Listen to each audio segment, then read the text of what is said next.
วัตถุประสงค์ของการจัดอบรมครูในวันนี้ก็เป็นการที่จะสนับสนุนคุณครูให้มีความพร้อมในแง่ของการเตรียมนักเรียนให้เข้าสู่ประชาคมอาเซียนในปี 2558 ซึ่งสำนักพิมพ์ไทยวัฒนาพาณิชย์ก็มีนโยบายที่จะจัดกิจกรรมอบรมทางวิชาการส่งเสริมคุณครูมาตลอดหลายๆ10 ปีที่ผ่านมาแต่ก็เราก็รู้สึกว่าเราเป็นองค์กรหนึ่งที่ควรจะมีส่วนร่วมในการพัฒนาบุคลากรทางการศึกษาของประเทศให้มีความเท่าเทียมแล้วก็พร้อมกับการที่จะเข้าสู่นานาชาติซึ่งจริงๆแล้วรัฐบาลเองเนี่ยก็มีนโยบายที่จะสนับสนุนอยู่แล้วเพียงแต่ว่ากำลังการดำเนินการหรือว่าเรื่องของนโยบายต่างๆก็อาจจะมีข้อจำกัดเพราะฉะนั้นในส่วนของสำนักพิมพ์เองที่อาจจะมีความพร้อมหรือความคล่องตัวมากกว่าเนี่ยก็ควรที่จะเข้ามาช่วยกันพัฒนาเป็นแรงหนึ่งของประเทศชาติ English for the real world,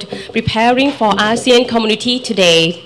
Today we come and join together to preparing ourselves to cope with and deal with the upcoming 3 years for ASEAN community. And before we start the program, I would like to suggest and introduce something. Everybody will get a folder. You can open and you can see the documents inside.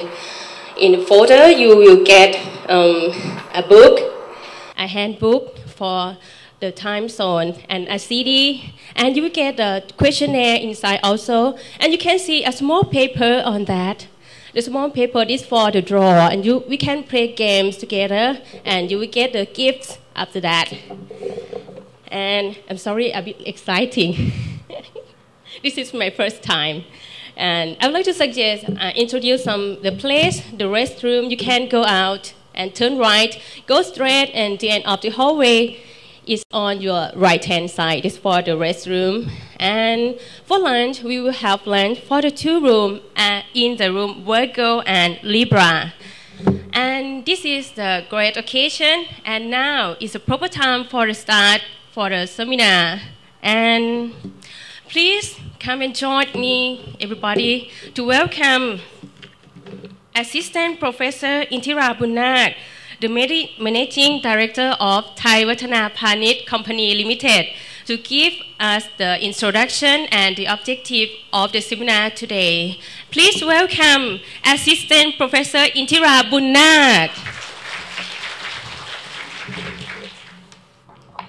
สวัสดีค่ะเรียนอาจารย์ผู้เข้ารับการอบรมทุกท่าน สำนักพิมพ์ไทยวัฒนาพาณิชย์มีความรู้สึกยินดีเป็นอย่างยิ่งนะคะที่วันนี้ได้มีโอกาสจัดอบรมทางวิชาการเรื่อง English Language Teaching Moving Towards ASEAN Community ในวันนี้ดังเป็นที่ทราบกันอยู่แล้วนะคะว่ากฎบัตรอาเซียนได้กำหนดให้ประเทศไทยและประเทศสมาชิกอาเซียนก้าวสู่ประชาคมอาเซียนภายในปี 2558 โดยการศึกษาถูกกำหนดให้เป็นกลไกหลักในการนำอาเซียนก้าวเข้าสู่ความเจริญรุ่งเรืองและมีศักยภาพในการแข่งขันทางเศรษฐกิจและสังคมในด้านของกระทรวงศึกษาธิการเองก็มีนโยบายในการพัฒนาศักยภาพของนักเรียนนักศึกษาและบุคคลทั่วไปให้มีทักษะด้านต่างๆที่เหมาะสมเพื่อเตรียมความพร้อมในการก้าวเข้าสู่ประชาคมอาเซียนเช่นความรู้ความสามารถด้านภาษาอังกฤษเทคโนโลยีสารสนเทศทักษะ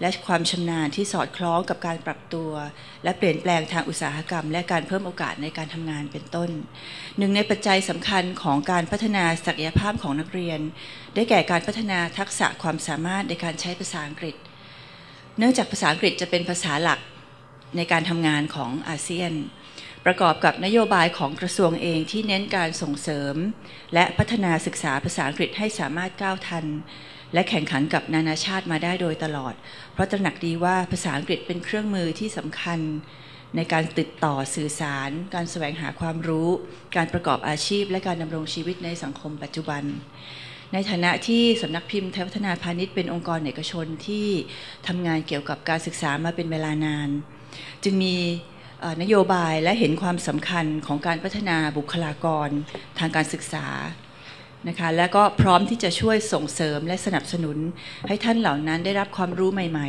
ๆที่จะเป็นประโยชน์และสามารถนำไปใช้กับการจัดการเรียนการสอน จริงๆได้คือไม่ใช่แค่ว่ารับแต่ทางทฤษฎีไปแต่อยากจะให้สามารถที่จะนำไปปฏิบัติในห้องเรียนจริงๆได้ซึ่งจะนำไปสู่ความสำเร็จของการพัฒนาบุคลากรของชาติต่อไปนะคะก็ในโอกาสนี้ดิฉันหวังว่าทางท่านอาจารย์ทุกท่านจะได้รับความรู้จากสิ่งที่วิทยากรเตรียมมาให้ในวันนี้และหากมีปัญหาหรือว่าสิ่งใดขาดตกบกพร่องก็ขออภัยมาณที่นี้แล้วก็ขอบพระคุณที่ทุกท่านได้สละเวลามาร่วมในวันนี้ค่ะขอบคุณค่ะ Thank you, Assistant Professor Intira Bunak, the Managing Director of Thai Vattana Panit Company Limited. And next, I would like to introduce you the keynote speaker for today, Mr. David Percy. Mr. David Percy is a regional teacher trainer with National Geographic Learning and has presented at conferences in Thailand, Vietnam, Cambodia, Malaysia, Myanmar, and the Philippines. And today, I hope you will enjoy and get the interesting and invaluable detail and everything from him. Please welcome Mr. David Percy.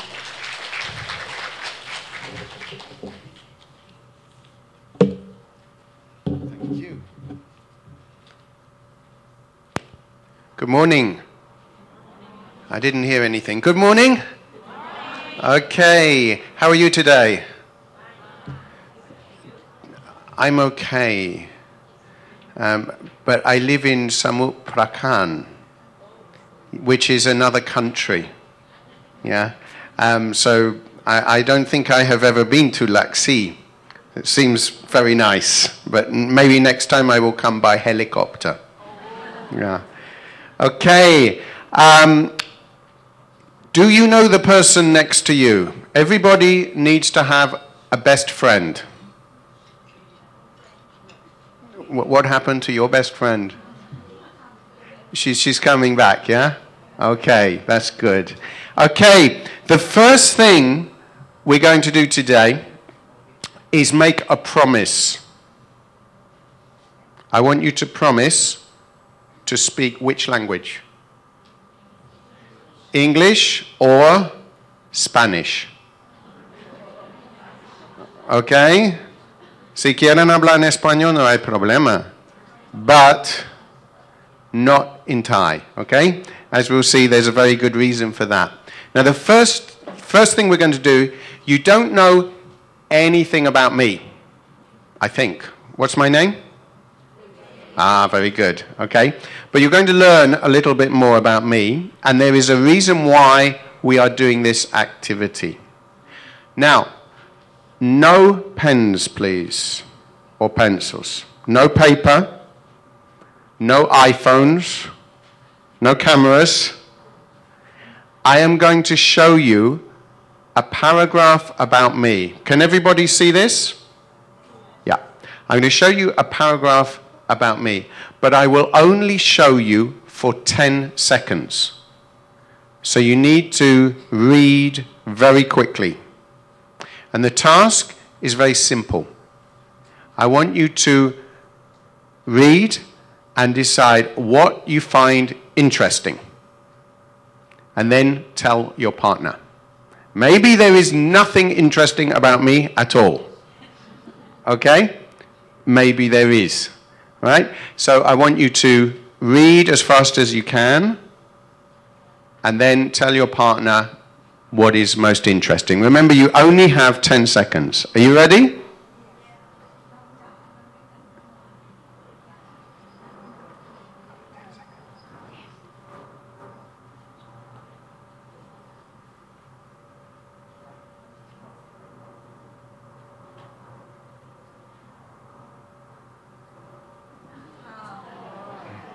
Okay, now speak to your best friend.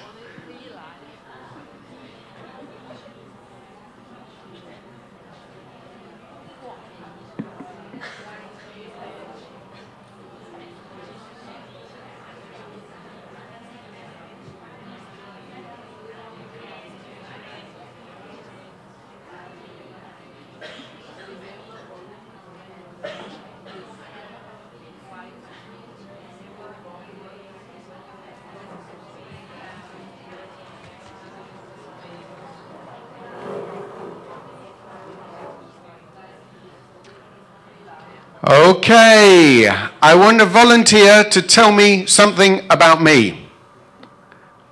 If you can tell me, you will win a very beautiful, expensive pen. Yes.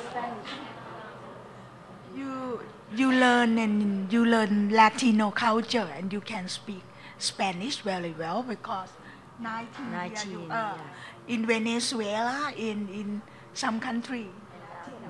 All right, you read a lot. It's not.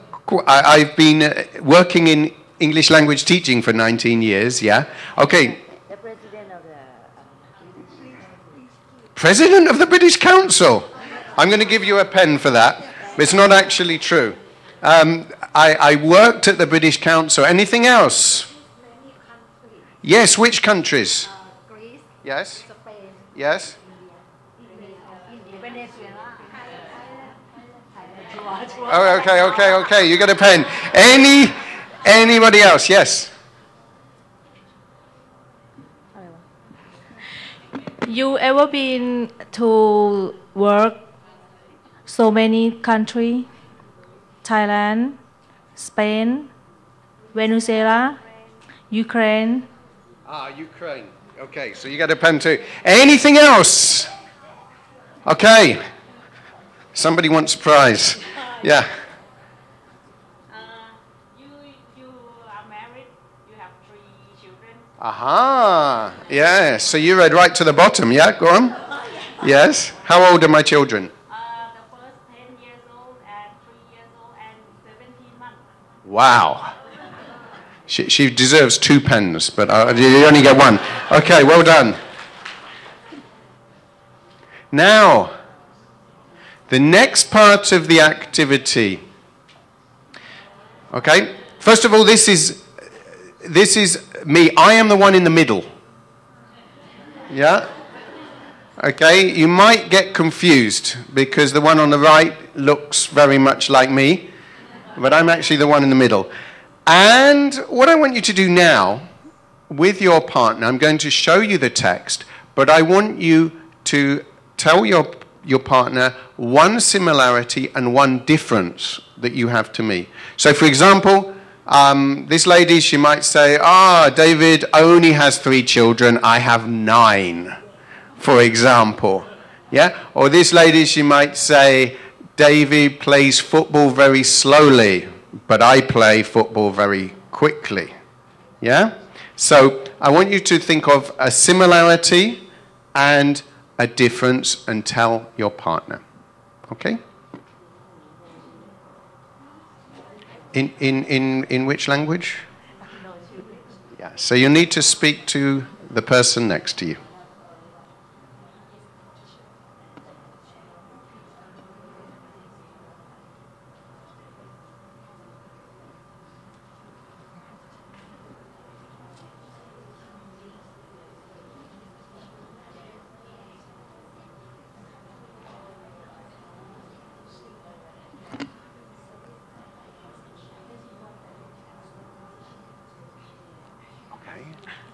And a difference? I will tell everybody.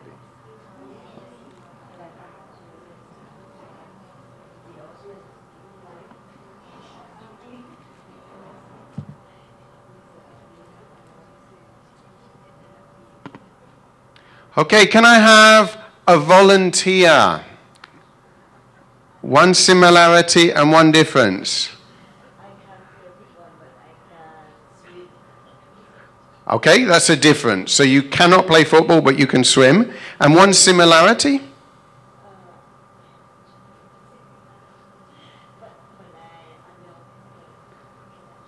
So you have children. It's the same, yeah. So well done. Thank you very much. Anyone else for a prize? I'm going to ask the gentleman over there because it's only fair. He feels very lonely. There are so many beautiful women in the room. Yeah. I'm single. You are married. I like. Okay. You like singing, but I like meditating. Okay. Okay, and can you give me one similarity? Similarity, I like playing football too, but not good at. The same as me. Okay, well done. Okay, thank you very much. Did everybody, all the women in the room, did you hear he is single? Okay, so you can speak to him afterwards. Okay.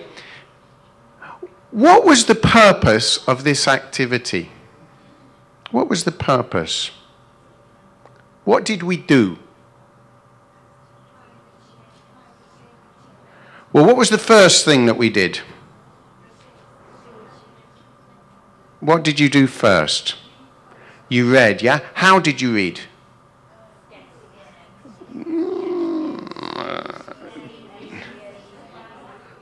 Okay, you were reading quickly, skimming, correct? You were reading for the main idea. I didn't tell you what to look for. I just said anything interesting, okay? That was the first thing you did. And then you had to think very quickly, all right? I didn't give you time to think a lot about it. For some people, you had to work out meaning from the context, yeah? So maybe some people didn't know the meaning of IELTS, and then you saw the word examiner, so you thought, oh, maybe it's some kind of test, yeah? And the most important thing is that we then personalized the activity, all right? Because you had to think of a similarity and a difference. And because of that, you will probably remember this activity, even if you don't remember anything else from today. By the way, do not feel that you need to write everything down, because a copy of these slides will be available. Okay? So, my first tip in teaching is use memory. Don't be afraid to close the book, all right? And use yourself as a resource. This is just to prove that I'm not lying. I was a teacher. The tall, handsome one in the picture is not me. Now, today, the schedule is divided into 4 parts. First of all, this is going to be an introduction to time zones and the philosophy behind time zones. Then we will have a coffee break, very important for the people who have been traveling. Then the next session will be on how to teach in a communicative way. And then lunch, which is important to everybody in Thailand. After lunch, we'll be looking at reading to writing and critical thinking. And the last session, a shorter session, will be to show you some of the ideas that we have in how to use technology, particularly audio and video. Okay. 4 words and expressions here. I am going to give you 30 seconds with your best friend next to you. What do these words have in common? Right? We need to talk today. We need to be sociable. Speak to the people next to us.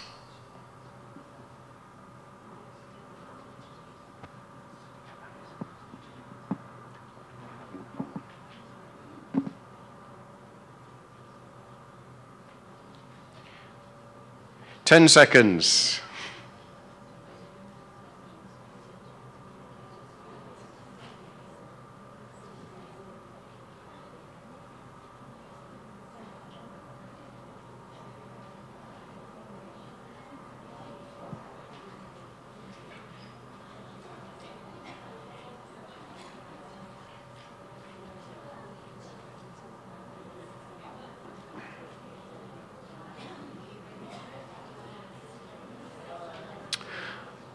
Okay. Anybody? Can anybody tell me one thing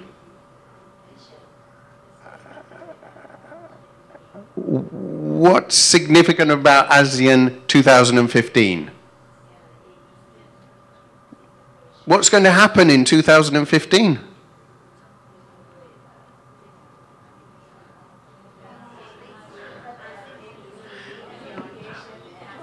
And which language will we need to speak? English, yeah, not Spanish, unfortunately. Yes, English. So, communication is essential. I went to an interesting seminar a couple of months ago, and one of the speakers was in the highest committee of ASEAN, Education Committee, and he said that companies, research into companies is they are not interested in tests. They're not interested in the results of exams. They are interested in the ability to communicate. Yeah? If we do not teach our students how to communicate, then we are doing a great disservice. They may not be able to get jobs in the future. So communication is essential. Communication means speaking, writing, reading, and listening. Yeah? Grammar and vocabulary are part of that, but they are not aims in themselves. Yeah? And the reason I've mentioned IELTS is because it is an example of a modern-day exam that does not explicitly test grammar. You don't get any questions in an IELTS exam or a TOEFL exam for filling in grammar gaps. Okay? So this is important. Now, the Ministry of Education in Thailand is taking this challenge seriously. Key points are to improve the English proficiency of Thai students. Now they're not very clear how to do that, but it's a very clear aim. One of the plans is to provide English training for teachers and also to build awareness of ASEAN member countries. Now, I thought it would be fun if we do a little quiz just to see how much we know about ASEAN. Okay? So I would like you, with your partner, right? Everybody has a best friend, yes? Because some of you are very quiet.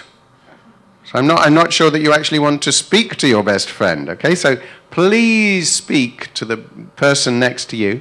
And we have 8 questions. I would like you to, I'm not going to give you very long, just a few minutes, and I want you to try to answer the 8 questions, and then we'll see how many we got right.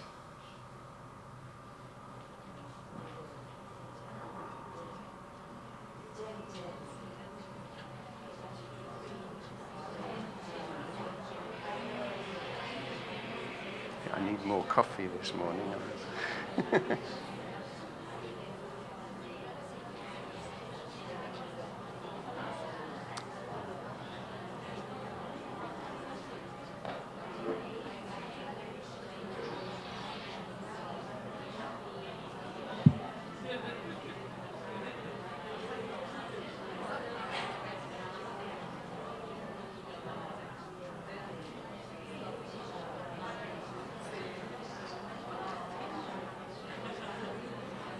Okay, now questions 5 to 8.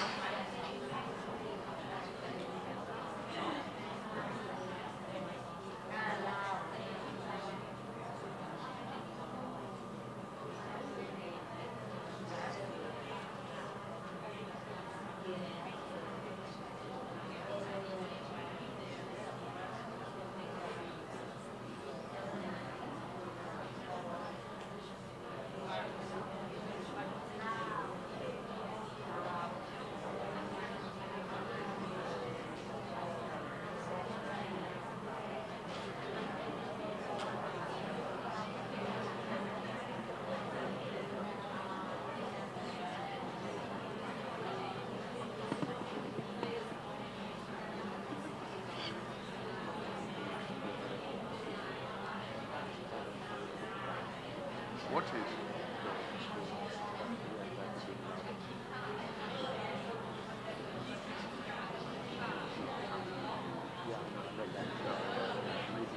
After the first one, you can speak to the technician.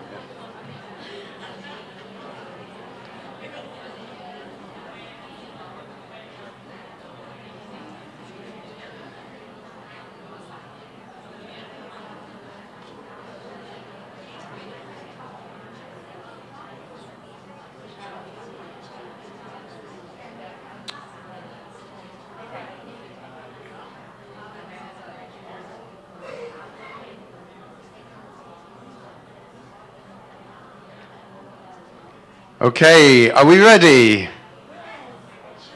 Okay, you get 1 point for each correct answer. There will be a prize for everyone, for the person who gets the most answers and for the person who gets the least answers, to encourage them. Okay? Number 1, how many countries are there? Very good. Which colours are in the ASEAN flag? Oh! Blue, yellow, red, and a little bit of white. Very difficult question. What is the official language of ASEAN? Very good. What are the capital cities of the countries surrounding Thailand?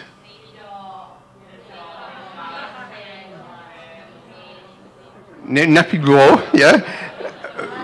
Vientiane, Kuala Lumpur, Phnom Penh, and Hanoi. Not Ho Chi Minh City.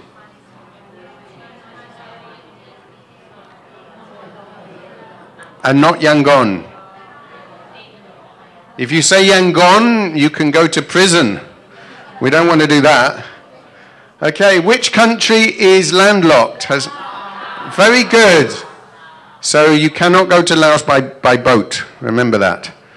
And when and where were the SEA Games last held in Thailand?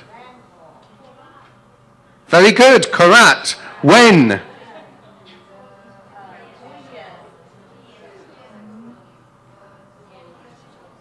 (2007).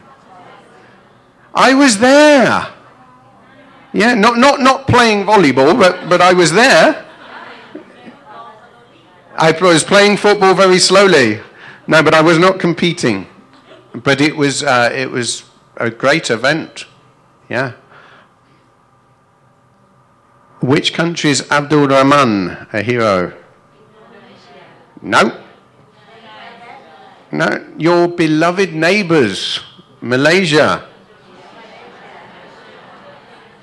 I know this because when I was doing training in Malaysia, I went to 5 different places, and there was the Abdul Rahman University, the Abdul Rahman College, the Abdul Rahman School, and I said, "Who is Abdul Rahman?" And they said, "You don't know?" They were very shocked. Yeah. So Abdul Rahman is a big hero in Malaysia, and the last one, Myanmar. Okay. How many questions did you get right? Who got 0? 1, 2, 3. Much better than in Khon Kaen. Yeah? In Khon Kaen, somebody got 0. Okay, 4, 5, 6, 7, 8. Okay, so can we have a round of applause for the 2 people who got 7? Who got 7? Well done. 2 people. Oh, I will give you a prize in a minute. Okay, very, very good. So, ASEAN is a very important development. When I was 7 years old, my country, the UK, joined the European Union. And things really changed quite a lot in my lifetime. Not necessarily in how much people know about the other countries, but if you go anywhere in Europe now, people can communicate. They don't need to speak perfect English, and many people in Spain, where I used to work, their English is no better than yours. Yeah? But they can communicate. And this is what we need our students to be able to do. This quotation is from a very famous person in the world today. We live in a time when the boundaries between people are overwhelmed by the connections. It's Barack Obama. I think this is true. Yeah? Today, people all over the world use Facebook, for example. They use the internet for information. And they often have the same sources of information. So, notice here, communication, collaboration, which means working together. We can't work together if we don't communicate. And critical thinking. This is very, very important in the world today, as we will see. The basic education curriculum in Thailand emphasizes 5 key skills: communication skills, problem solving, thinking skills, life skills, technology skills. But all of these have English in common. Yeah? Because if we are going to solve problems together, we need to be able to do this in English.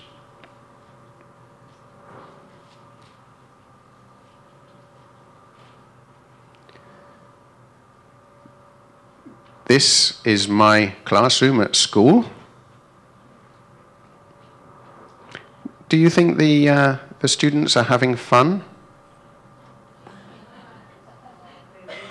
Maybe not. Why? What is happening in this classroom? They're thinking, but what are they thinking about?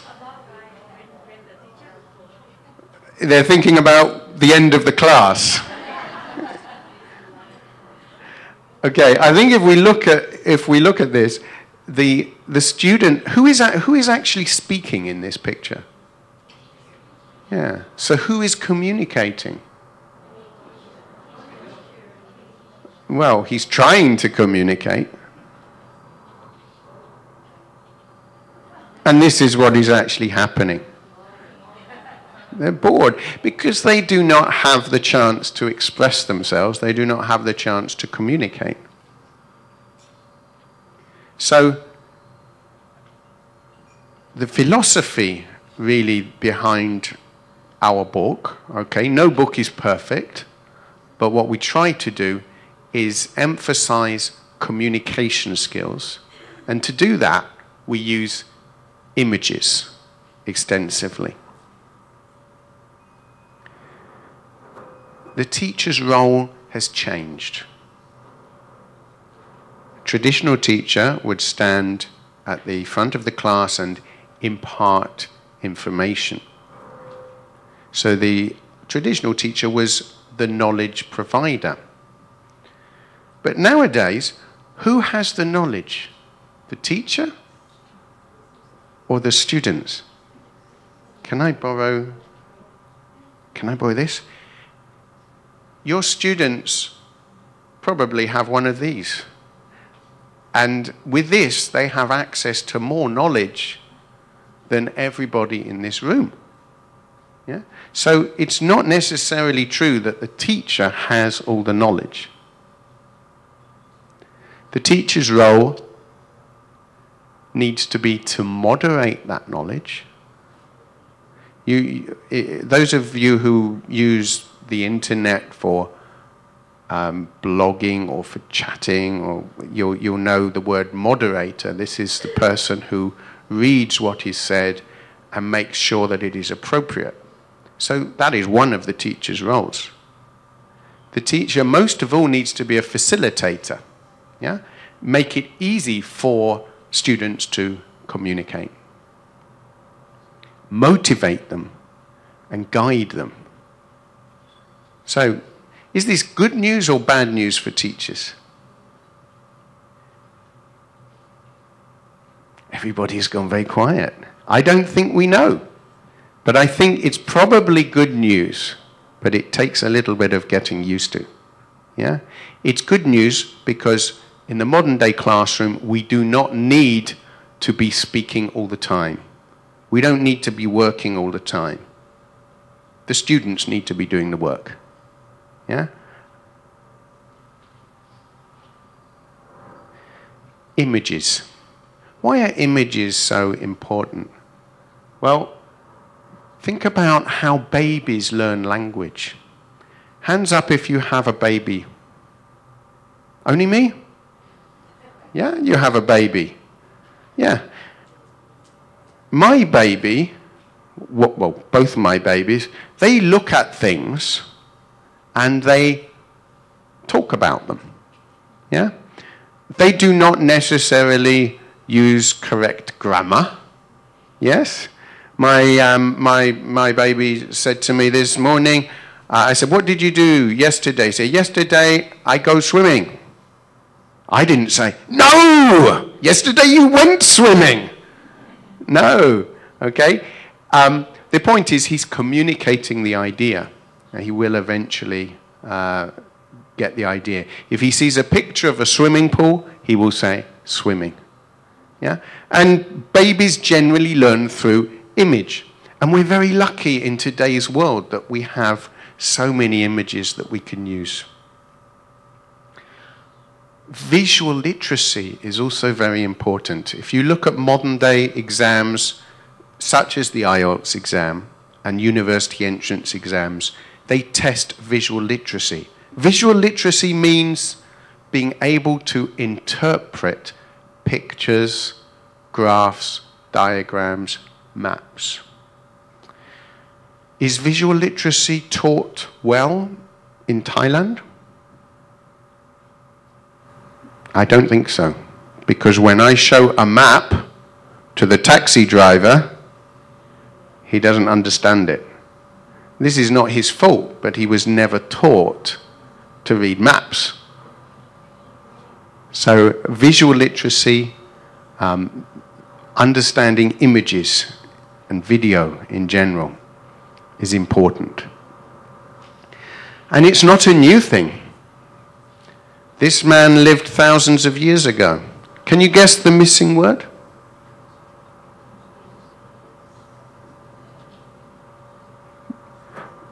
Without image, thinking is... Go on, I'll give you a prize if you can guess the missing word. A beautiful, expensive pen. Begins with I. No, no choices. The world is not full of multiple choice questions.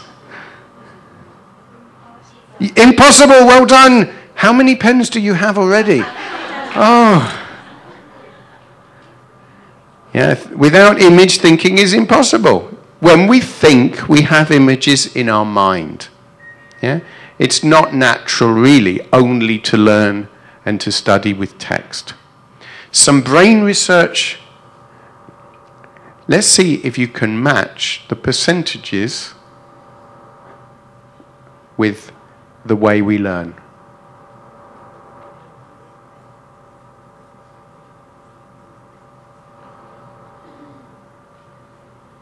Have a look at this and with your partner. See if you can match the percentage with the way that we learn and remember.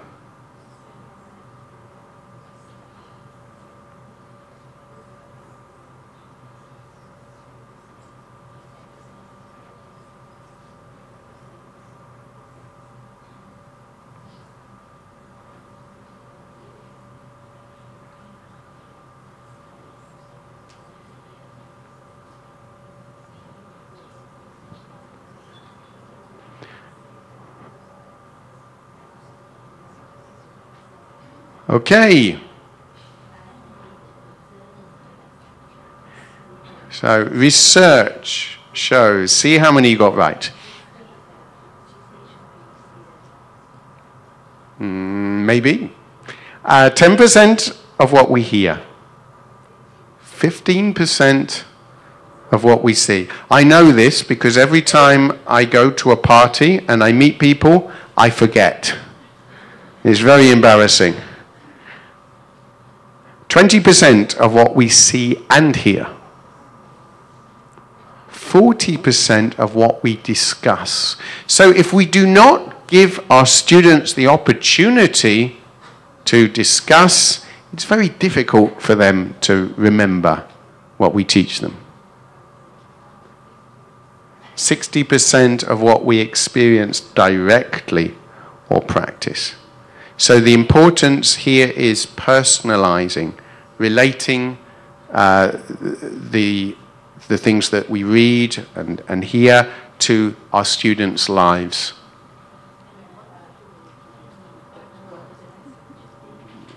How do we get to 100%? I don't know. If you know the answer to that, then we will give you a job. Yeah. Okay. So some more research saying that a memory that is formed by pictures is much more powerful than one that is formed by words. Right? But we use different sides of the brain for colors and for words. Right? So if you have a look at this, try to say the color, not the word.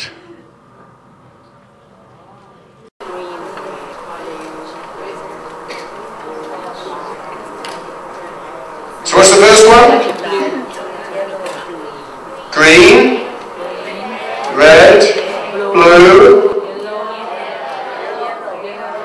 Right, who has a headache? Okay. It's because what you are using one side of your brain to say something that conflicts with the other side of your brain. So when we use images correctly, both sides of the brain are working together. Now, different kinds of learner need different kinds of activity. So what we try to do in the book is vary the activities. Let's see what kind of learner you are. I'm going to give you 5 questions. I want you to write A, B, or C for your case. Okay, so what is true for you? First one. You have just entered a science museum.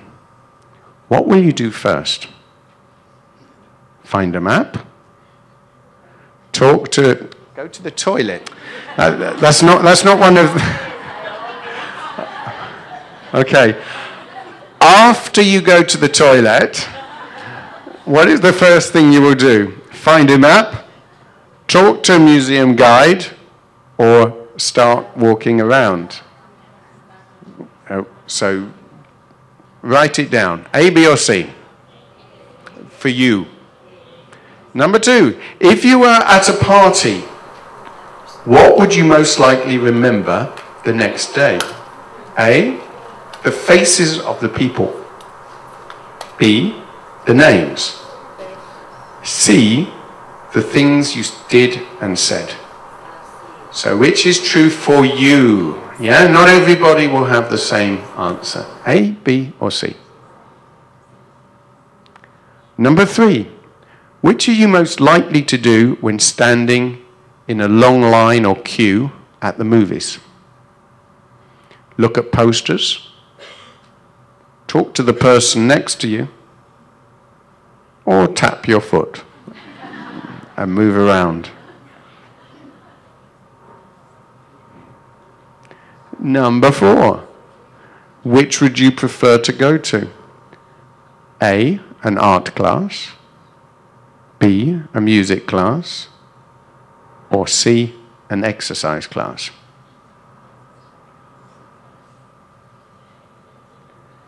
And this last question, what kind of restaurant would you prefer not to go to? Yeah, not what kind of restaurant would you like to go to, but what kind of restaurant would you not like to go to?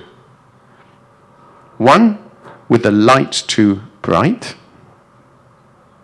B, 1 with the music too loud. Or C, 1 with uncomfortable chairs. So count up, which letter did you write down the most? Was it A or B or C?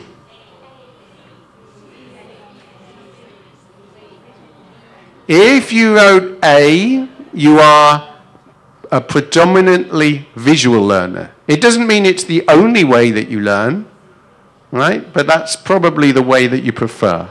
So you learn by seeing. If you are a B, and actually I am a B, you're more of an auditory learner. So you like learning things in the traditional way, through lectures, but also discussing and talking things through. Yeah?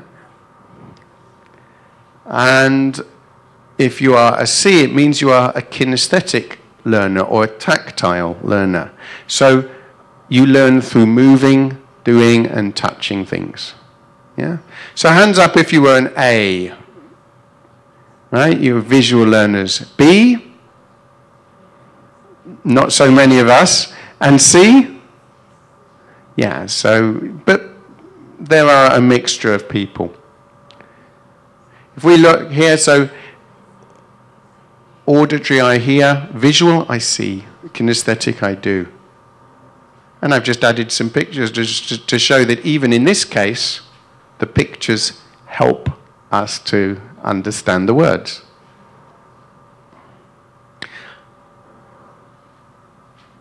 Research shows that 60% of people are predominantly visual, 30% are predominantly auditory, and around 10% are predominantly tactile kinesthetic. We are all a mixture of all three.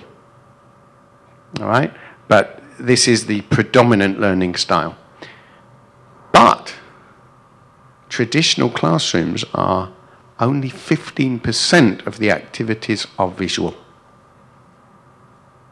80% in traditional classrooms or classrooms around the world, 80% of classroom, the teacher is simply lecturing to the students. People learn best when activities are personalized, where they mean something, where they are engaged and active, they are doing something, and where the purpose is clear. If we don't actually understand what we're doing or why we're doing it, it can be very distracting for us and very difficult to learn. So what do we need? We need a variety of activities, and this is what we've tried to do. And today we will be doing a variety of activities. Just hopefully, when you leave the hotel today, you will have some ideas that you can use immediately in your classes, whichever book you are using.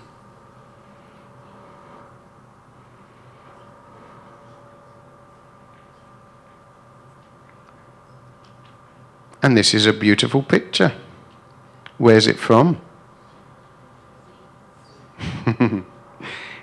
Yeah, it's a National Geographic picture. So in the Time Zones book, you'll see a lot of National Geographic images, both in picture form and also on the video. I'd like you to look at the sampler. So in your folder here, you will find 2 books. This is a very, very useful Thai language supplement to the teacher's book, which explains how to set up activities. A lot of work has gone into that, and we're very grateful to Taiwatana Panich for doing that. And the sampler, you will find 3 sample units, one from book 1, one from book 2, and one from book 3. You will find the unit from the student book and also this unit from the workbook. So I'd like you to do for a couple of minutes with the person next to you, just have a quick look at the sampler. So that's this book. Please don't look at the Thai teacher's book now. It's excellent, but right now we want to be concentrating on the student book. So I'd like you to have a look with your partner, see what you like about it, and then I will explain a little bit of how it is organized.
Oh,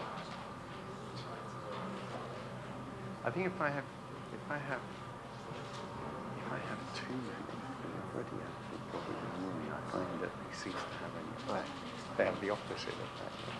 Cool.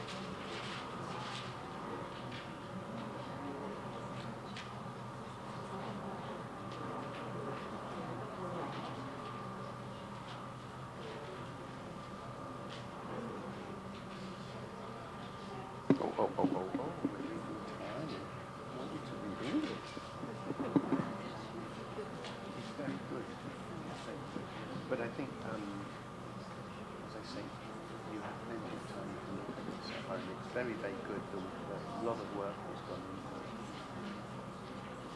it. Do you want me to look at I just want this. Oh,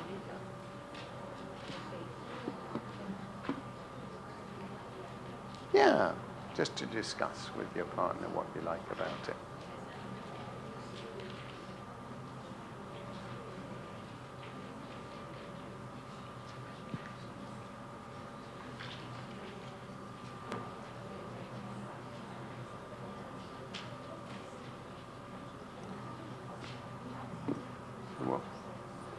What do you like about it?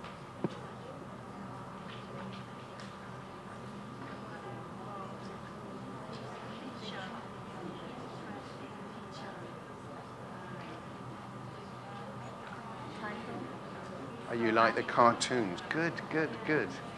Yeah, thank you. What do you like about it?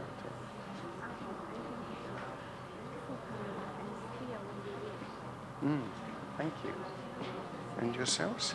I think it is not like the textbook writing. It is like the documentary book for students. Do you think that's a good thing? Yes. Good. Okay. I've spoken to a few people, and I'm very happy to say nobody said, "Oh, I don't like it." Yeah, so everyone seems to like it for different reasons. Lady over here, she said she loves the pictures. So we're very fortunate to have a partnership with National Geographic, and we're able to use all of the National Geographic images, all of the stories, the documentaries. Gentleman over here said that it doesn't feel like a textbook. It feels more like a documentary book for students. So I said, is that a good thing or a bad thing? And he said, it's a good thing. So if students feel that they want to open it, they want to open the book, they feel they will learn things from it, that's great. And another lady over here said that she liked the cartoons. I would like you to focus. We've only got 5 to 10 minutes before we take a break, and I'll just go through a little bit of how time zones is organized, so that you'll understand how to find your way around the book. Some key features are, as I said, National Geographic pictures. Also, if you have watched the National Geographic channel on TV, or you have read the National Geographic magazine, maybe you will find articles or pictures or videos that you recognize, but they are graded, so the narration is graded for the level. Right? But the pictures, the videos are exactly the same. And what we try to do is to develop world knowledge through that, and through world knowledge also critical thinking, as students are encouraged, if they, for example, they read something about a place in Europe or a place in South America, to compare it to the situation in Thailand, and we'll be looking at examples of that later on. Now, the book, if you turn to page 8 and 9, you will see the scope and sequence, like the contents page for book 1. So could everybody in your blue book turn to page 8 and 9? And see if you can tell me the answers to these 3 questions. How many units are there? Oh! These people are so quick. I don't have enough prizes to give you. Okay, how many sections? 4. And you'll see they are 4 different colors. And how many World Explorer modules are there? 4. So after every 3 units, there is a World Explorer unit. Okay? 12 units, but after each 3 units, there is a separate World Explorer unit. And we'll see how these work. So, those are the answers to those questions. So, the 4 sections of the book are called content areas. People and places, the natural world, history and culture, and science and education. After each of these sections, there is a World Explorer section. The World Explorer section uses the vocabulary, the grammar, okay, and some of the ideas from the previous 3 units, but it introduces a new for example, it may be about a city that they've never seen, or it may be about a part of the world that is interesting for the students. It may be about an animal, yes? So depending where it is in the book, it could be about anything really. People and places. So if you focus on the PowerPoint, you'll get an idea now of how these fit together. Each of these 4 themes, there is a young explorer, a cartoon young explorer associated with the theme. So people and places, if you look at the picture, do you have any idea where he might be from? Do you think he's from Thailand?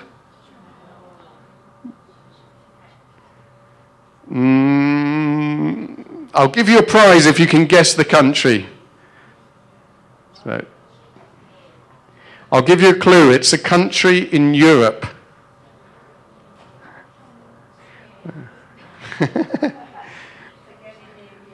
Oh, Scandinavia. It is a country in Scandinavia.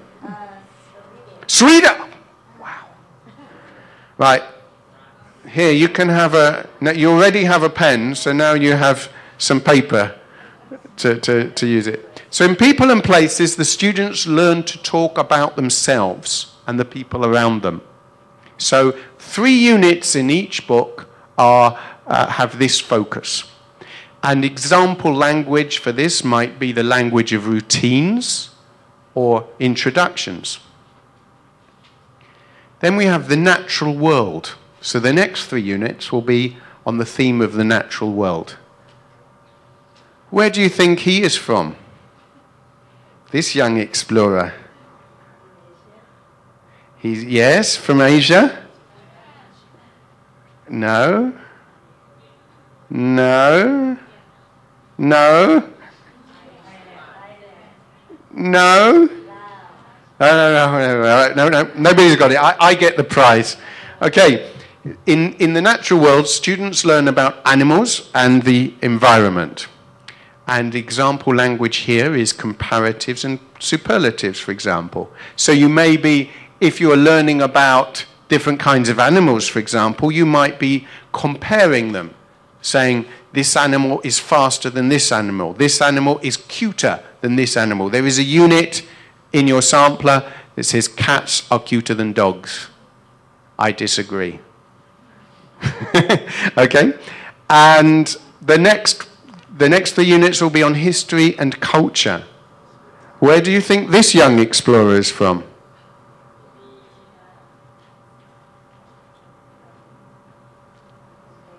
It's a country where people dance a lot. And there are beautiful beaches. But it's a long way from Thailand. It's a big country. Aha! Who said Brazil? Oh. You get a beautiful National Geographic pen. Okay, so she's from Brazil.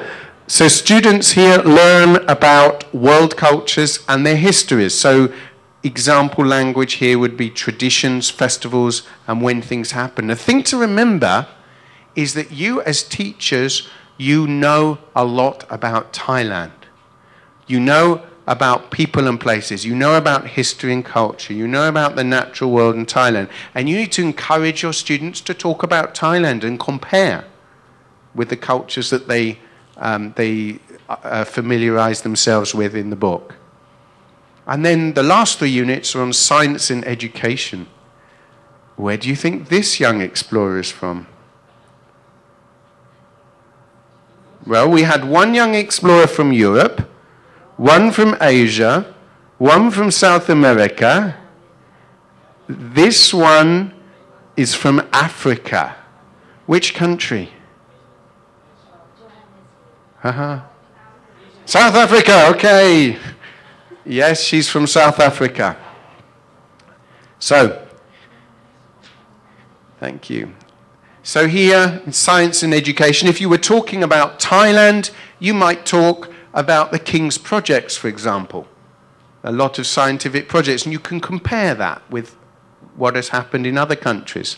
And an example, there are many kinds of language structures you could use to talk about science and education, but an example here would be future forms. So these are the young explorers that the students identify with. Stig is from Sweden. Chen Ming is from China. Nadine is from South Africa. And Maya is from Brazil. So you will see them in every book in the series. And Stig is associated with people and places. Chen Ming is associated with the natural world. Nadine's area is science and education, and Maya is history and culture.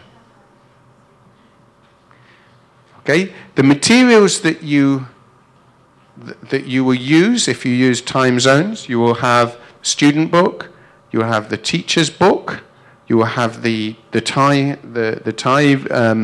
version here. As I said, a lot of work has gone into that, very useful. Exam view is something I will demonstrate in the technology session. You will get a VCD, the video, audio CD with the audio, and there is also a website. And now, who wants coffee?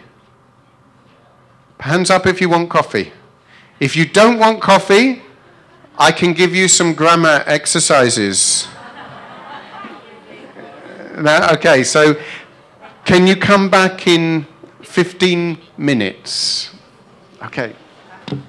Okay, thank you, Mr. David Percy. And we will have 15 minutes for break, coffee break, and we will come together and join again and to start the next session for how to use English to communicate effectively using time zones. Thank you for the introduction for time zone.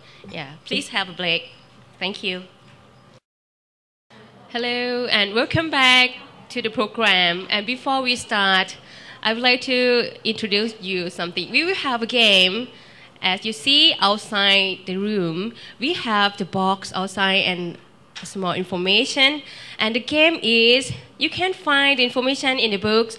And the question is, where is the World Heritage between Angkor Wat and Luang Prabang? Write the answer on your paper. You can see the small paper attached with the questionnaire. And you write down A or B and drop in the box outside the room. And then when you come back from lunch, drop over there. And when the seminar is over, and the end of the seminar, we have to pick one or some of the people who will get the prizes outside, and we will do that later. And now it's time to start the next thing. And later, how to use English to communicate effectively using time zones is the next program. Now, please welcome Mr. David Percy.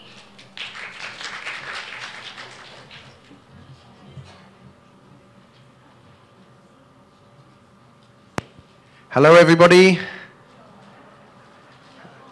Oh, it's as quiet as before. Did everybody have coffee or tea? Yeah, and some cake? Yes? Right. So you shouldn't be sleepy. Okay. So take a deep breath. Okay. Look around you. All right? And find 4 people. Because you are going to speak to 4 people that you didn't know. All right? I don't want you to speak to your friends. I want you to speak to 4 different people. And I'm going to give you some questions to ask. So, it's about you.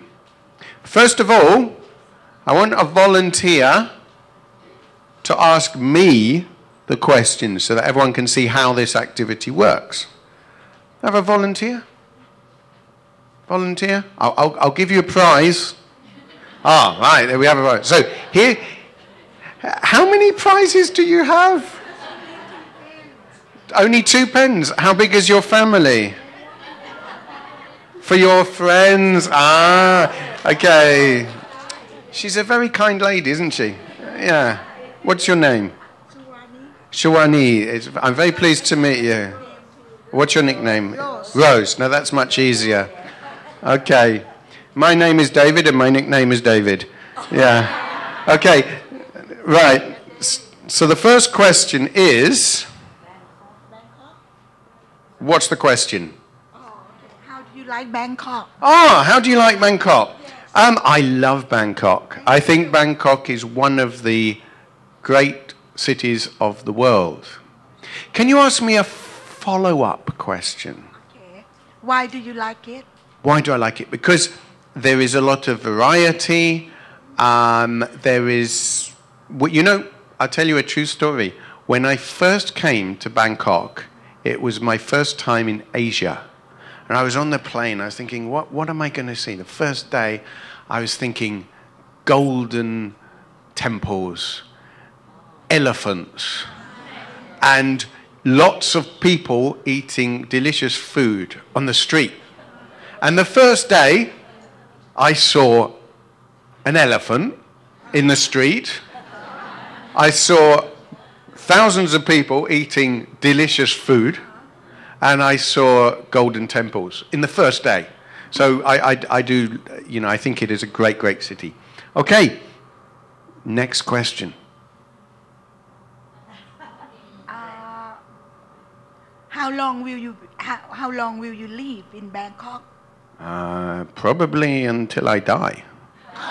Yeah. Bangkokian. Yeah, I don't know when I will die. Hopefully not too soon. How long have you been teaching teenagers?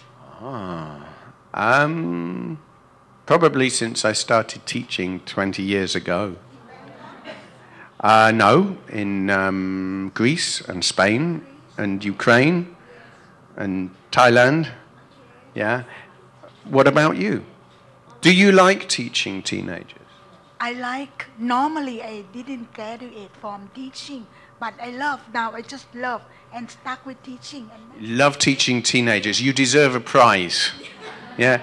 Most people do not love teaching them, but we try to get better. And the last question. Where do you come from? The United Kingdom or North America? Okay, I come from Russia. No, I'm joking. I come from the UK. I come from England. I come from London. Have you ever been to the UK or to North? 3 times. Wow. Did you like it? Good. Thank you very much. Can you give a round of applause? Please take. Take a seat. Take a seat. Now, Rose is a fantastic example because she is happy to communicate. She makes up her own questions. Now, there is a purpose to this activity. I deliberately did not write the questions. I just wrote some question prompts. So what is good and bad about this? What's good? What's bad?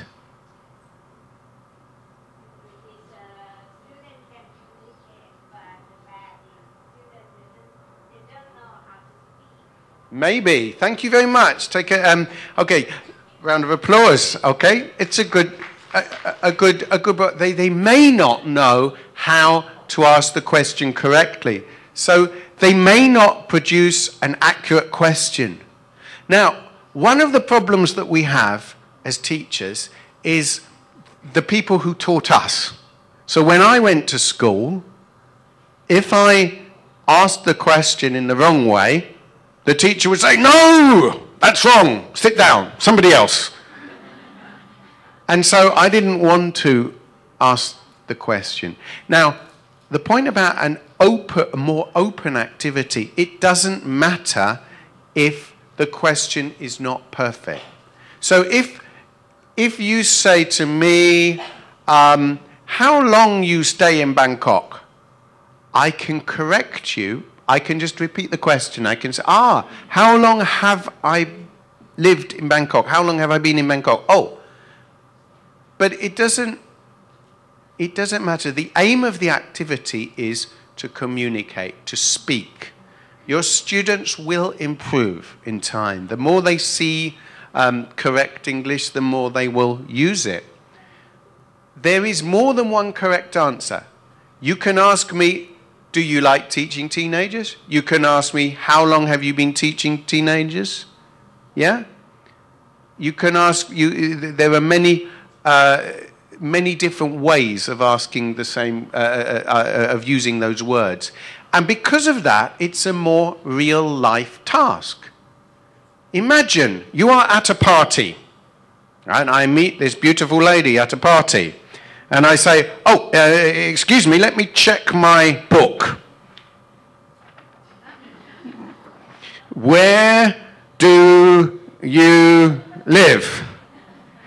No, in the real life situation, I have a prompt in my mind, something that is encouraging me to ask a question, right? So maybe I want to know her name. I could say, what's your name? Yeah? I could say, what are you called? I could just say, how long have you been here? When did you arrive? Right? There is no one correct question. If you go to a party in Thailand and people talk to you, they do not all ask you the same question. Right? So, what we're going to do now, just practice this activity to get to know each other. I want you to stand up. Everybody stand up. No pens, no papers, and talk to 4 different people and ask them these questions. Okay? 4 different people.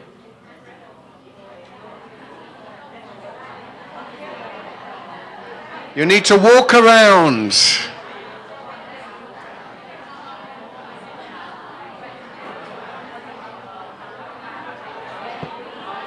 Oh, look, look, look.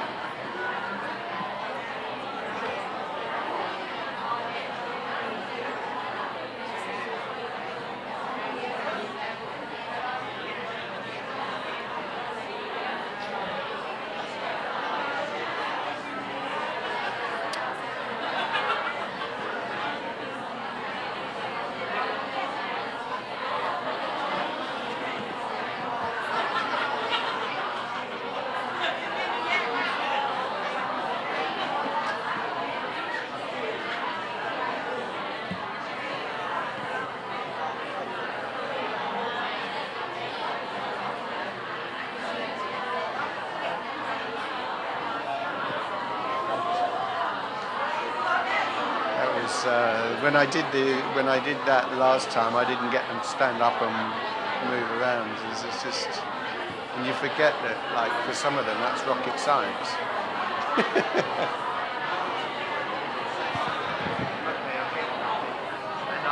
Yeah, it's a good idea. Problem is this.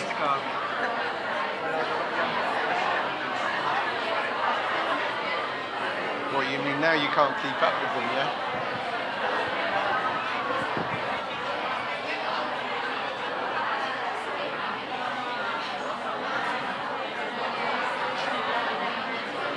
Okay, ladies and gentlemen, could you go back to your seats, please?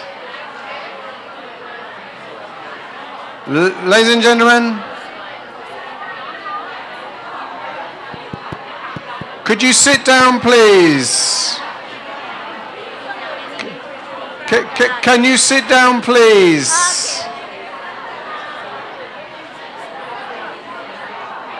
Everyone's being much too sociable. Can you sit down, please?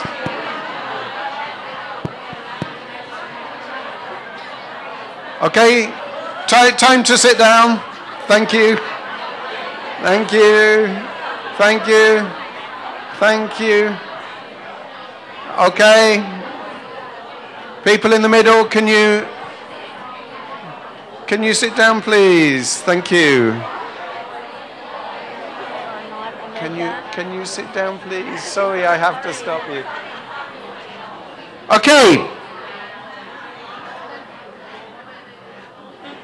Now, in a real classroom, I would not stop you.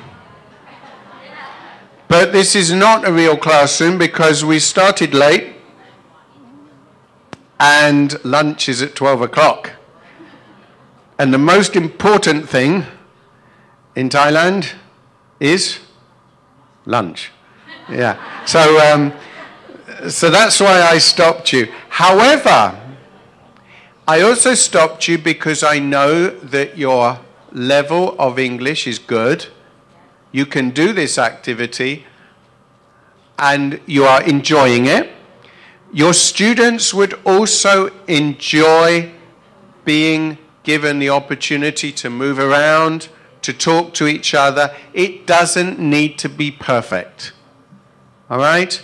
So I would allow them to do this activity until most of them are talking Thai, and then I would stop them. Yeah? As long as they are communicating in English, I would allow them to continue. Okay? So,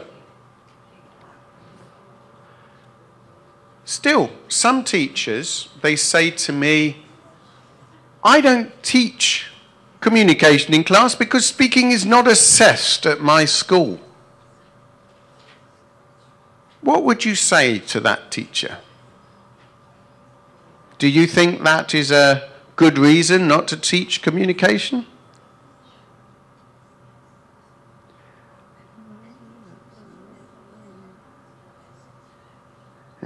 I agree. I agree with Rose. If the students open their mouths, their English will improve, as long as they are speaking English. Why is it important? I'm not going to give you time to do this because we've got so much to do. But the point is that if you are speaking in English, then it is a life skill. One of the problems that I think a lot of traditional schools have is that they think of English as an academic subject. They think English is the same as physics or history or maths. Yeah? But it isn't. It's a skill. Right? It's like learning to walk or riding a bicycle or typing. Right? It's something that is going to be useful for the rest of your life. Yeah? You learn to ride a bicycle, you never forget. All right? It's a life skill. And English should be the same. When students communicate in class, they can see the connection. It gives them confidence. And because of that, because it's motivating, their overall level of English improves. Remember, we learn by doing. You can show your students 100 grammar exercises, and they may learn nothing. They may learn something. But the problem is, they probably will not be able to produce it. It won't be motivating because of that, and they will not internalize the language. Yeah? They might remember a gap fill.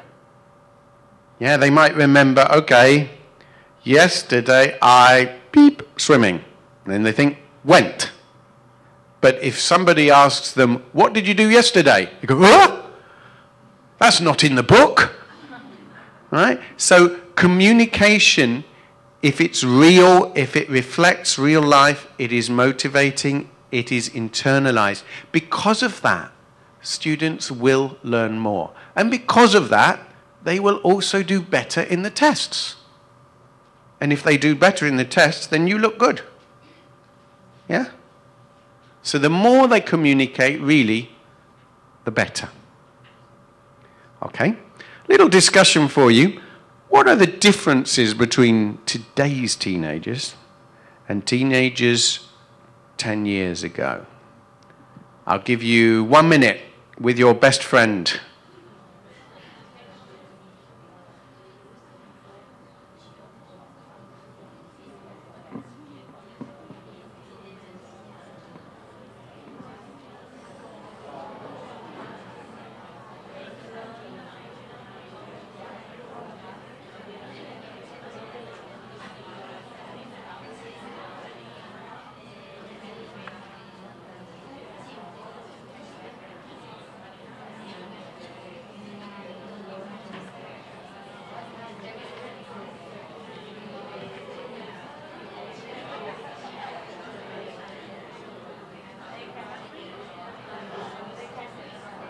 Okay, some prizes.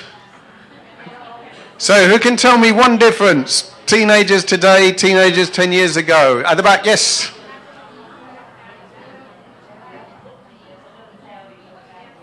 They are more fashionable. I disagree. But I'll give you a pen anyway. Okay. They are more self-confident. Okay. Why? Why? Don't worry, you don't have to answer that. Yes.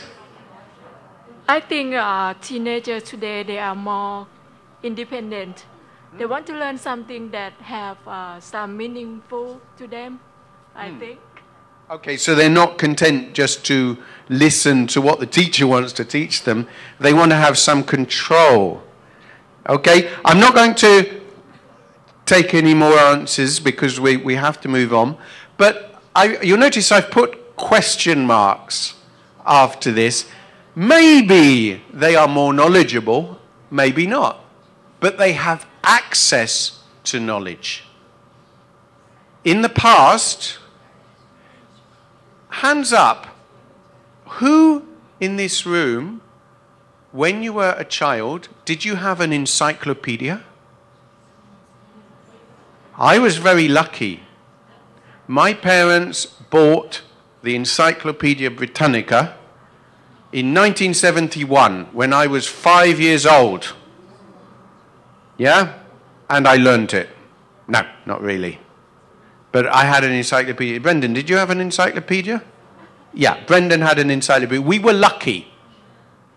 But in the past, if you didn't have an encyclopedia at home or a public library next door, you did not have access to information. So today, students have access to almost anything. Anything that was in the Encyclopedia Britannica 40 years ago is on the internet today. More creative, question mark. I don't know. I think that they are very creative with technology.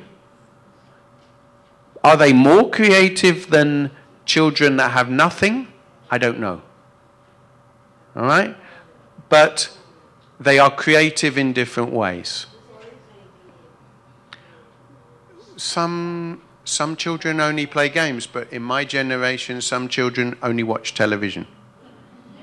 So I don't know which is worse. Yeah? I don't like playing games on computer, but I look, my son, I allow him to play some games, sometime. You know? And he probably learns some things from it. More technology literate, again, it's a different kind of technology, but they certainly know more than we do. When I buy a mobile phone, the first thing I do is look at the instruction manual. Do teenagers look at instruction manuals? Never. They learn themselves, right? So they're very clever with new technology. Yeah? I'm not. I look at the instruction manual, and I try, and then I look again, and I try again, and I still don't know how to use it. More independent, the lady said over here. Yeah, in some ways, yes. Because it is, as I said, they have access to information. They can chat to friends the other side of the world. The world is much smaller for them. Yeah? So to some extent, they are more independent. In other ways, maybe not. If you have a child that does not know how to swim or how to ride a bicycle, in some ways, they are less independent. But certainly in other ways, yes. More global? Well, even in this room, there are many people who could not answer the 8 questions about ASEAN. Are we more global? We can be. Yeah? Are our students more global? In some ways, yes. Yeah? Now, the point is, things have changed. just as throughout history things have changed. Should we try to be like them? Probably not. We can't be. But I think we need to meet them halfway. Yeah? Meet them on the bridge.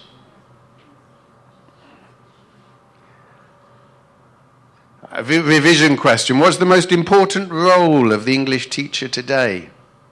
Who can tell me? Think back. Before coffee.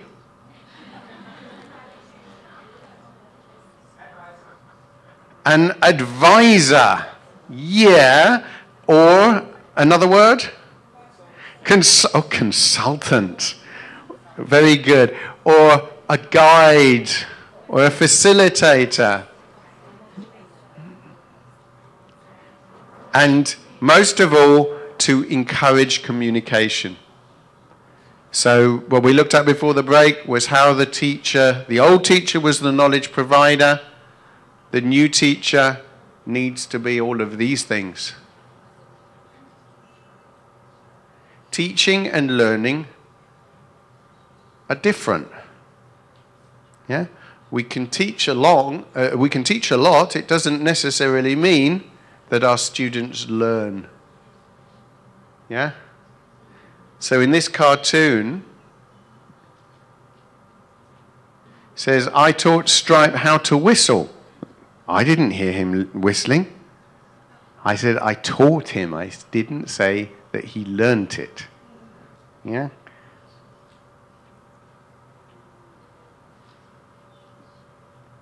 Another question for you. Do you learn by telling the teacher the correct answer or by asking questions? Both, but particularly asking questions. Because if you tell the correct answer, it means you already know. So maybe you are reinforcing your own knowledge, but you learn by asking questions. There's a lot of interesting research nowadays into what the ideas of genius. If you look at babies and you try to decide which baby is more intelligent than another baby, 90% of them are super intelligent. Why? Because they ask lots and lots of questions. And the older we get, the less questions we ask. And so we're not intelligent anymore, according to research, according to the definitions of genius. So the more we can encourage our students to ask questions, the better, the more they will learn. Right, typical start to a lesson. I want everyone to open your books on page 61. Do exercise 1. Start now. Okay, do you all have the answers? What's the answer to question 1? A, B, or C? Huh? A, B, or C? C, correct. Question 2, A, B, or C? A, thank you. And question 3?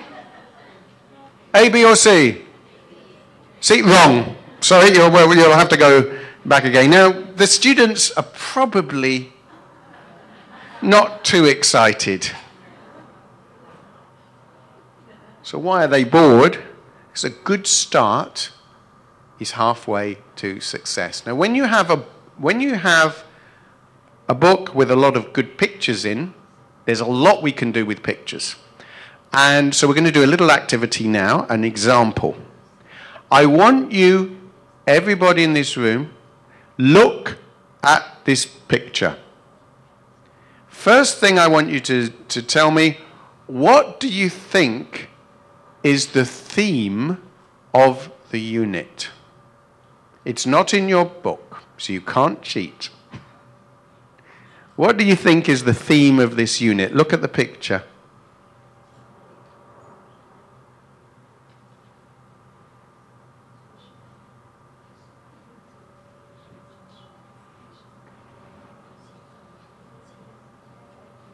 Anybody? Activities at school. Is it only at school?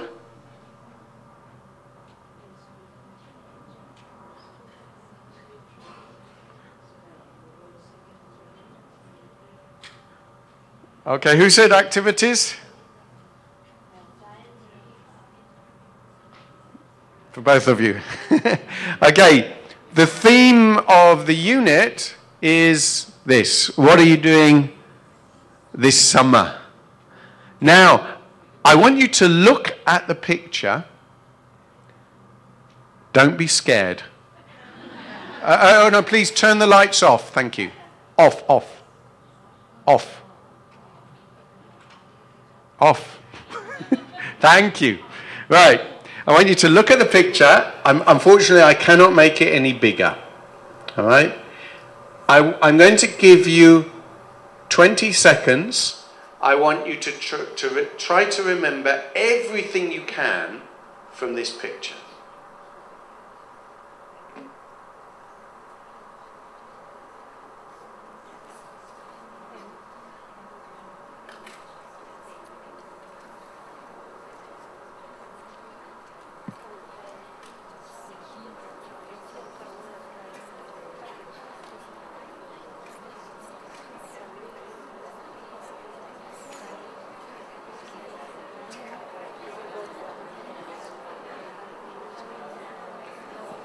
Okay.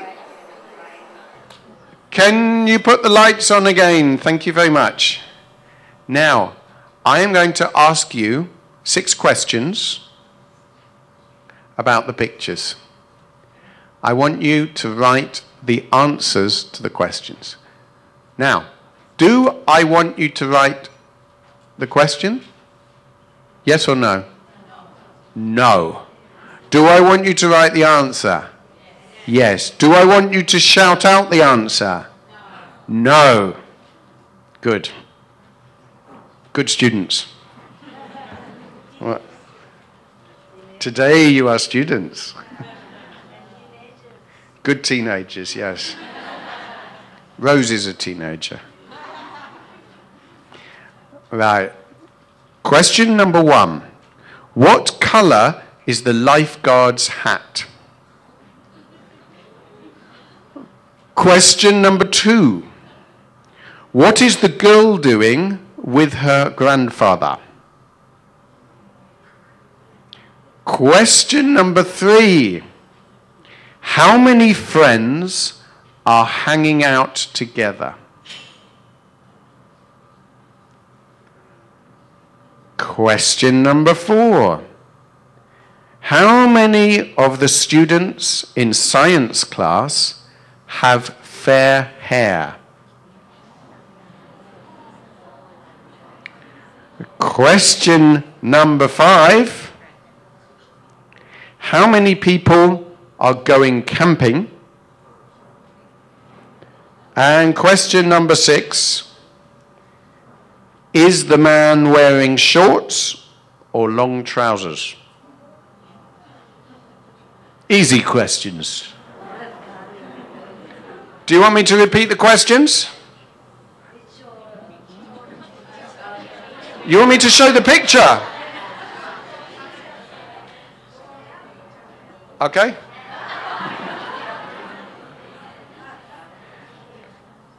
I will repeat the questions very quickly. Number 1, what colour is the lifeguard's hat? Question number 2, what is the girl doing with her grandfather? Question number 3, how many friends are hanging out together? Question number 4, how many of the students in science class have fair hair? Question number 5, how many people are going camping? Question number 6, is the man wearing shorts or long trousers? Now, what is the next part of the activity? What do you think? Answer the questions? No. No. No. No.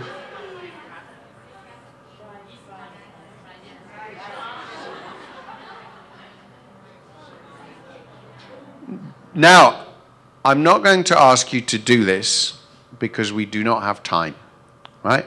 And the main objective of this session is about communication. But the point about this activity, as I said at the beginning, sometimes the best thing you can do is close the book. So we used a picture. We've asked the students to look at it. Then we have thought of some questions.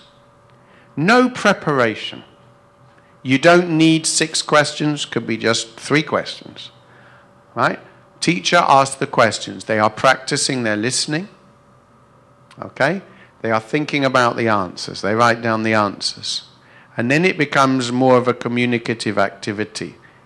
They ask each other the questions. They write down the questions. They are practicing their language, their grammar. We do all of this before we check. So now, I'll let you look at the picture.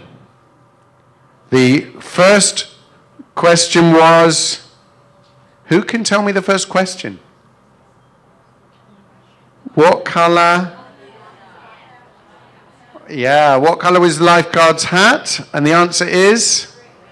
Good. Number 2, what is the girl doing with her grandfather? And looking at pictures on a camera.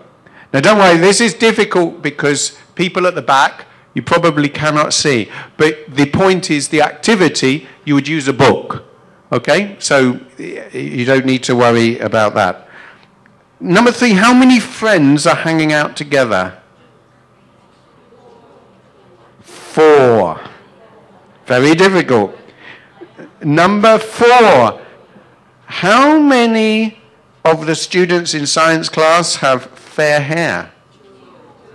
No. No. What is fair hair? Not blonde and not dark. And not brown. It's between brown and... no, between brown and blonde. Not red hair. So there's only 1. So 1. How many people are going camping? 2. And is the man wearing shorts or long trousers? Shorts. Okay, so very difficult. Challenging.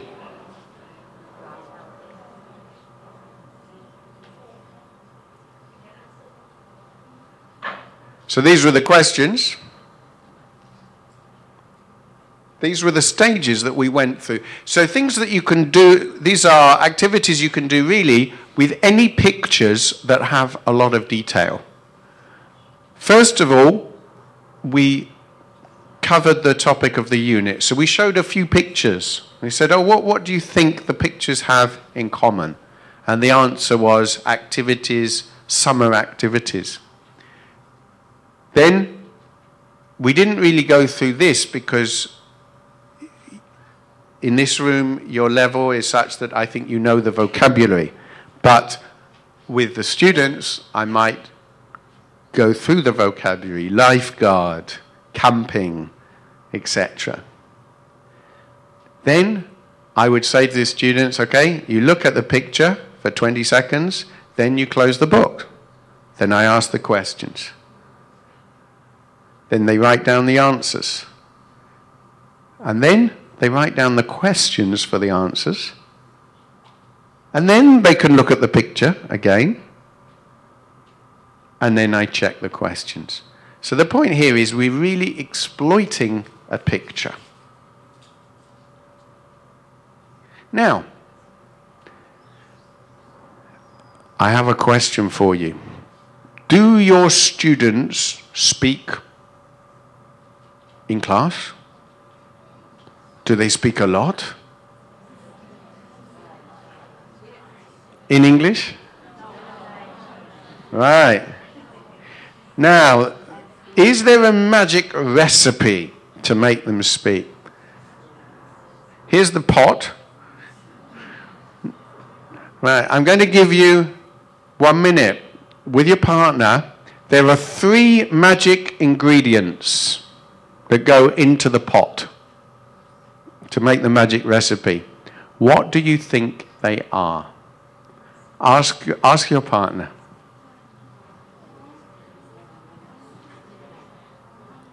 Not soup. Not chili. Not galanga, lemongrass.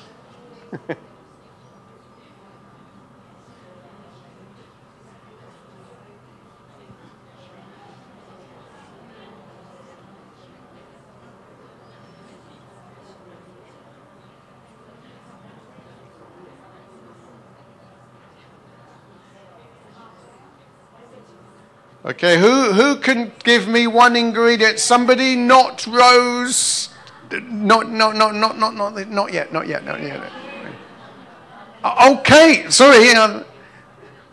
Yes, one ingredient. Well done. Good job. And you. I like it. And try again. Good. And. Okay, thank you. So that's encouragement. Okay, it's actually not one of the 3 ingredients that I put in this soup, but it's one of the other essential ingredients. So very good, well done. And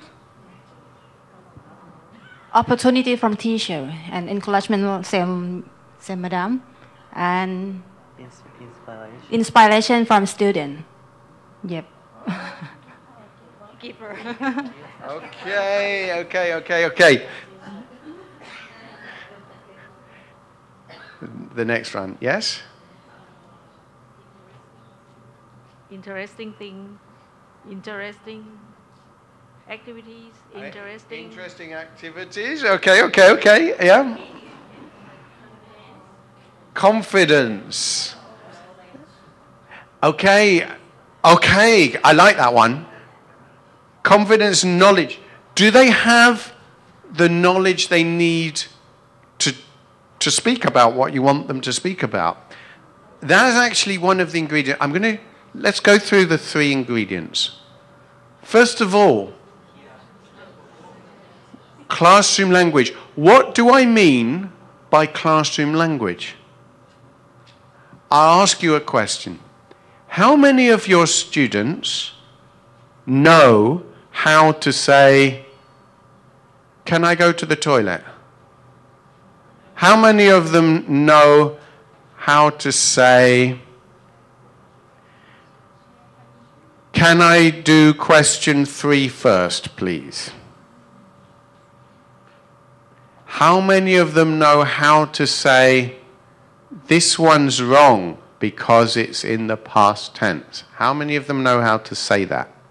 So a lot of the time now, teachers all over the world, me included, when I was a teacher, I forgot to teach classroom language.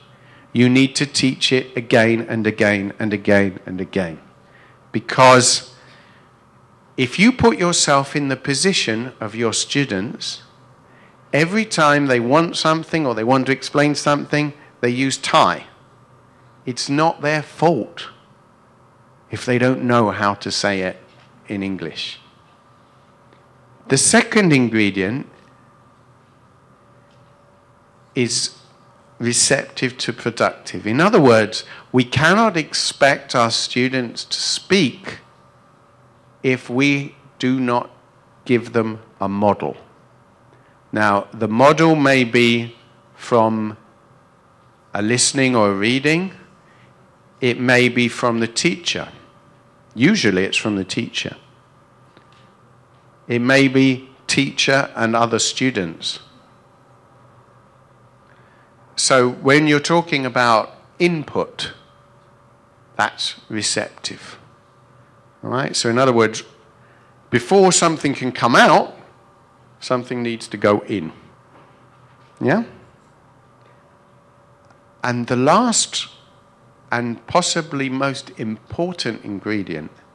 Now, you talked about motivation and incentives and praising the students.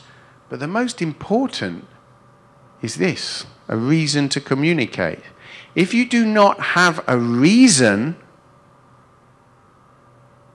to say something, you won't say it.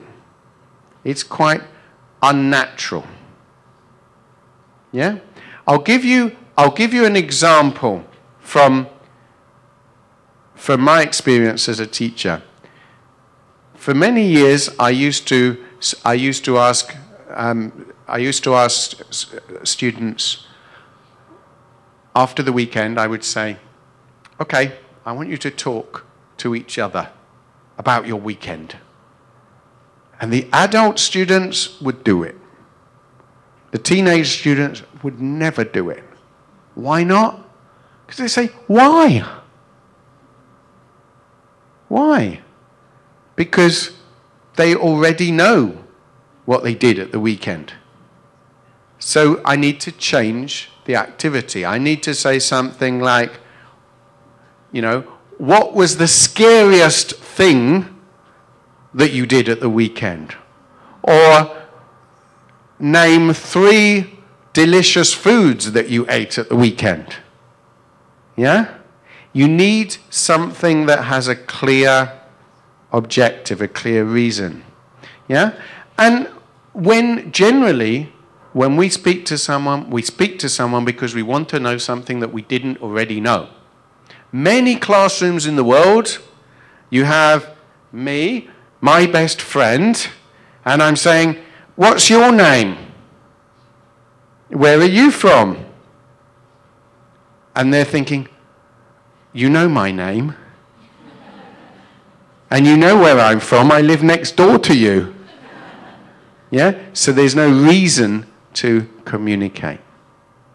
Okay, so we're going to look at some examples now. By the way, is it okay for everyone? We started this session a little bit late. Can we finish 15 minutes later? Kunwarapon, is that okay? Oh, Kunwarapon is checking because the tom yam is cooking. All right, so we need to make sure.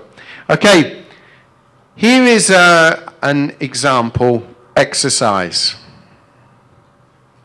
Okay, and the students need to put the words in the spaces. Okay, I would like you to do this exercise.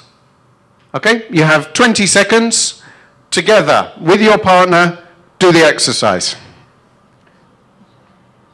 Just speak to your partner.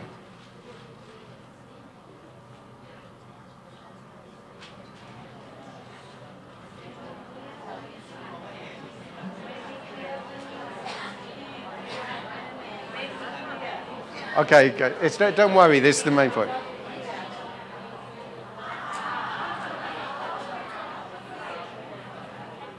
Okay, I have good news. Tony at the back, he said it's okay, we can finish 15 minutes later. Yeah? So that's good news because that means you will be hungry. And hungry students are good students. Yeah? You're hungry for food and hungry for learning. Okay. Now, I said stop. Because I could hear people speaking a foreign language. Why? Because I didn't teach any classroom language. So let's do some classroom language. If this will work. Okay. I want everybody to repeat, please. I think this one goes with this one. Can you repeat? Right, now I want you to follow my actions and repeat. I think this one goes with this one. Very good. Wait, me too. Okay. No, it doesn't, stupid. No, forget the stupid. Forget the stupid. Okay. All right. Now we have some classroom language for this exercise. So,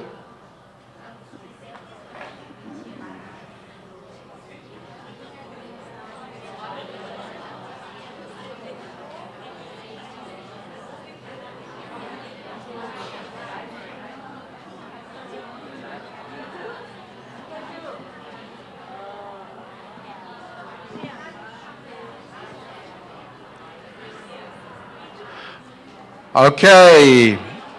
Don't worry. You do not need to complete the exercise. And the people at the back, you don't even need to see the exercise. All right? The important thing is to remember classroom language. Now,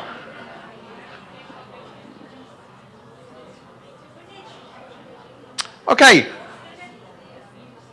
Now, I'm the teacher, you're the students. I'm just going to go through one of the questions. So, number 2, can I have a volunteer for the answer to number 2? Yeah. So, tell me the answer. Museum. No, that's not the answer. Give me the whole sentence, please. You can touch the paintings in the museum. Really? Why? Why? Because you destroy it. Oh, why? The painting in the museum is so variable, and if everybody touch it, will make them disaster. Okay, thank you. Can you give him a round of applause? That was an excellent answer. Because many students and teachers, when I ask that, and I say, why? They say, you're asking me why? But the answer is museum. There's only one answer. In real life, there is much more than that. Yeah? And so a good teacher, a teacher that encourages communication, will say, so what's the answer to question 2? You can't touch the paintings in the museum. Always ask for the sentence. Because if you don't ask for the sentence, it's not communicating. I said, why not? And the student goes, But your students will get used to it. Because they're very expensive and there's only one painting the same. Ah, yes, it's unique. That's why it is so valuable. Have you been to a museum? Are there any museums in Bangkok? Etc. Okay? You do that, and then you encourage your students to do the same. And suddenly, a boring gap-fill activity becomes a communicative activity. But we can do more than that. We can extend it.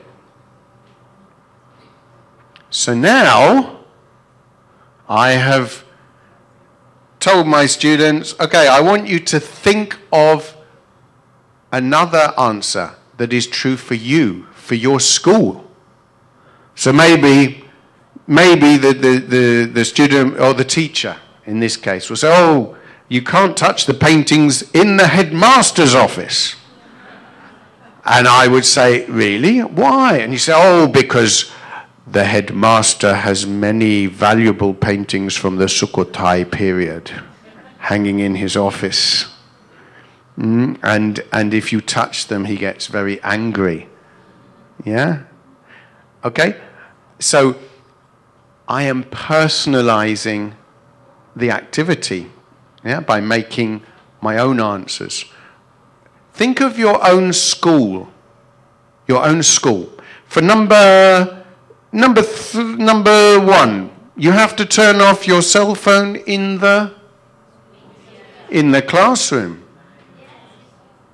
Not the movie theater is the answer to this exercise, but we want to personalize it. We want to make it relevant to your students' lives. In this case, to your school.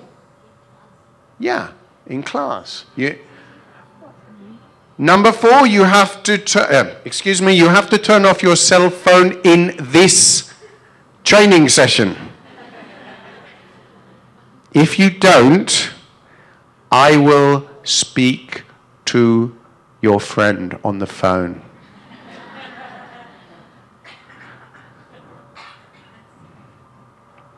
Let's have a look at another exercise here. Why is it in Thailand, sometimes teachers are very, very good. No mobile phones. And then 5 minutes before lunchtime, you can always hear the phone. But you're going to have your lunch here. It's delicious. Don't worry. Yeah? Very good. Thank you. But you don't get a prize for turning off your phone. Okay. Now, we have a different kind of exercise here.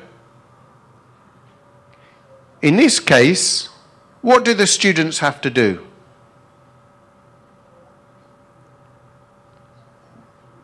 What do the students have to do? There are a number of words. What do they have to do with the words? They have to arrange them in order. So, to arrange them in order, what kind of classroom language do they need?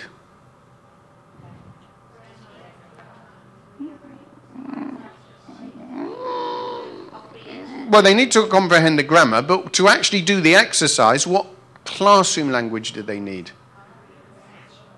The language to rearrange. For example, this one goes, this word comes first, this word comes second.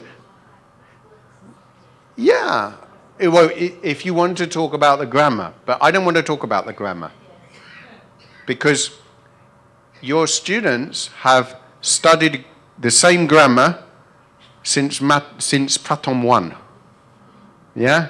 So there is a place for the grammar, but this activity, I want it to be communicative. So what classroom language? Well, you could say this word comes before this word. Ever comes before or goes before the word seen. The first word is have, for example. It's have, because it's plural. So I will drill this language to the class. So, for example, can you repeat? Ever goes before. Repeat. Ever goes before seen. Have goes before you. The first word is have. The second word is you. It's have because it's plural. I can't hear you. Right. Put your hand up. It's have because it's plural. Why am I telling you to put your hand up? To wake up and? Because the pronunciation is important. Word stress is important. If your students come out of class and they say, I like to play with my computer, nobody outside Thailand will understand them. Because the teacher has not taught them to say computer. Right? You don't have to do it the same way. There are many ways, but you need pronunciation. If you don't have the pronunciation, you do not have the confidence to say the word. All right? Yeah. Anyway, I've got a lot of angry people in this. I'm saying, computer! Angry, hungry. Okay, stop thinking about food. Okay. Now, we won't go through this activity now, but we will extend it. So my apologies to the people at the back, but you will, I think you will see the idea of these activities. So here, the first question is, have you ever seen fireworks? Second question is, has Susanna ever eaten Spanish food? Do you know Susanna? No. So we need to personalize it to make it relevant. So, I'm going to ask one of the students. Have you ever eaten Spanish food? Okay. Have you ever eaten Japanese food? Yes. Really? Where? Fashion Island or sometimes the mall. Okay. Oh, really? So where is this fashion island? Is it full of fashionable people? Pardon? Is it full of fashionable people? Fashion island? Yes. That's why you go there. To buy things or sometimes for relax. Okay, thank you. Very round of applause. A round of applause, please, for the lady. Okay. So I would model this with the students. Have you ever eaten Spanish food? No, I haven't. How about Italian? Have you ever eaten Italian food? Yes, I have, in Chiang Mai. Really? Where did you go? Now, when I was teaching students, when I started teaching, I always said, okay, this is the answer. Move on to the next question. And then I started to encourage the students to ask more questions. And I found that they enjoyed it. Yeah, the questions don't have to be perfect. But I would always say, I want you to continue the conversation.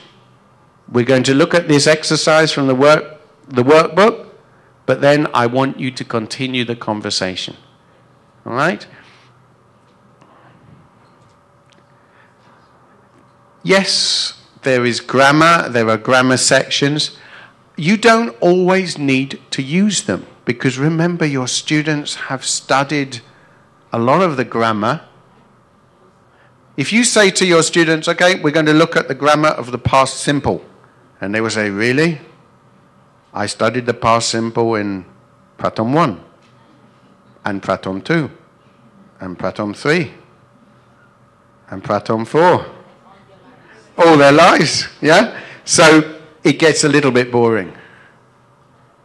But even grammar sections, we can change them. We can personalize them. We can make displays. So an example of a class display here for in the book, it doesn't say have plus verb 3, but in Thailand, this is the terminology you use. Fine. So the class display has an explanation in simple language, and then we have some examples using students from the class. Pond has visited Singapore. Tuk has eaten Spanish food. Champ hasn't traveled to Laos by train, yeah? And I've made examples. And if you have 5 different displays around the classroom, the grammar becomes a lot more interesting. Each display is a little bit different, and it will help internalize, yeah? But the main focus in my classes would always be the communication. Right. Let's look at the next activity. I want you to look at the activity and tell me, would the students complete this activity?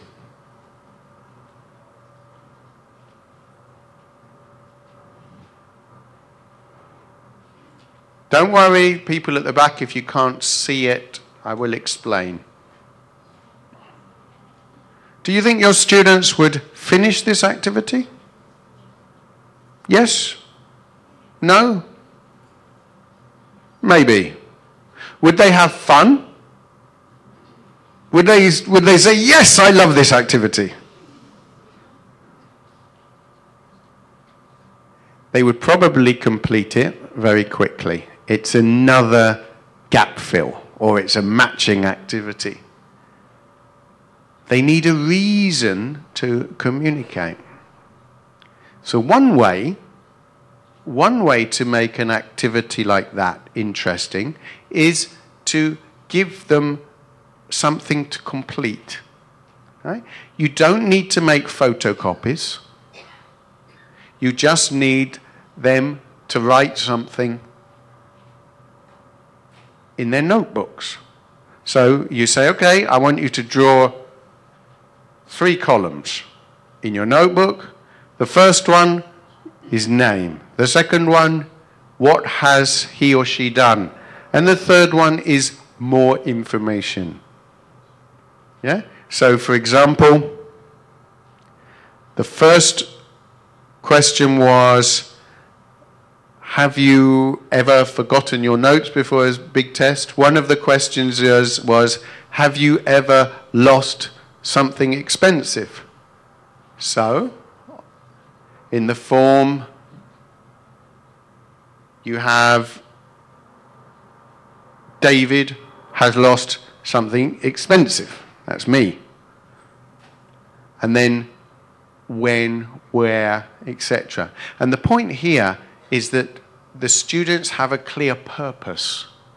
They know they need to complete a form. They know they need to speak to 3 people. And then they finished. But it gives a reason for them to speak.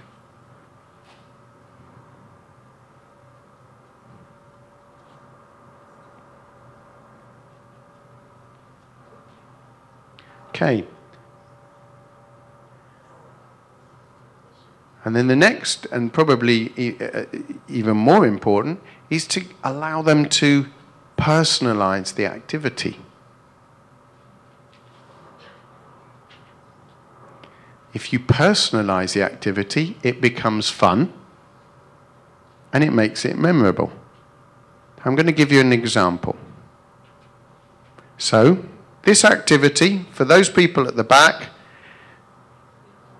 it involves asking, have you ever, questions, with some choices. But, sorry about this. Okay, the book actually says you can use your own ideas, but most teachers do not. They do not give their students the opportunity to use their own ideas. So I'm going to add some ideas. I want you to, can I have a volunteer from here, the front? Can you ask me these questions? The first question.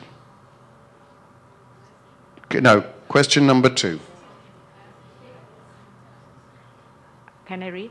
Have you ever hit a student with a book? Have I ever hit a student with a book? No, I haven't. I've hit a student with a stick. Yeah, with a pole, but never with a book. Yeah, what about you? Secret. Okay. Okay. Can you read me the next question? Cannot see it. Have you ever kissed the head teacher? Have I ever kissed the head teacher? No. I've never kissed the head teacher. I've kissed the deputy head teacher, the history teacher, the sports teacher, the maths teacher, but never the head teacher. I would never do that. What about you? Have you ever kissed them? No. No. Okay, so I've allowed my students to think of some crazy examples. Why not? If they do that, they will be more likely to remember the activity. So, I want you, on your piece of paper, can you draw 2 big circles?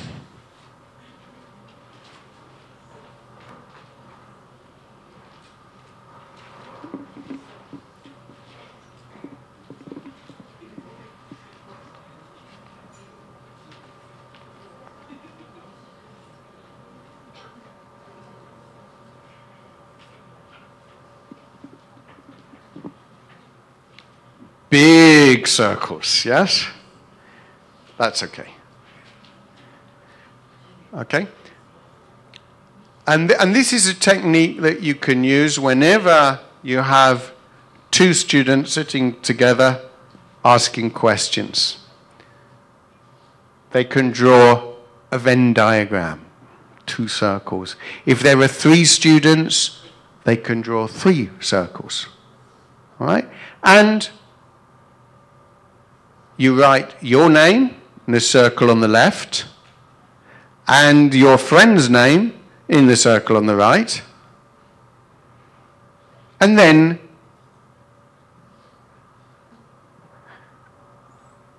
then you ask the question. So, for example, have you ever kissed the head teacher? No. Have you ever kissed the history teacher? No. No, I haven't. very good. I have. I've kissed the history teacher. So, she hasn't. I have. So I will write kissed the history teacher here. Okay? Have you ever slept in class? Yes. Top secret. Me too. So I will write slept in class here. All right? So, what I want you to do, think of 2 activities, because we don't have very much time, and I want you to ask your partner or partners, if you have partners, you need 3 circles, ask them 2 questions and put the structure, so for example, slept in class, in the right place. And the task and the reason to communicate is to put the structures in the right place on the diagram. Okay? You've got a few minutes, so work with your partners. Ask them some questions.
But I have. Yeah, good. Okay. Now the good news is that lunch is very soon.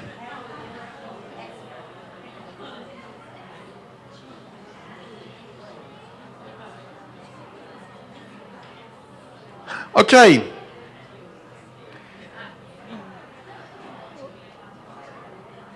Now, the activities that I've shown you so far, you can use with any book, any level. It's simply a question of extending or adapting what you have in the book. Board games, in the case, I've included this because in time zones, there are a lot of board games to help review vocabulary. So I just wanted to show you an example. So you'll see review board games throughout the student book. The good thing about board games is they do not need to be done exactly when they are in the book. If you have finished Unit 3 and you need to move on quickly to Unit 4, you can come back to the board game in Unit 3 anytime. You can play it twice or 3 times. don't worry, we're not going to do this because it's very difficult for people to see. But you will find the teacher's book extremely useful because the version in the student book, some of the questions are quite difficult even for teachers. All right? So the students should be able to answer them because they have recently studied them. But you'll find in the teacher's book, the version in the teacher's book is like this. It includes the answers and explanations. Now, board games, they can be done at any time. They can be repeated 2, 3, 4 times. They can also, you can create your own board games. And even better, the students can create them. So this can be an activity when you have finished the first 3 units, for example. You can ask the students in group to prepare board games. You can collect them in, check them, and give them out again 2 weeks' time or a month's time. And then you have a lot of different board games to play with. Again, they do not need to be perfect. If they are encouraging communication, then they will help the students to internalize the language.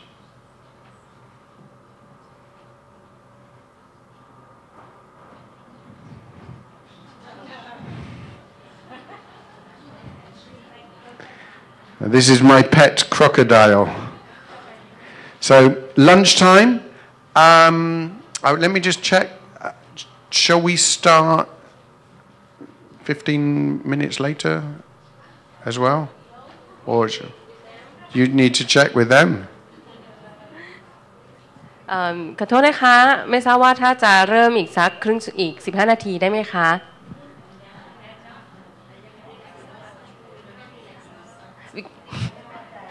Is okay or not okay?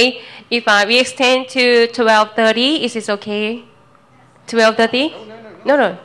Oh no, you mean now it's time for lunch? Yeah, it's time for lunch now. Okay, so we will be back. What time, sir? I don't mind. Is 45 minutes enough? Is 45 minutes enough for you, or we will come back at 1:15 or 1:15? Okay.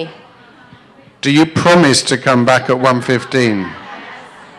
Now, anybody who comes back at 1:16, we will lock the door. Okay? And you will have to pay 100 baht to come in. Okay? All right, good. See you soon. Yeah. Thank you, Mr. David Percy.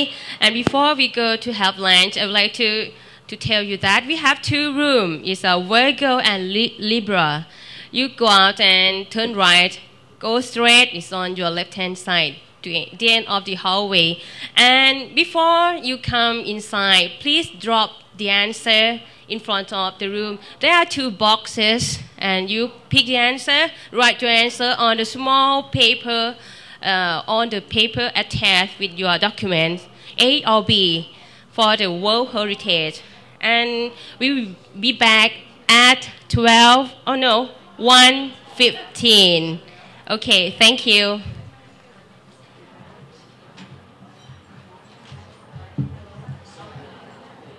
Excuse me again, please. We will have 10 seats for 1 table. Please fulfill the table for 10 people. Thanks a lot. Thank you.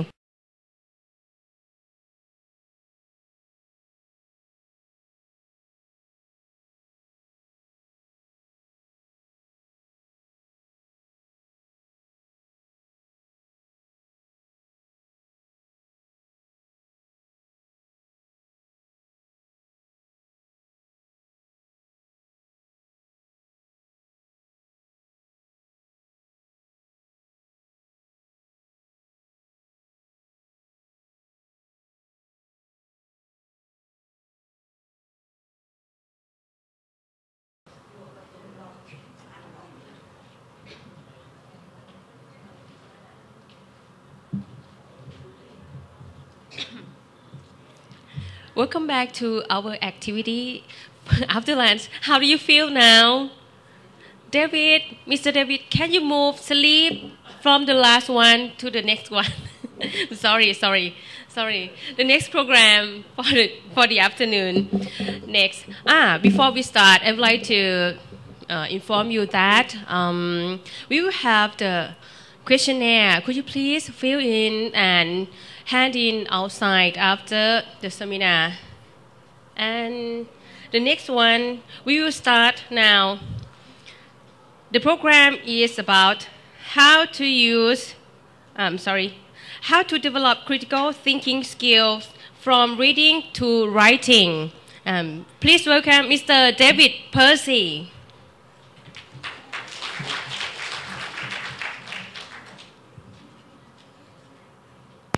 Thank you. Okay. No sleeping. Is everyone awake? Yes. Some people are very quiet. I just check. Brendan, can you help me check that everybody is awake? Okay.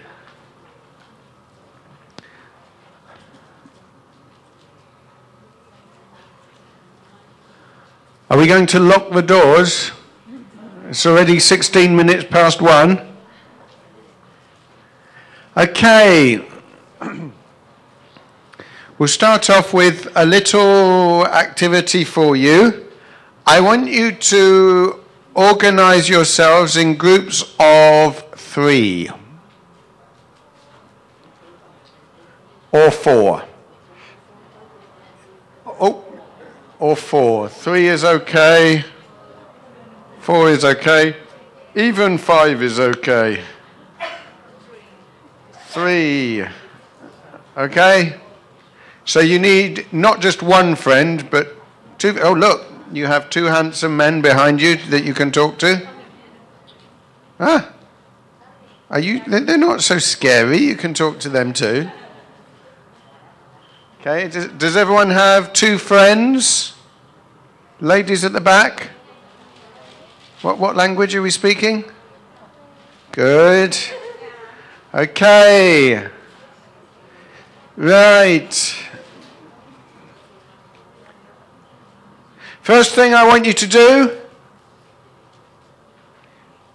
name the 10 countries of ASEAN with your partner, with your group.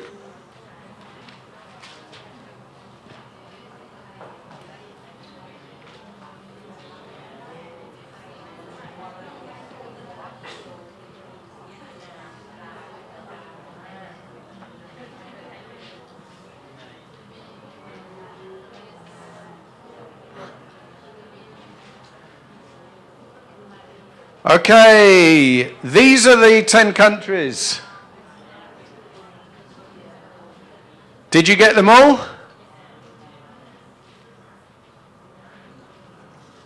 Okay. Now, listen very carefully to the instructions. 8, 9, 10. What language are we speaking? What language? What language? What language are we speaking? Yes, sure. Right. Hello. Now, I want you to choose a country, but do not say the name of the country. Do not tell your group the name of the country. So I'm going to give you an example. I'm going to think of a country and I'm going to tell you 3 things about that country, and I want you to guess which country I'm talking about. Okay? So, wait until I've said the 3 things. Don't say anything until I've said the 3 things. Okay, this country eats very spicy food. It used to be a colony of Holland. And it has the largest population of any of the countries in ASEAN. Yes, the country is Indonesia. So you see, I gave you 3 pieces of information about a country, right? But don't speak until your the person in your group has told you the 3 things. Okay, so you've got to think of any country, but not Thailand. A different country in ASEAN. Think of 3 things. Tell your group the 3 things and see if they can guess which country you are talking about.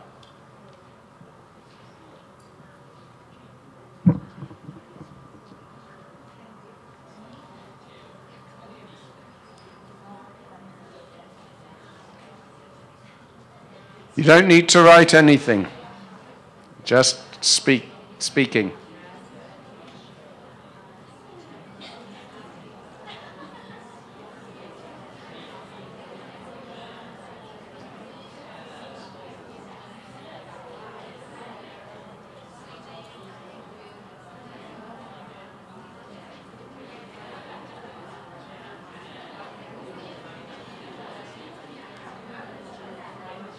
So think of a country.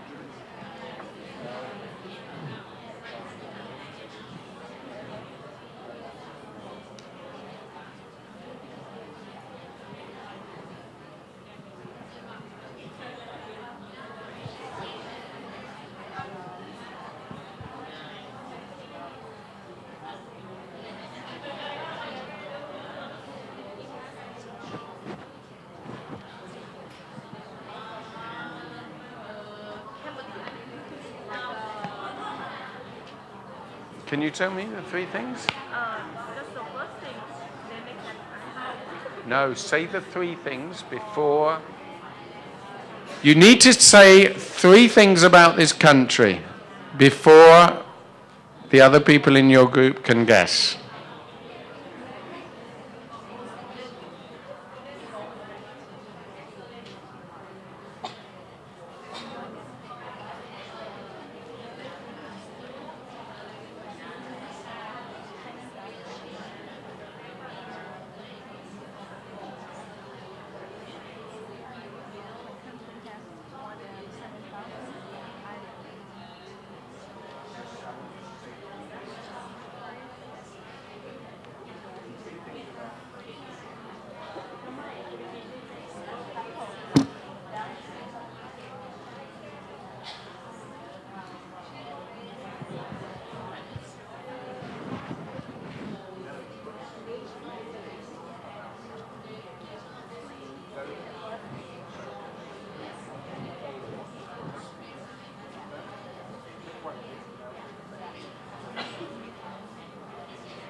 Okay, who wants to play this game with me? Somebody tell me 3 things about a country and I'll see if I can guess. Okay.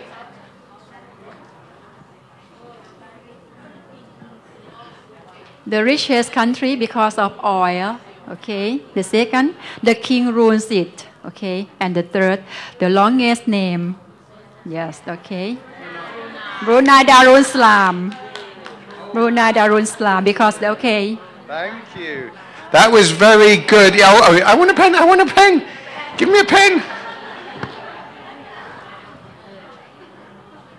Okay, here is a beautiful, expensive National Geographic pen. Okay. Anybody else want to play this game? No? Okay. Now, for an activity like this to work well, two things are very important. One, the instructions and the modeling.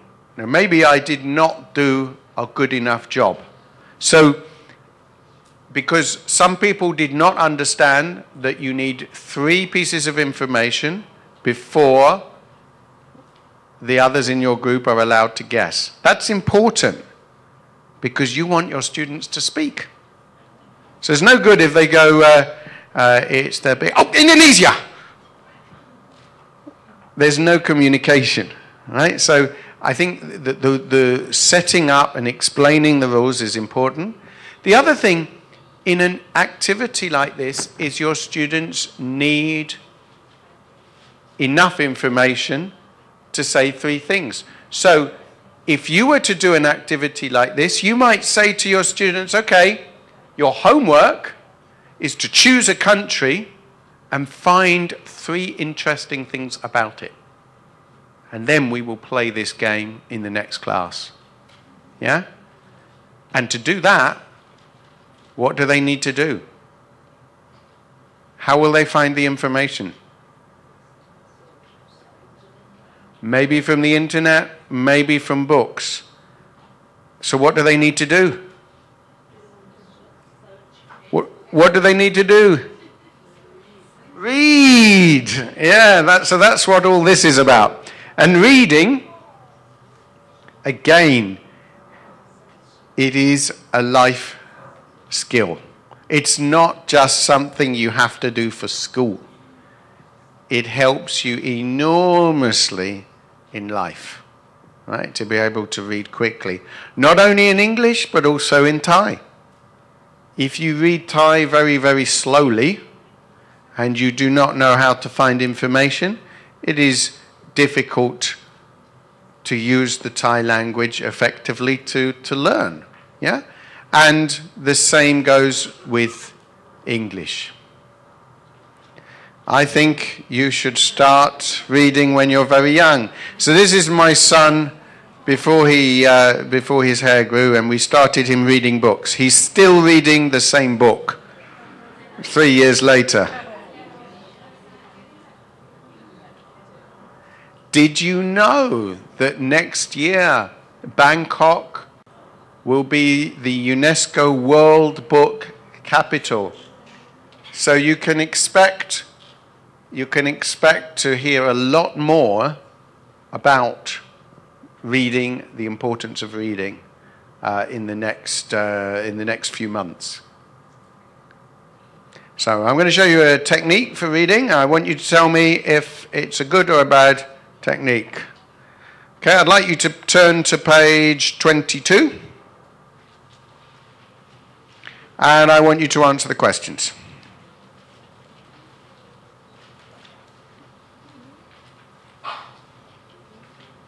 Okay, the answers are, number 1, the answer is sport. Number 2, the answer is Indonesia. And number 3, the answer is history. Is that a good technique? Bad technique, thank you very much. You can close your books again. Okay, why is it a bad technique?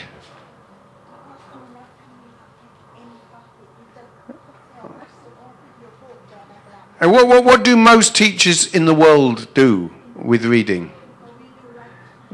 Yeah, we all do it. We say, okay, open the book, read, and answer the questions. What's the problem? The problem is the students don't want. Remember the last session we talked about that you need a reason to communicate. Not just speaking, right? If you want your students to read, they need a reason to read. You want your students to listen, they need a reason to listen. You want them to write, they need a reason to write. Just saying, open your book, read, and answer the question, They don't really have a reason to read. So there is a lot you can do before you open the book. Right? Everybody close your book.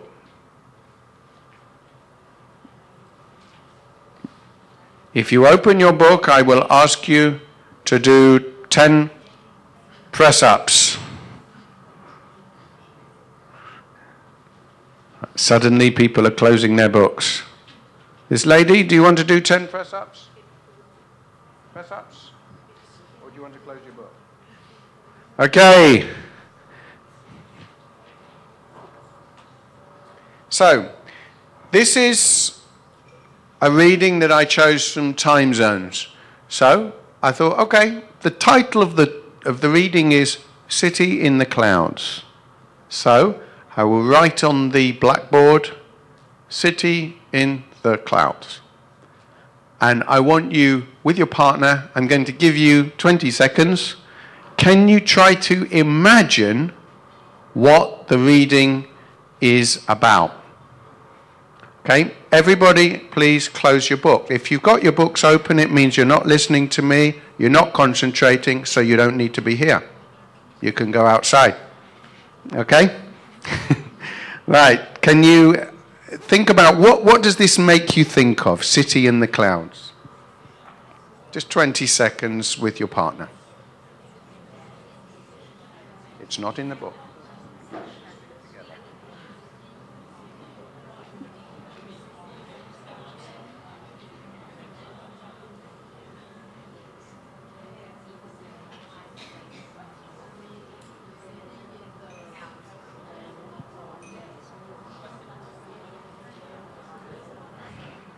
Okay, can I have a volunteer to tell me what do you think it might be about? Yes. Yes. About? The pollution. It might be about pollution. Good. A beautiful poem for you. Anybody else? I need some more pens. Rose, you have too many pens already. I need somebody else. Oh, okay. Go on then. I think that it's the land of the clouds and it's a high city or the high. A high city, a city on a mountain, for example. Very good. Anyone else? Yes. About the problems in the city. Okay, thank you very much. Anybody else? Yes. City in our dream. A city in our dreams. I like that. Isn't that a beautiful answer? A city in our dreams. Thank you very much. Okay, now, before I move on, some people are still looking at books. Some people... Now, I'm not saying just look at me. I'm telling you that you're here to do what? You want your students to communicate. I'll ask you one question. How are your students going to communicate if you will not communicate with each other? All right? So the people who are sitting and looking at a book, you're here for the wrong reason. Yeah? Because you can look at the book at home, but you can't communicate with each other at home. Yeah? In English. So remember the receptive to productive. You want your students to communicate. Put yourselves in the position of students today. Right? And try to do the same. If you don't do that, it will be very, very difficult for you to do that in class. Yeah? Okay? So, we've had some great ideas for what this might mean. 4 different ideas. Now, again, I might just write this on the board. And for people who can't see this, I will tell you what it says. It says reading. Read the title and look at the pictures. Which questions do you think the article will answer? Who lived in Machu Picchu? How many buildings are there in the city? Why did everyone leave? And what is the city like today? Now, what more do you know now that you didn't before? Can I? Poor Rose, she wants to speak. Yes. Here you go. I know the word Machu Picchu. It's just like the World Heritage. It's from, I think that Peru or Chile. Yes, okay. And Inca people used to live here.เป็น Inca culture. Right. Good. Excellent. So, round of applause. I'll give Rose another pen because I know she's going to give it to everybody else. So, okay. So, what do we know now? We know that it is about a place called Machu Picchu. And some people in the room know Machu Picchu. They know it's in Peru. Some people don't know that. Right? But you know a little bit more than before. No, I haven't been to Machu Picchu, unfortunately. No. I went to...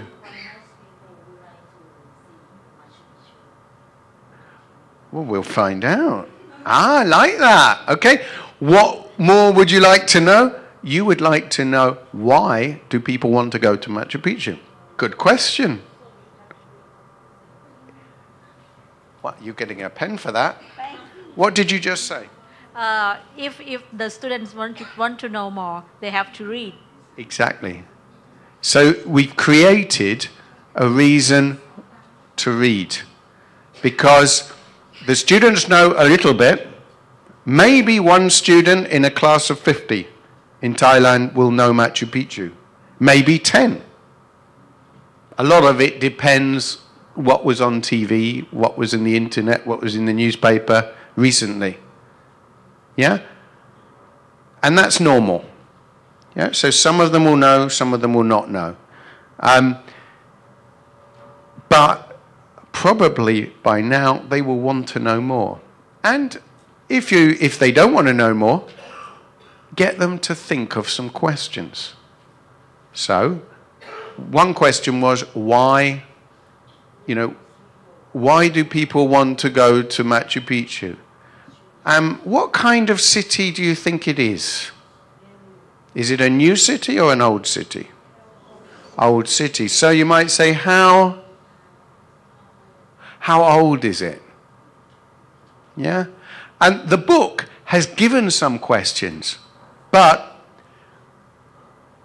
one thing I would always suggest is don't open the book until you have to. So the book, there are some questions in the book, but if you keep the book closed and you try to guide your students, try to encourage questions, put some questions up on the board. If the questions come from the students, they will have more motivation to read. Yeah? And then they can answer the questions in the book later. So, I'm going to guide you to some more questions. Okay? So, for example, it's an old city, so how old is it? When was it?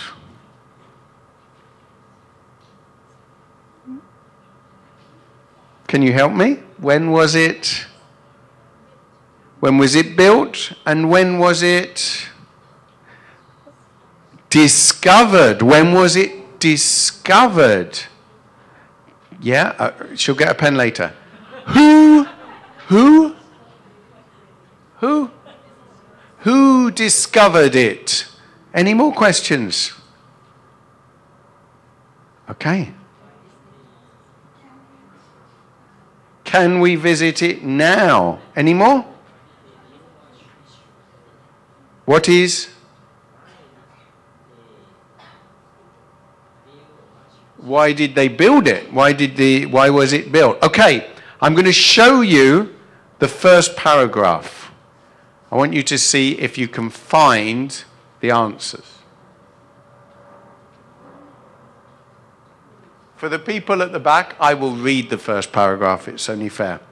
So in 1911, Hiram Bingham was exploring in the Andes Mountains in Peru. Bingham was an American professor from Yale University who was looking for Inca ruins. One day, he asked a guide to take him to some ruins high in the mountains. When they reached the ruins, the professor was amazed. It seemed like an unbelievable dream, he later wrote. What could this place be? The place was the forgotten city of Machu Picchu. So, the questions we had were, when was it discovered? 1911. Who discovered it? Yeah, why did he discover it?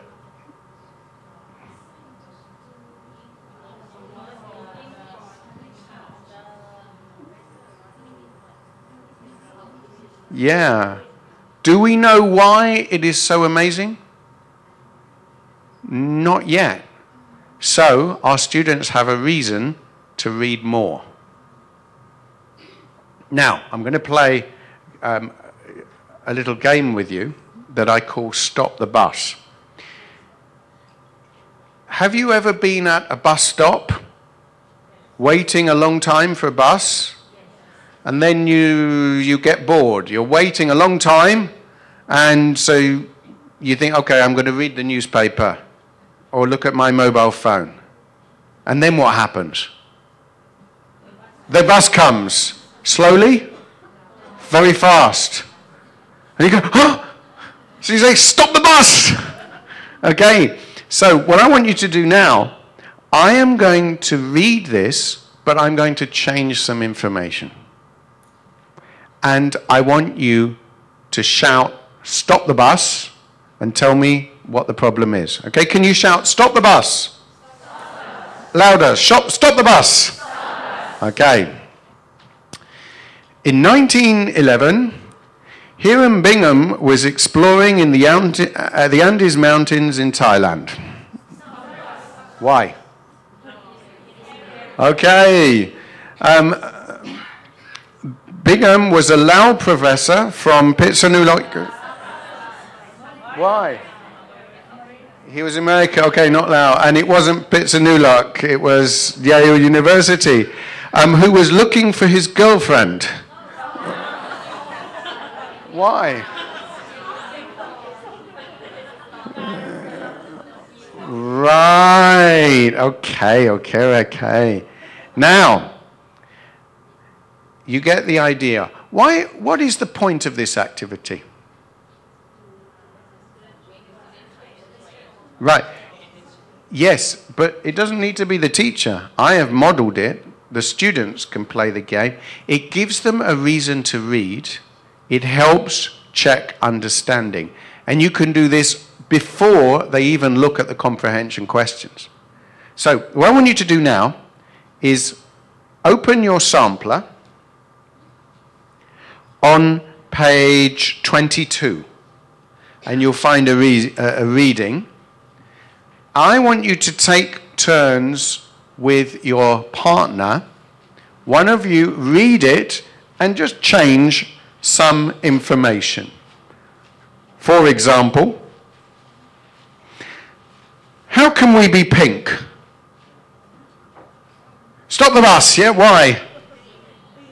Green, right? Because some people are very sleepy. They didn't notice. It says, how can we be green?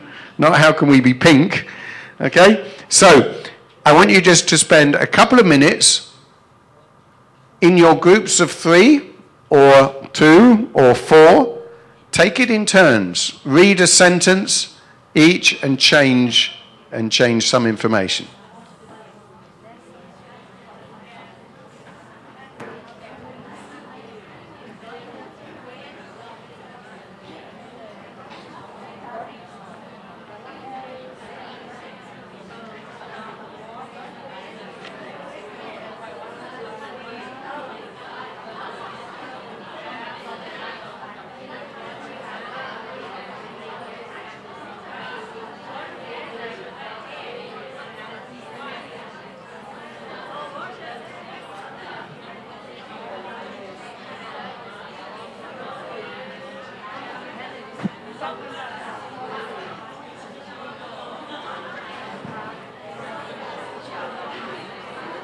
Explain to me. Okay.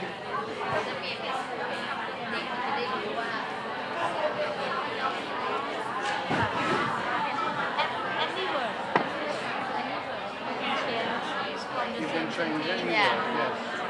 Turn it to other.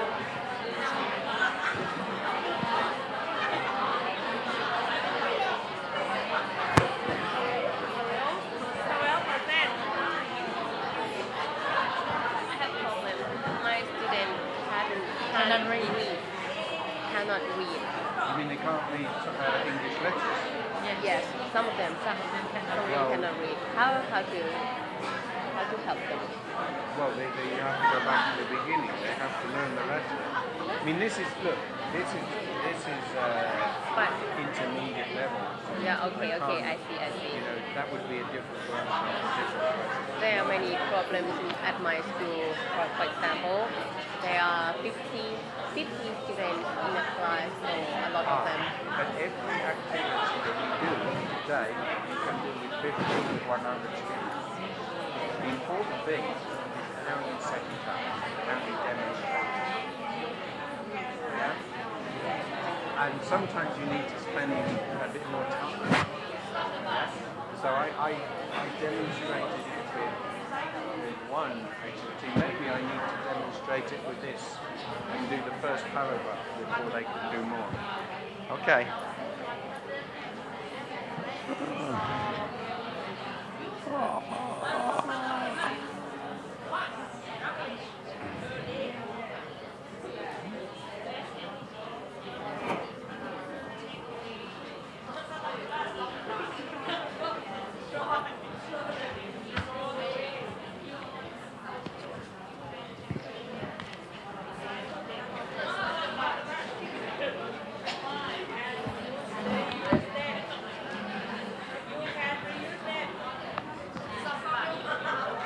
Okay, can you close the book, please? Everybody, close the book or you will make the teacher very angry. And you will not win any prizes. Okay. Now, who can tell me how much of the world's water can we drink?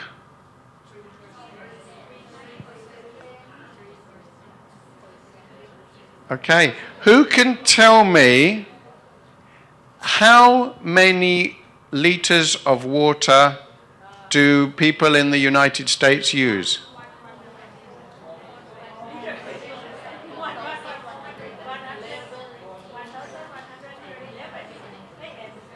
So people in Japan throw away 1,111 grams of rubbish per day. Now, the point I'm making, just asking you those questions, is that when you've done this activity, the comprehension questions become a comprehension check.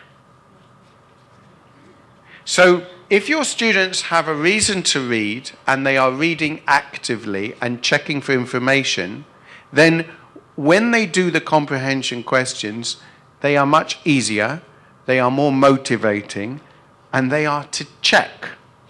They're not a test. Yeah? One of the problems that we have, I think, with reading is that the questions become the focus. The questions are like the test, and the students find it very demotivating. Right? The questions, I think, if the students have already read and understood most of the reading, then they will want to answer the questions. Again, they will want to open the book. Now, this is the remainder of the reading about Machu Picchu. So this is one of many interesting readings. Okay? If you do any activity, like stop the bus, one of the teachers here asked me, what do I do with 50 students in the class? Well, how many teachers are there here today? About 100. So really, every activity that we do, you can do with 100 students. It's not easy. Sometimes it won't work. But the most important thing is the way you set up the activity, the way you model the activity. Sometimes you may need to model it more than one time. So with you, I just modeled a few sentences. And then I asked you to practice with a different article. Maybe with your students, you would need to do the whole of the first paragraph and then practice with a student and then ask 2 students to practice in front of the class. All right? It's not your students' fault if they find something difficult. It's not your fault either, but you can make it easier. Yeah? Sometimes we need to just go an extra stage. Now, the article was about Machu Picchu. Machu Picchu is a long way from Thailand. All right? But if you look at the topic, I'll tell you what the rest of the article says. It says, many years ago, it was a busy, peaceful place. But 500 years ago, the Inca people left. Can you turn your phone off, please, or put it on silent? Okay? And it was forgotten for many years before it was rediscovered. Today, the Peruvian government is worried there is too much tourism. It wants people to visit Machu Picchu because tourism means more jobs and more money, but it is also worried about environmental problems. Yeah? So, it's about Peru.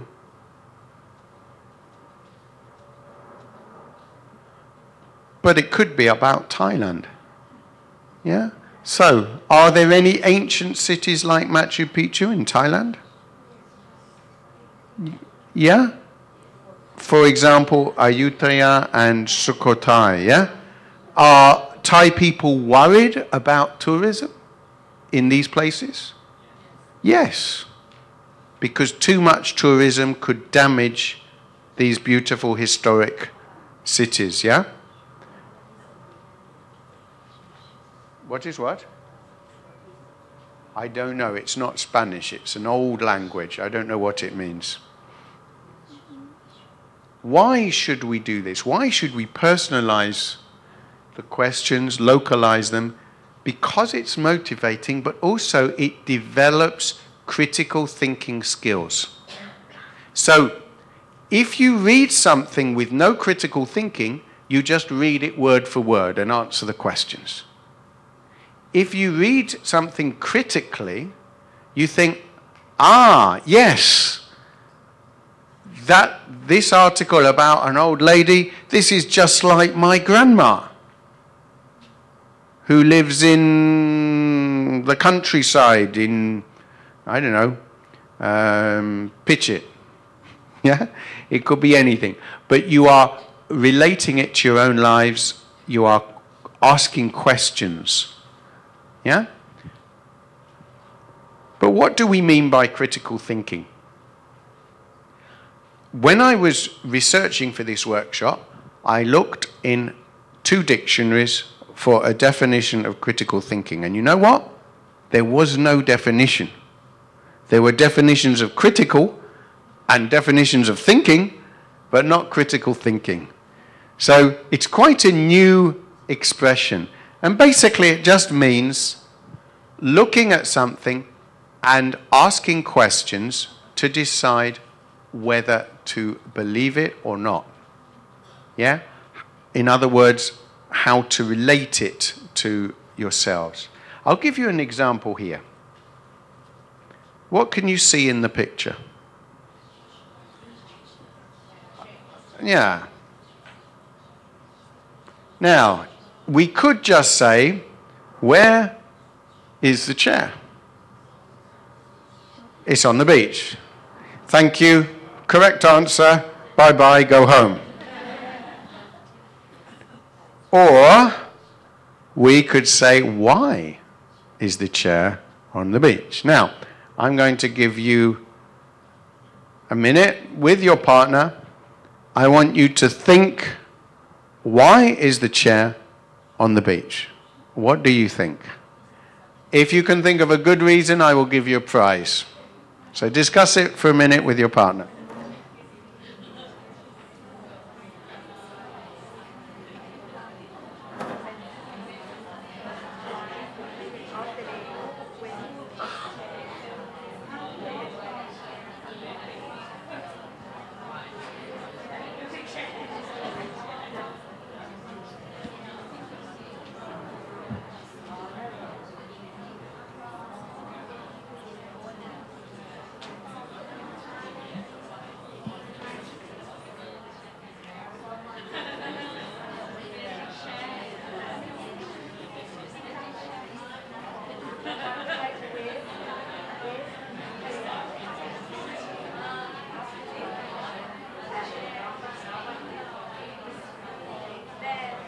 Okay, we have a volunteer.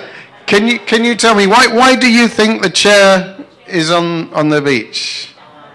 Someone's bring the chair from the sea. Somebody brought the chair from what? Just from the sea, or?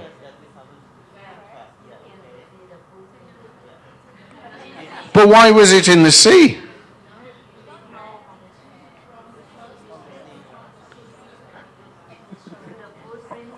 Okay. All right, but why? Why? You get a prize for saying, yeah, okay. Yes. Preparing for a music video. Very good. To play a game. To play a game. Who's playing a game and what game? Maybe the girl and the boys, or girlfriend, boyfriend, they play the game.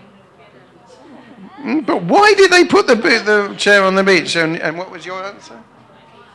Maybe there will have the party on the beach. A very small party, yeah? Just one chair. Okay.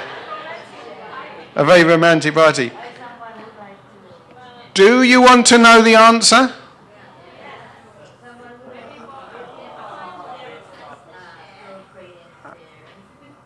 Do you want to know the answer? Okay, the answer is the chair belongs to a mermaid.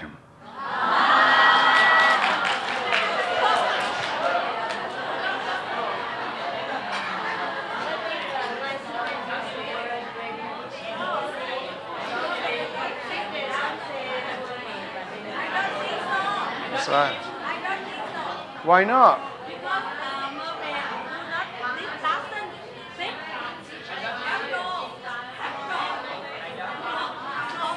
I only said that the chair belongs to a mermaid. Maybe a human stole the chair. That's why there are the footprints. And why is that the answer? It's the answer because I want to believe it. Because I want to believe in mermaids. Especially beautiful mermaids. Especially when I am on the beach. I won't tell you how many. So, now the point that this is an interesting question. If you ask young children this question, you will get a lot of imagination, a lot of very interesting answers, because young children are naturally critical thinkers. And the funny thing is, we need to become critical thinkers again. It's quite fun, but it's not always so easy. But if we think critically, it means that we also think laterally. We think like horizontally. We don't just think like this. And that's a very important skill in today's world. Why is critical thinking so important in the modern world? Who can tell me? Why do you think it's more important today than before?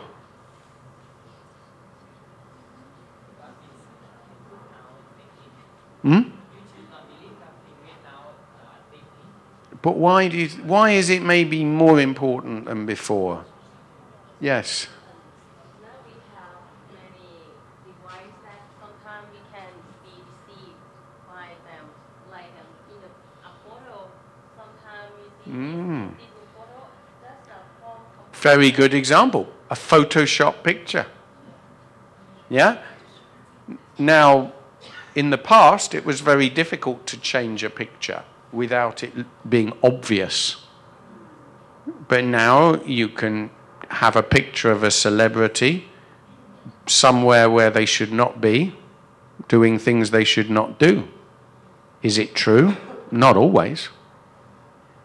And most of all, the information from the internet, can you always believe it?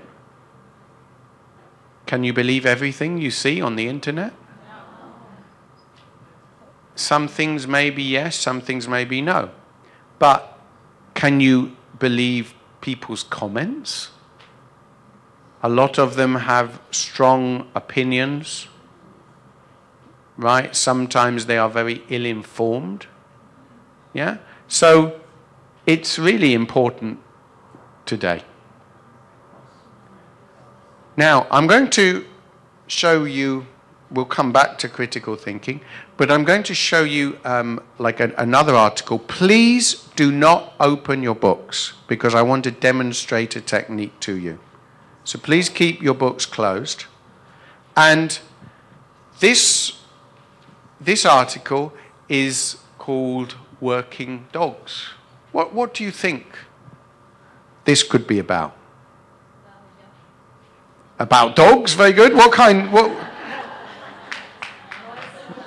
No, she doesn't get a prize for saying it's about dogs. Yeah, okay. Give her a prize for saying it's about dogs. You don't get a prize just for answering. Okay. Right, okay. Here's a pen. It is about dogs. Well done. Round of applause. Okay, now, why do you think it's called Working Dogs? Huh? Dogs who can help people. How do you think they can help people? Right, they maybe rescue people. They can work just like a human. A secretary? I would like to have a dog to do all of my job. That would be fun. Yeah? Okay. Again, I've just written the words on the board. Now, I'm going to show you, first of all, we're saying, what do you think this activity will be about? So you've said, some people have said it's about dogs that help people. Some people said it's dogs who rescue people. Okay, we're going to listen to the first few lines. So the teacher could dictate it, or you could just listen. So we're going to just listen. And what I want you to do, when I stop the listening, I want you to try to put it back together with your partner. I want you to try to write it down. But first, just want you to listen. Unit 5. Are cats cuter than dogs? Reading. Working dogs. Dogs are great pets. They're loyal, playful, and intelligent. But some dogs are smarter than others. These smart dogs help people. They are working dogs. Right. Together. See if you can put those sentences together. See if you can write them down.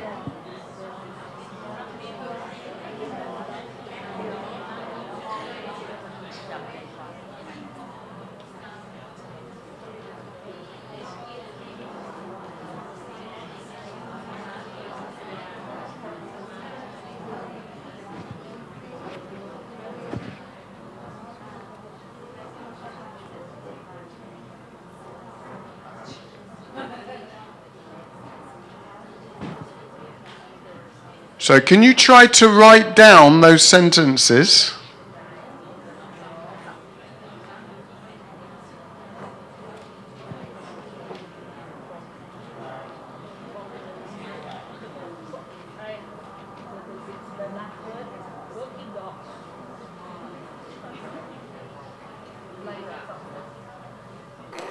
Unit 5. Are cats cuter than dogs?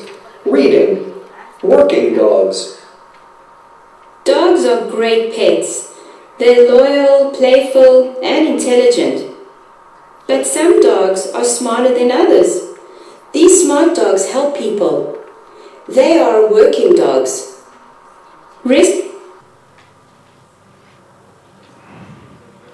Okay. Was it easy to write everything down? Not easy. Was it challenging? Yes. Was it fun? Yes.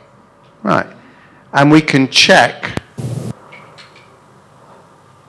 So at this point, if it's just the first few sentences, you could write them on the board.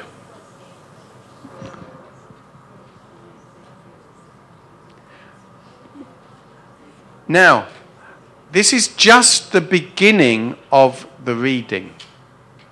So now we know what the article is about. We know it's about dogs that help people. Now, what else do we want to know? What else do we want to know?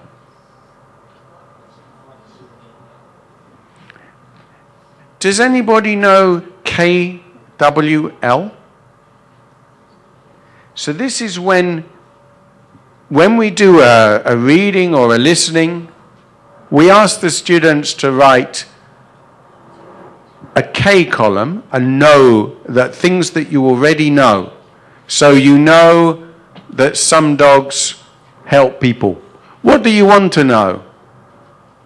And then the L is what you learned when you finish. So what do you want to know about working dogs? Can you think of some questions? What can they do? Very good. Anything else? How do they help people? Anything else? What kind of dogs are they? Exactly. So, for example, what do working dogs do? What kind of dogs can be working dogs? And what kind of people use working dogs? And we can then open the book. So now, do your students want to read? Do they want to open the book? Yes, because we kept the book closed. And the questions come from them. So you will find this in the sampler. I can't remember which page. It's on... Which page is it? Page 30. Yeah? There you'll find the article. We won't do it now. We won't do it now. But the answers... So this is the article. And these are the answers to the questions. What do? They find people. They help people find the way. What kind of dogs can be working dogs? Well, rescue dogs are usually German Shepherds and St. Bernards because they are stronger and more intelligent than other dogs. So the students are being introduced to the grammar as well as the vocabulary here. It's the grammar of comparing, comparatives. What kind of people use them? People involved in rescue, for example, the police, or people who cannot see or hear. If your students make the questions, they will be more motivated to read. It's also a training for critical thinking. Some of your students will find it quite difficult at the beginning if you say, I want you to think of questions. And I think it's important to allow them to do this in groups, because individually it can be very difficult at the beginning. But it encourages critical thinking, and it reflects real life. I have a question for you. Hands up if you read the newspaper. Sometimes. Hands up if you read the newspaper. I read the newspaper. Nobody else? People at the back, do you sometimes read the newspaper in Thai? Yes, put your hands up. Some people have got very heavy hands. Right. When you read the newspaper, I have a question for you. When you read the newspaper, do you have a list of multiple choice questions to answer? No. So, is it natural to look at multiple choice questions when you read? Not really.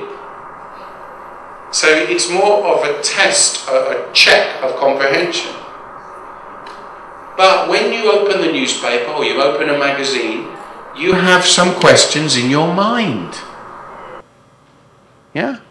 So what you're doing here is encouraging your students to do this in English.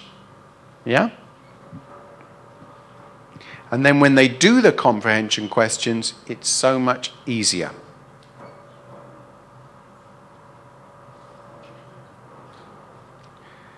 Now, big question is, from reading, most books will go from reading to writing. They'll say, here's the reading, now write. So, I've got some questions here. Do you enjoy teaching writing? Do your students enjoy writing? Why or why not? Okay, I'll give you 30 seconds with your partner. Do you enjoy teaching writing, and do your students enjoy it?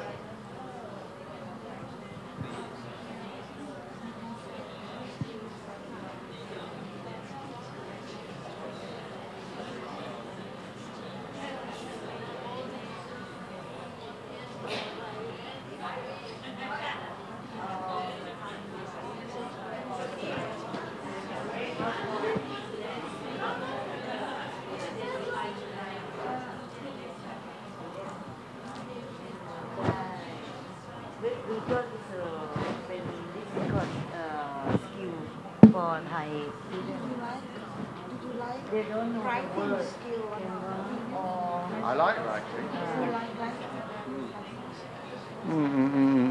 Okay.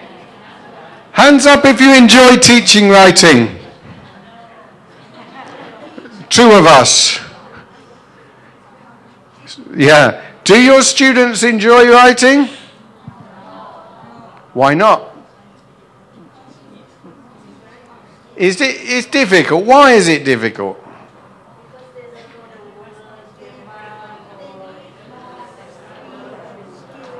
Okay, let's look at some of the reasons why students struggle. One thing is,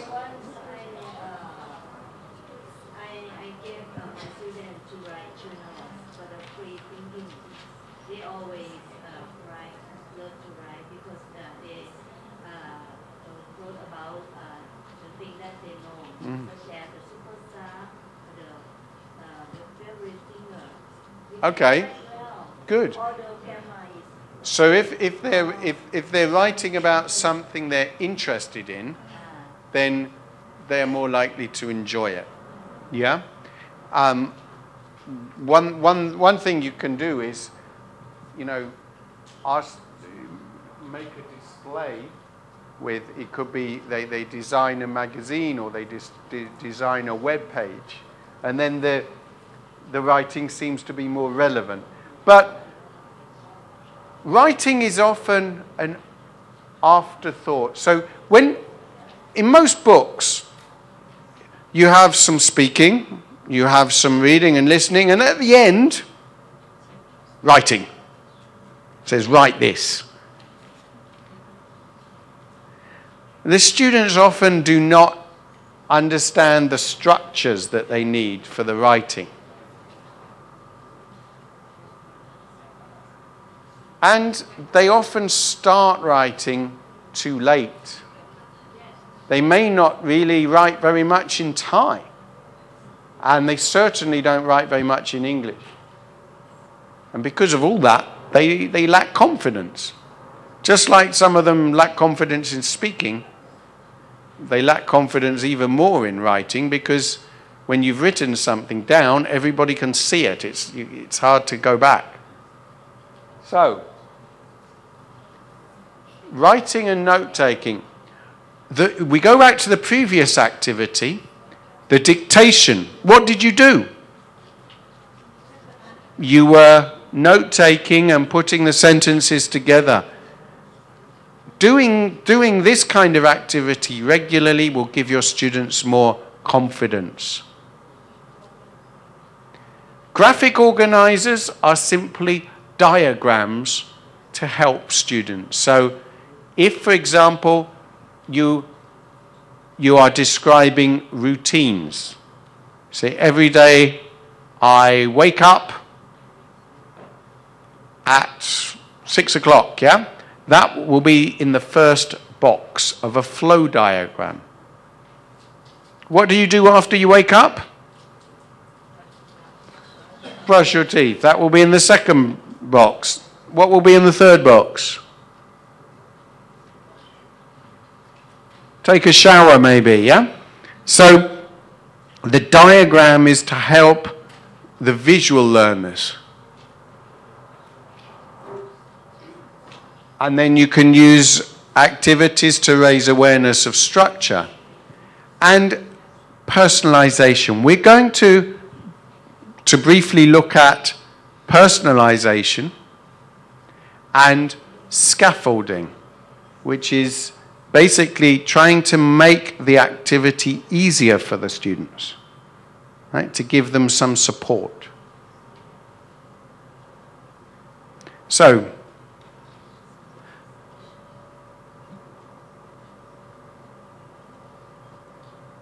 if you look in this example, there's the reading on working dogs, and then the end of the unit, the students they look at a blog about pets, and then they are expected to write about their own favorite pet. So here is the blog. So blog basically being someone expressing their opinion on the internet. So first thing I would do is look at that and then maybe write it on the board.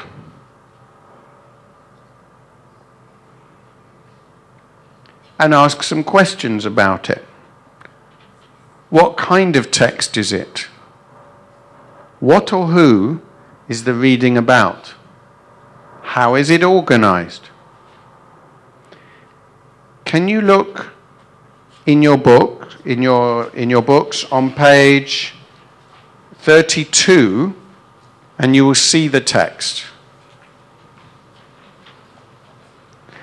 See if you can answer these 4 questions. What kind of text is it? What or who is the reading about? How is the reading organized? And why did the author write this? Let's have a look at it with your partner.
Okay.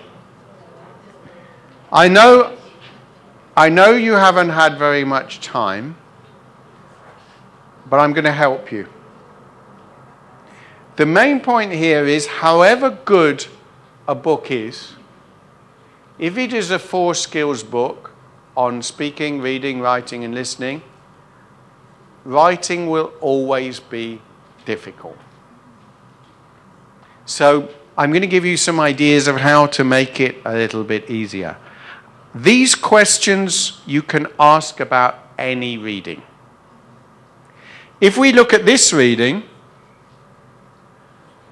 I have divided it up in different colors. So the first one is a topic sentence. My favorite pet is a cat. And the rest of it is saying why. There's a section here about cats. The part in blue is why cats in general are better than other pets. Then the part in green, the writer is talking about a physical description of their pet. And then the next part is how this particular this particular pet is better than most cats, more friendly, etc. So, if we answer the questions, what kind of reading is it? It's a blog on the internet. And as I said, a blog, for people who are not familiar with blogs, a blog basically is somebody putting up their opinions really on different topics for people with similar interests to read. What or who is it about? It's about someone's favorite pet. How is the reading organized? 3 sections, as I said. And why did the author write this? To tell other readers on this blog why his or her pet is so great. Now, it might seem very obvious to us what the answers to these questions, but it's not so easy for your students. It's an extra stage that will give them more confidence. They will understand the text much better, because the text is not only understanding the words, it's understanding the structure and the purpose.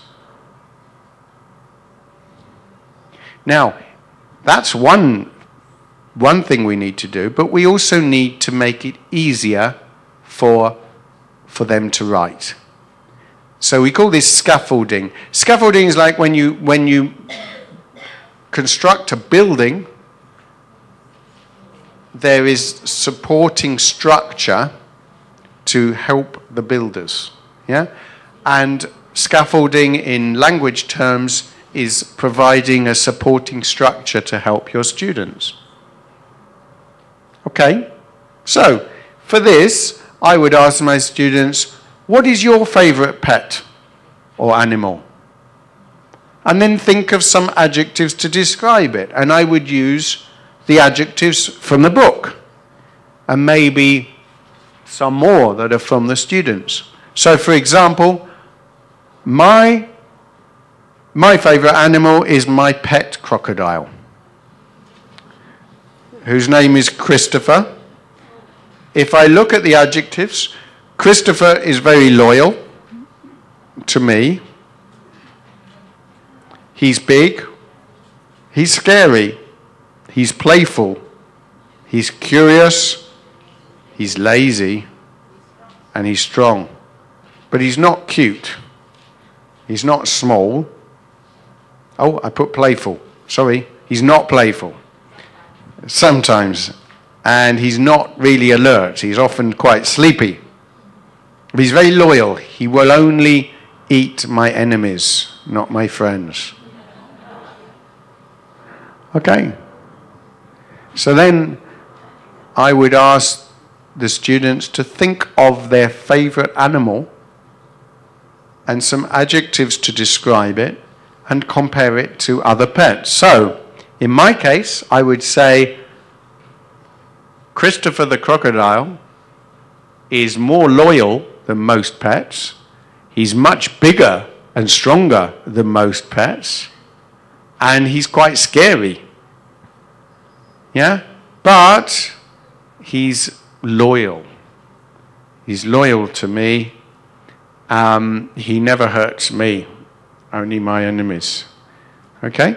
So, at this stage, do you want to spend 20, 30 seconds? Tell your partner, what is your favorite pet or your favorite animal? And describe them using these adjectives.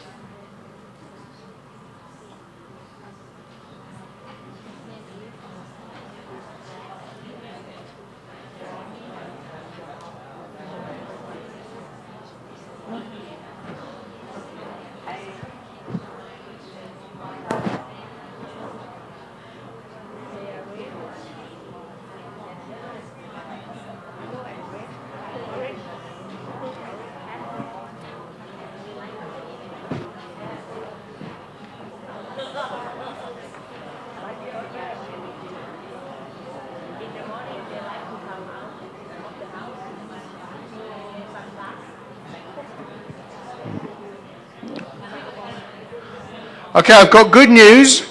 Coffee is very soon. Very, very soon. Sleeping is not so soon. That's why you need the coffee. Now, you've done this. Do you think your students are ready to write? Do you think your students are ready to write? Some of them. But I would say probably not. They may be able to talk about their favorite pet, but writing is still difficult. They still need some support. So I would provide a form of scaffolding that we call sentence stems. So, can I have a volunteer to talk about their pet using these sentence stems? Can I have a volunteer? Volunteer, volunteer, volunteer. You can win a pen. Okay. My favorite pet is a cat. They are cuter than other pets and animals too. I have a cat named Mamio, also Pin, and the real name is Sopin. Sopin means beautiful and smart and good. She's very lovely. I love her very much. Thank you. Thank you. There's your pen. So in Thailand, even cats have nicknames. Okay. Now, it doesn't need to be perfect, but by providing the sentence stems, you are giving your students that much more confidence to write. Writing shouldn't be a test. It can be a test in an exam, but it shouldn't be a test when you do it in the classroom for the first time. Yeah? So why should we provide this scaffolding, this support? Students are sometimes unclear what to write. Even when you've gone through many stages, they may not think of writing this. Yeah? They still need that extra support. It is a very flexible technique, and if there are many levels of ability in your class, scaffolding will allow the weaker students to catch up with the stronger ones. The strong students can write longer answers.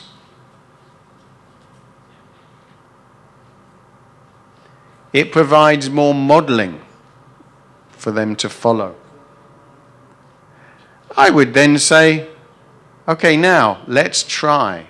We've done all of this. We've talked about our pets. We've looked at the grammar, the structure. We've used some sentence stems. We've worked together. Now, write your own. So this is my answer. It's about my crocodile.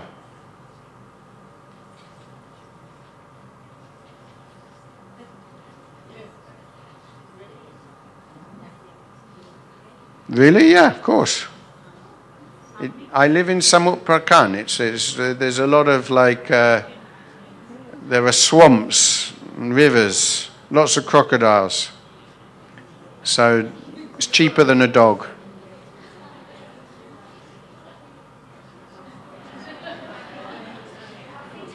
Coffee time. So can you come back in 15 minutes, please? After 15 minutes, we'll lock the door.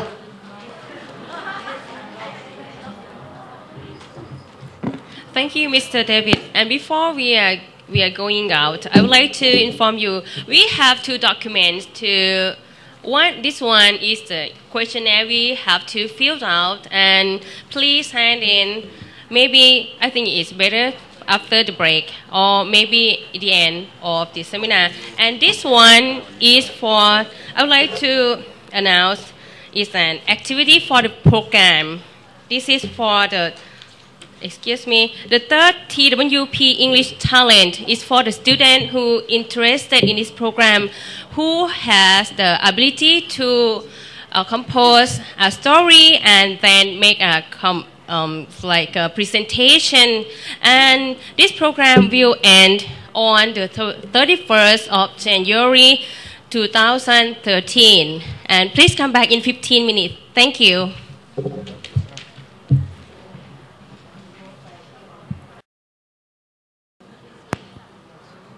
Okay. Everybody had their coffee? Yes. Not sleeping yet, no? Good. Not sure. Okay. Technology. Okay, a little discussion with your best friend who is sitting next to you. Can you ask them, how do you use technology in the classroom, and what are the advantages and disadvantages of using technology? With the person next to you.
Okay.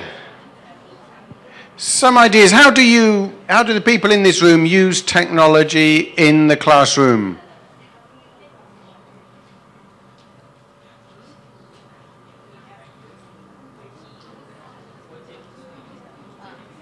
Projectors with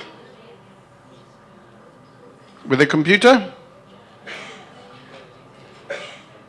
And the internet, yes?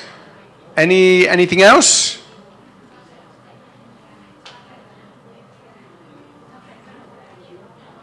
Tablets. You use tablets. Really? Not with the Pratom ones or with other students? Huh? Ah. I don't know how to use tablets. I always thought tablets are things that you eat. Or you can put them on your head. Keep out the sun. Okay, any other ideas? Okay, this is going to be the shortest session, so please concentrate. There's not very long left. I am only going to focus on 3 things. One is a piece of software that you will find very useful. Also, listening and video. However, that doesn't mean to say that I do not think you should use the internet. Of course you should use the internet.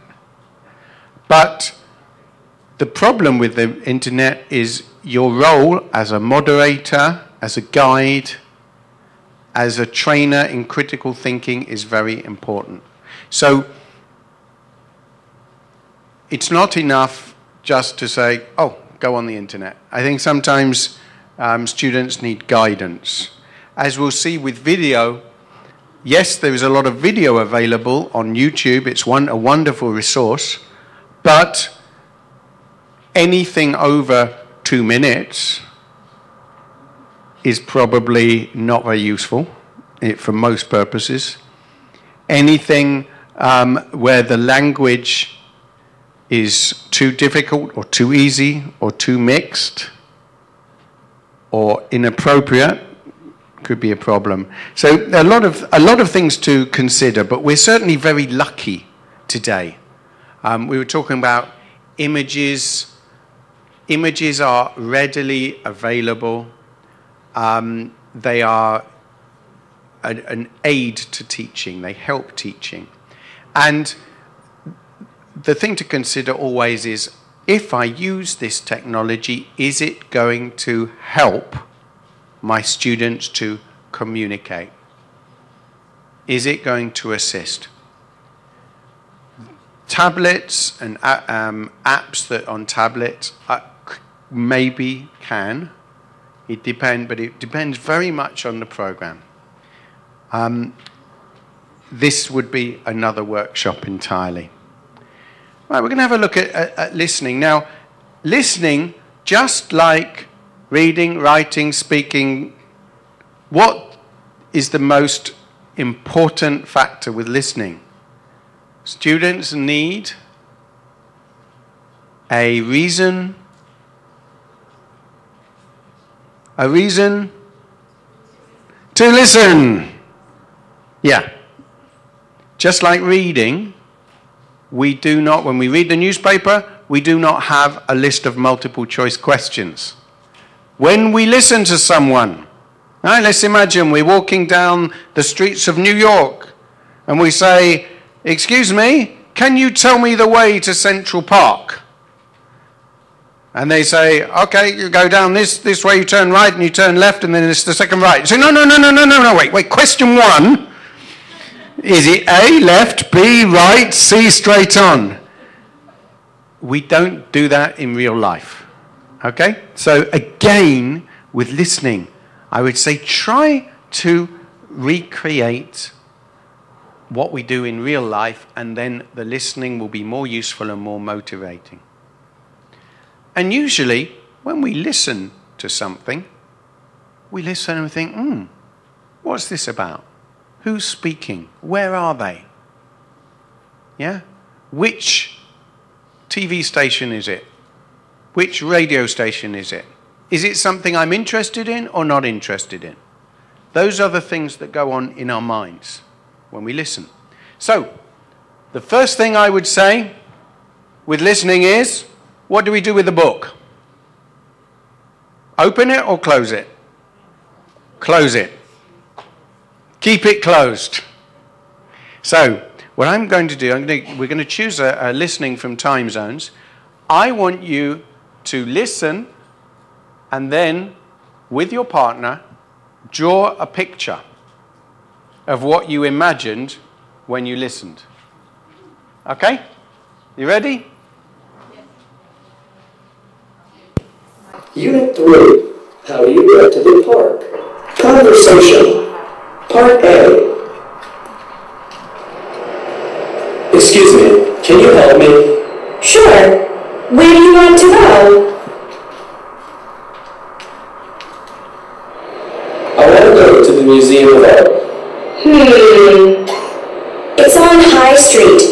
It's across from the mall. Thanks.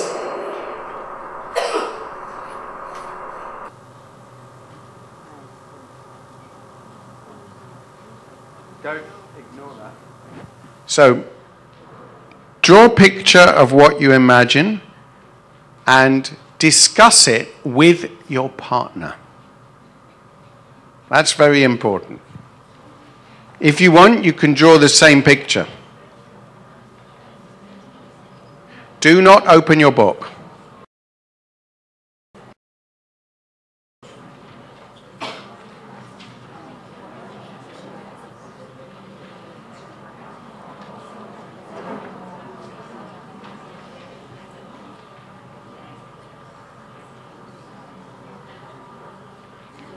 Please don't look in your book. It's not in the book.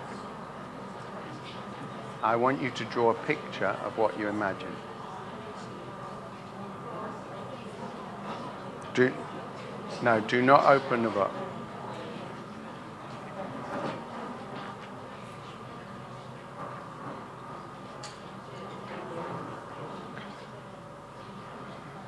Okay, I asked everybody to draw a picture. Did I ask you to draw it on your own?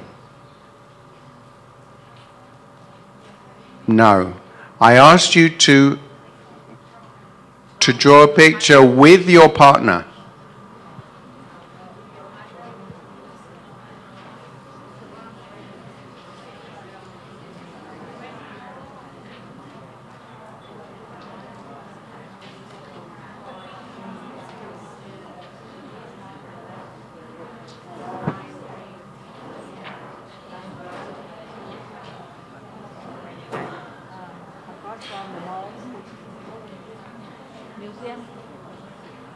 Okay, I've seen some good pictures.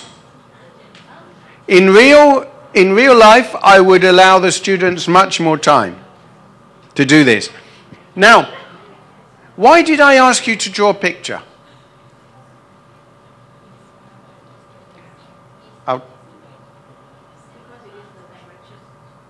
No, I could ask you to draw a picture about any listening at all. Because it's what we do in our minds in real life. Why did I ask you to draw with someone else?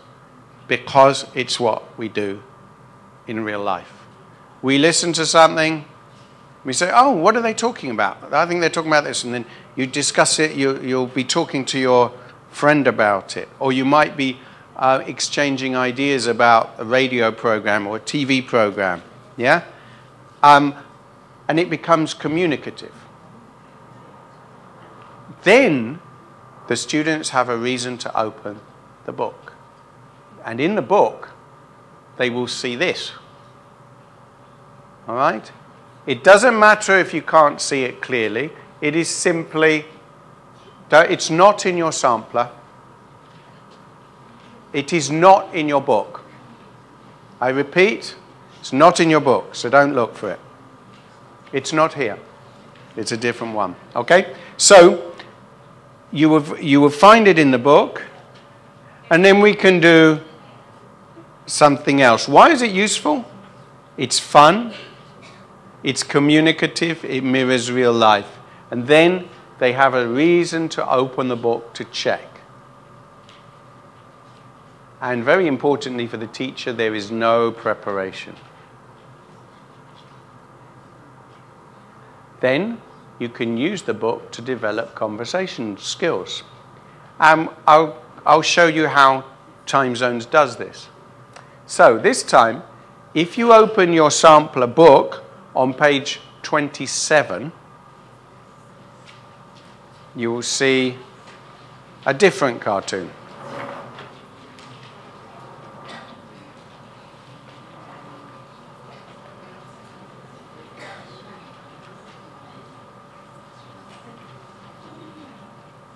So let's listen to this one.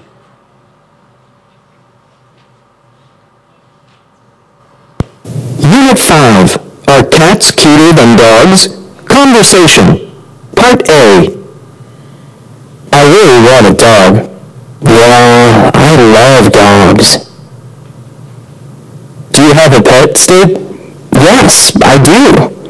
He's really friendly. Do you want to see him? Yeah. He's really cool. He's friendly, but not as friendly as a spider. A spider? Here he is. Oh, he's a grasshopper. Okay. So, we can use the cartoon to help develop confidence in speaking. So, first of all, we followed the conversation and listened at the same time. What I want you to do then is practice the conversation in pairs. So, one of you will be the boy, the other one will be the girl. Sorry, they're both boys. So one of you will be Ming, and the other one is Stig, yeah? So one of you will be Ming, the other one will be Stig. And then you'll notice there are words in blue.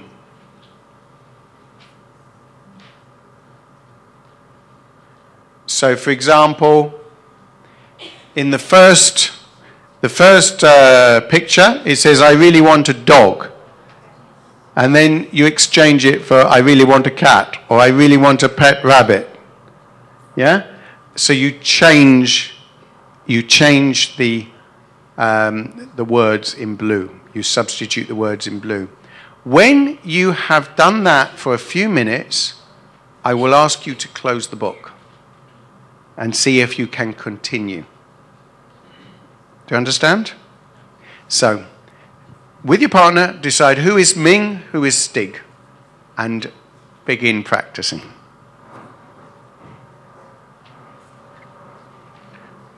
So, who is your partner?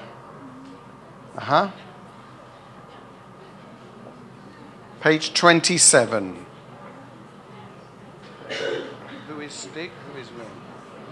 Who is Stig? Who is Ming? Oh, you don't have a partner. That's not fair. That's not fair.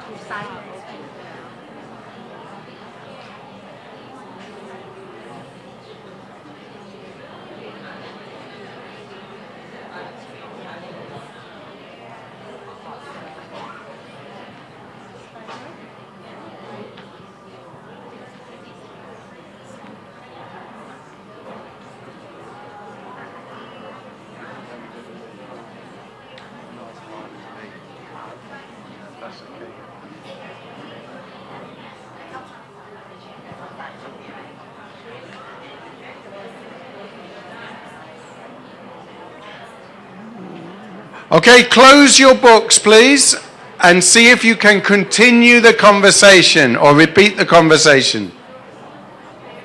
Close your books, please.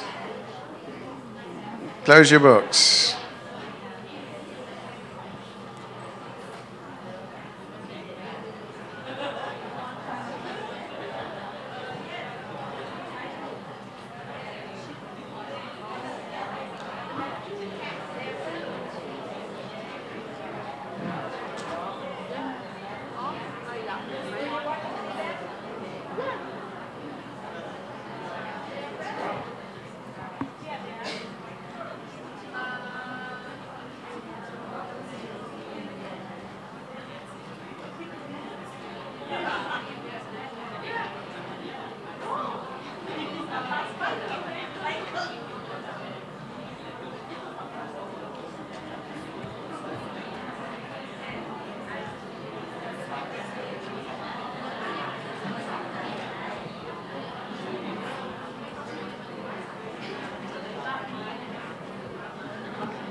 Okay.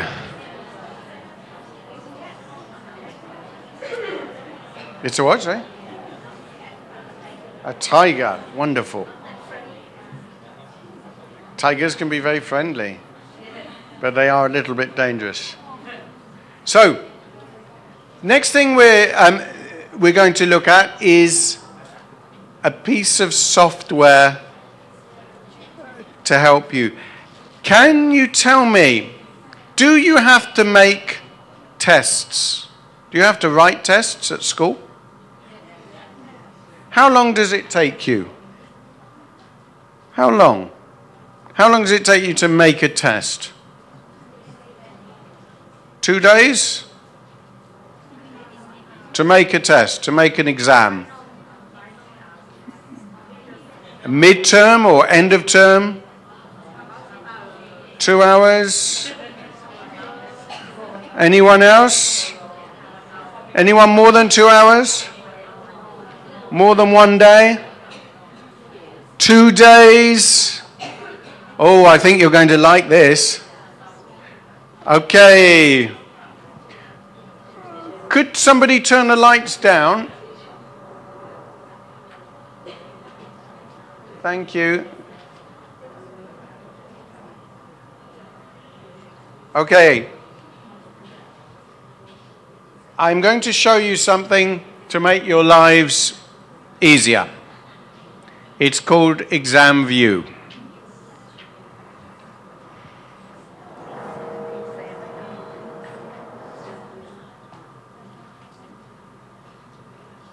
I'm waiting for someone to turn the lights down because it's very bright. I think I'm going to get a suntan.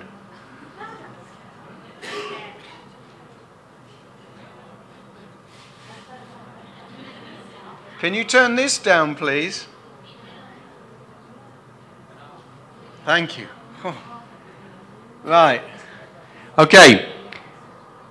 So, we're going to press this button, or click here, create a new test. And no! Turn it off. Off, off, off. Thank you.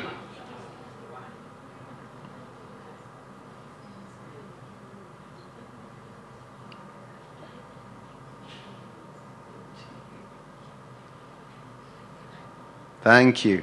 Now, what should we call it?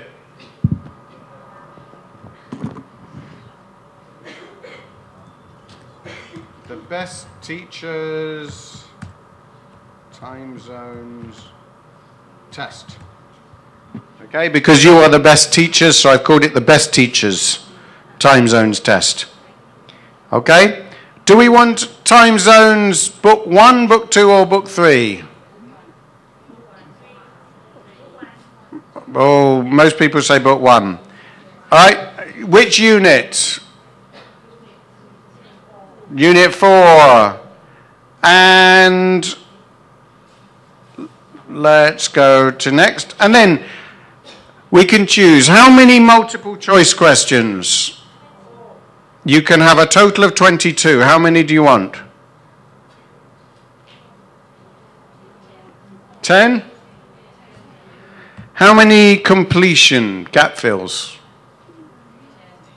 You can choose 24. How many? Do you want 10, 12, 11, 15, 20? Okay. Short answers. 5. And essays? Just 1 essay. Okay. And then we put next. And here we have a summary of the types of questions. And then here's the test. How many days? 1 day? 2 days? 2 minutes. So if we scroll down to the end of the test, you will see the answers.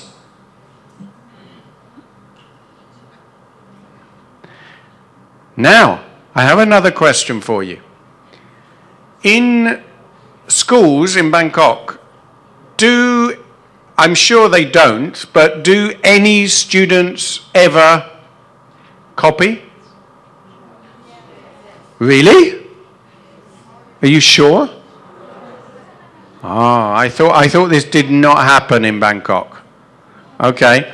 So if this happens, maybe you will want to make a different version of the test. So we can reorder the questions, or we can scramble them like scrambled eggs. So we click on scramble, and then we can scramble the sections, or the questions, or even the multiple choice answers. So we can scramble all three. And then we click, and there's another test. All right, but actually, what we should do, if we do that, we change the version of the test so it has a different name.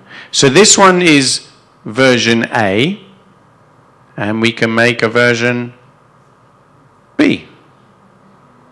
And everything is in a different order. Different, they are ordered differently. So the section, the multiple choice question in one might be at the beginning, and the other one then might be in the middle. And then the multiple choice question, the answers, they may be A, B, C, D, and then in the next one, the A becomes C, and the B becomes D. So it's impossible for them to copy. Yeah? So then the teacher is much cleverer than the students, which is always a good thing. Okay, so I just wanted to show you that because that is available with time zones. It comes with the package, as does the audio and the video. So we're going to have a look at video now.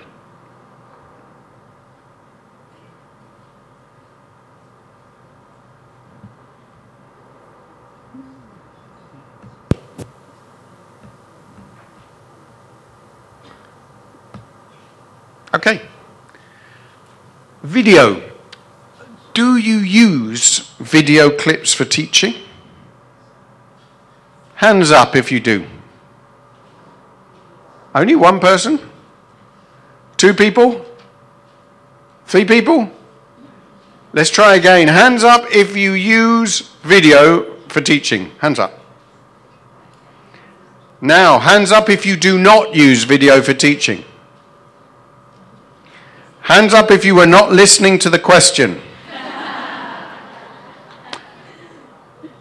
Right. The people who do not use video, why not? Why not?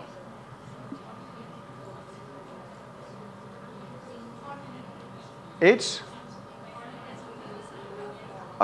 Okay. Some people say it's inconvenient.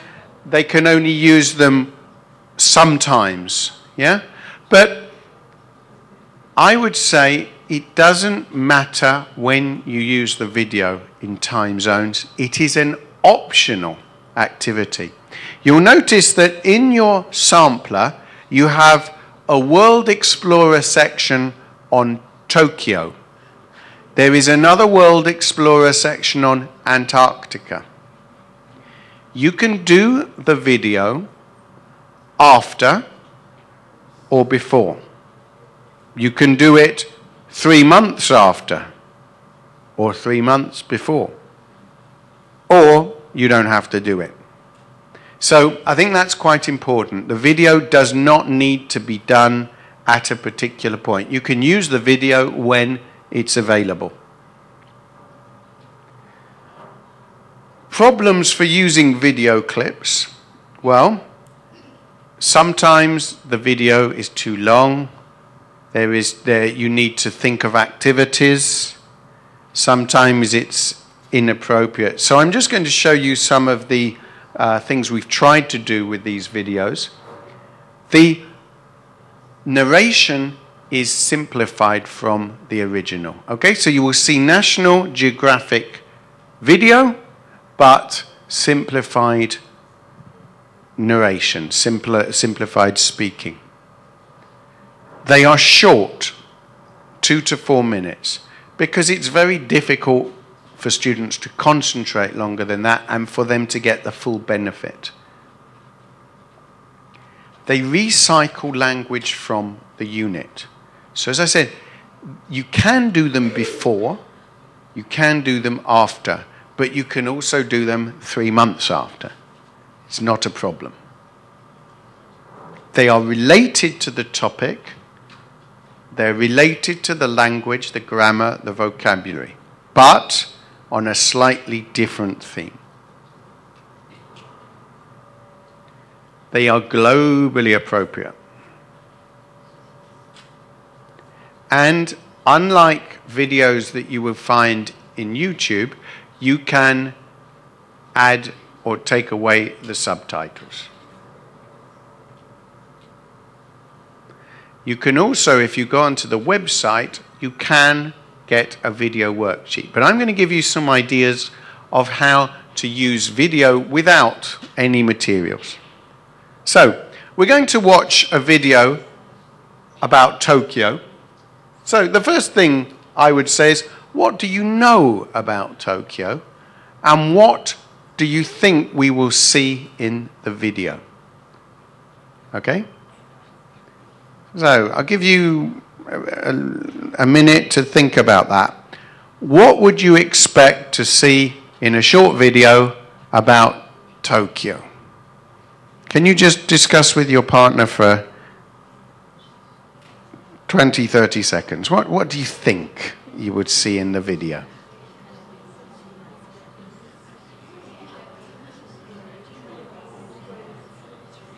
Some people are sleeping because the lights are off. They think that I can't see.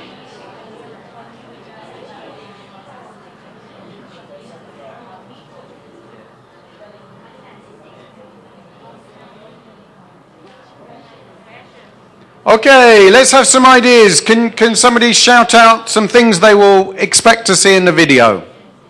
Anybody?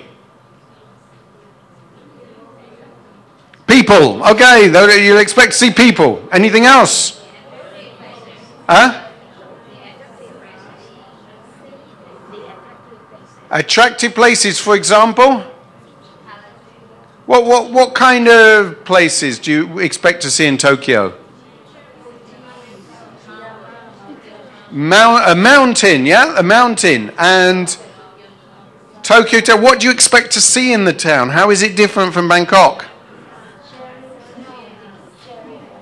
Cherry blossom. Imperial Palace. What else? The Sky Train. What kind of train is it? Is it a slow train or a fast train? Very fast. Anything else? Skyscrapers. Yeah, very tall buildings. So let's watch the video and see if we see any of these things in the video. Hi, today we're in Tokyo, the capital of Japan. So this is Tokyo at night. It's beautiful. Yeah, it's a big city. It has about 12 million people. Wow, it looks like a fun city to visit. Oh yeah, Tokyo is really fun at night. You can hear music, dance, eat great food. Tokyo is famous for its bright lights and busy streets. Wow, look at all those TV screens. How many are there? Oh, I don't know. There are a lot. Electronics are really big in Tokyo, and they even have elephants on the street. Huh? Yeah, look at the TV screen. Cool, I see them. Okay, now we're in one of Tokyo's train stations. A lot of Tokyo's stations are underground. And you can take the trains anywhere in the city? To a lot of places, yeah. You can travel by train around Tokyo from 5 o'clock in the morning to 1 o'clock at night. And Japan has a lot of different kinds of trains, right? Yep. Some can go at 300 kilometers per hour. Wow, that is fast. It's a great place for shopping, too. It looks good for clothes shopping. Yeah, and for electronics. People here really love cool new things. Cell phones? Digital cameras. Cool TVs. Computers. And fashion is big here, too. There are some great clothes stores in Tokyo. It looks like this city is busy 24 hours a day. It usually is. Yeah, Tokyo is a cool city.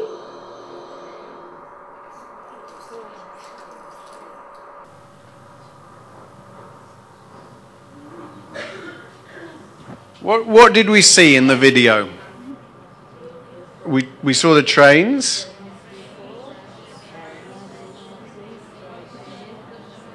Did we see the mountain?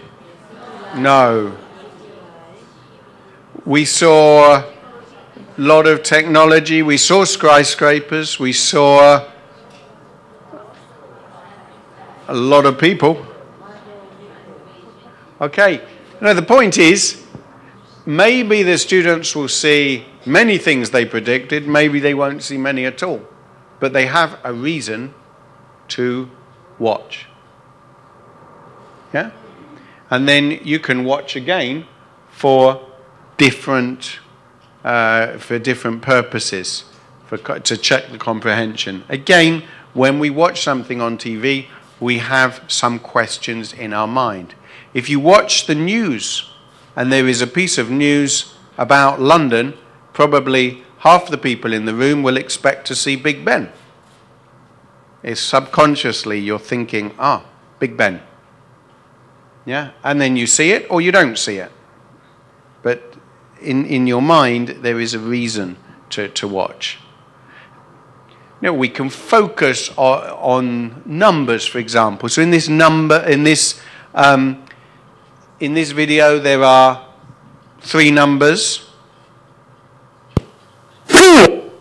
But we're not going to watch it again because I want to show you another video. So the 3 numbers were 12 million, 5 a.m. to 1 a.m. and 24. Yeah? Very easy to think of a question like this. Yeah? Numbers, names of places, yeah?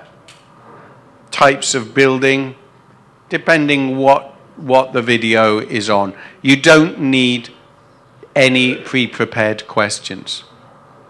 Now, we'll finish off by looking at one more video, which I think is a beautiful video. It's about Antarctica. Do you remember the KWL? What does this mean? Know, want to know, and learned. So what do you know about Antarctica? What do you know?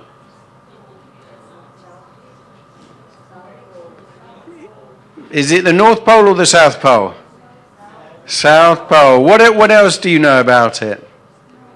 It's very cold. How cold? Colder than Thailand in the winter? There are penguins there, yes? How many penguins? Are there polar bears? I'm not so sure. Maybe, maybe not. Anything else we know about Antarctica? Glaciers. What do we want to know?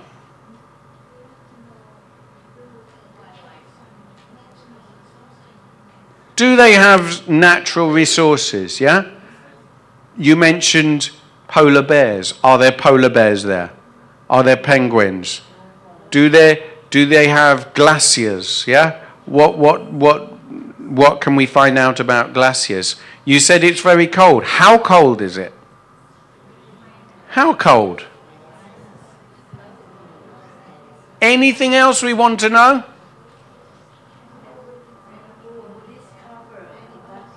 Who discovered it? Who lives there? Who lives there? Anything else? What animals might there be live there? So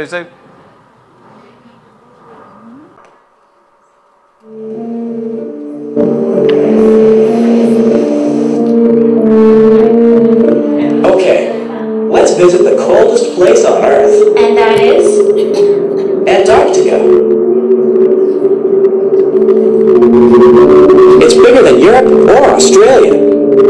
And it's the windiest and the driest continent in the world.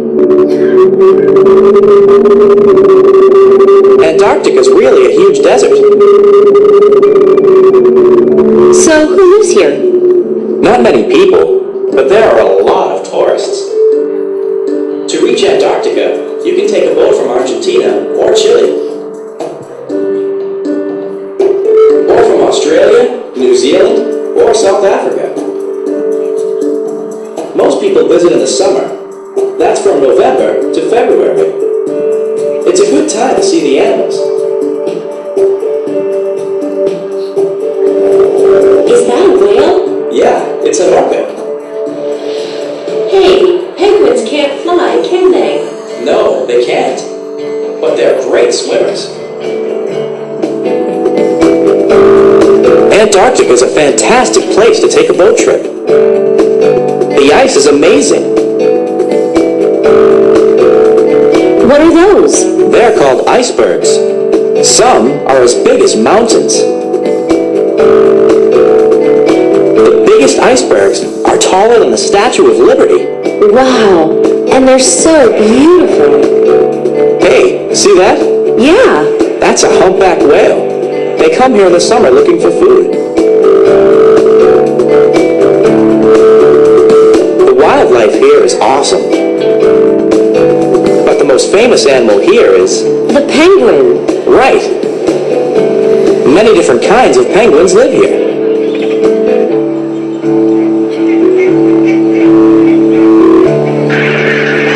There are so many of them. So, do any people live here all year? Well, some scientists do. Is that someone's house? It was. Early Antarctic explorers lived here many years ago. Wow, Antarctica looks like a cool place to visit.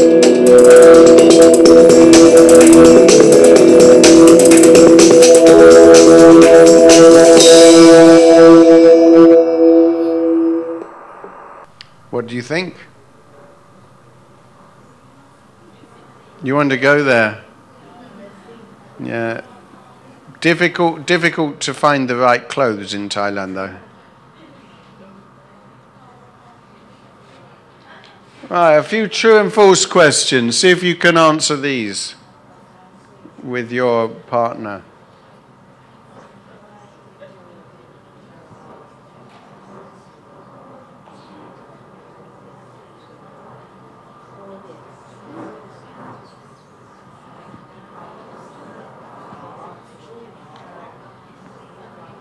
Okay, number one, true or false? No. Antarctica is the coldest continent on Earth, not the Arctic.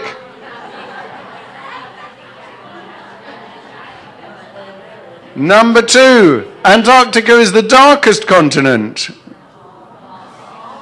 True. There are only a few months of sunlight. And number three, emperor penguins can't swim. False. They can swim very well, but they cannot fly. Now, my point here is your students would enjoy the video even with very little support. Right? It's a beautiful video. You can do it in addition to the World Explorer section in the sampler, which I think which page is it? The Antarctica? I think it's near the end. Yes. No? No, I'm not sure. Anyway, you have Antarctica in your book. Can anyone tell me what page? Yes, it's on page 34 to 35. But the actual information that you'll find in the video, it is slightly different. So as I said, you can do it before, you can do it afterwards. I have the page numbers here.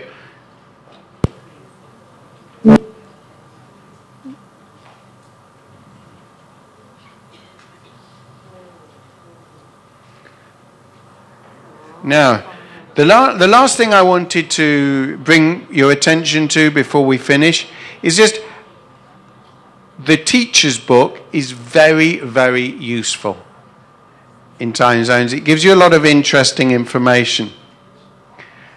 So, particularly, most people in this room, there will be words that you'll find that you might not yourself understand because you haven't used them, and that's normal. And the book provides a lot of support in this. So an example I found was in the section, in the unit on cats are cuter than dogs, said, there's a question, what sounds do dogs and cats make in English? This is in the teacher's book. Now, what do Thai dogs say? Hong hong, right? What do English dogs say? Woof woof and ruff ruff, right? And Spanish dogs say wow wow. And Japanese? One one. It's interesting. I thought they all spoke the same language, but they don't. Yeah, or at least the way we represent them. What is the sound a snake makes? And what do we call, what is the verb for this in English? Hiss. Hiss. So a lot of people probably didn't know that. H-I-S-S. Now, sounds like rat-a-tat-tat. Have you heard that? Rat-a-tat-tat is when there's a sound like that. We say rat-a-tat-tat. When we hear a cat, we say meow. The cat says meow, so we say the cat is meowing. When the cat goes, we say the cat is purring. Now, do you know the word in English for words that sound the same as their meaning? This is called onomatopoeia. So when you have sounds, in Thai, you have a lot of onomatopoeia, probably more than any language I know. Yeah? So when we have this, it's called onomatopoeia. And you'll find in the teacher's book, all of this kind of information is in the language zone. And I think this is really useful for the teacher, because your students will probably ask you questions like that. They'll say, why do they say rough rough when we say hong hong?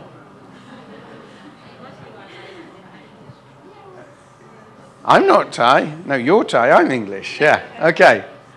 So, the teacher's book has a lot of useful resources, additional comprehension questions. So, if you want to, for example, do extra comprehension for the video, there are extra comprehension questions. And there are content notes and cultural notes. So it's normal in a series like Time Zones, with readings, listenings, videos from around the world, nobody expects the teacher to know everything. Okay? And you'll find the teacher's book very useful, very interesting. Here's an example. Why are pandas black and white? Can you tell me? Yes, they're black and white, but why? Why? What would you say if your students asked you? Yeah, but why? Why? It's natural, but why? Yeah.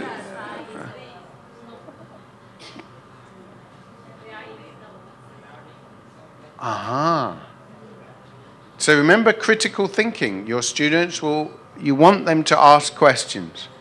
The teacher's book will actually give you, some guidance in this. So why are pandas black and white? Well, in the teacher's book, you'll find a content note, and it tells you some scientists think that pandas are black and white so they can easily find other pandas. Because it's very easy, if you are black and white, to see someone else who's black and white. Humans are difficult because they wear all these funny coloured clothes. Yeah, different color. Like you're wearing pink and white and blue and she's wearing green. But you're both human. It's strange, isn't it? Yeah, but pandas, it's very simple, black and white. And other scientists think that pandas are black and white so it is difficult for people to find them in the snow. Yeah. But do you know the real reason? Because pandas do not have color cameras. They only have black and white. Yeah. Okay, so that's it for today. Thank you very much. But knowing is not enough. We must apply. Willing is not enough. We must do.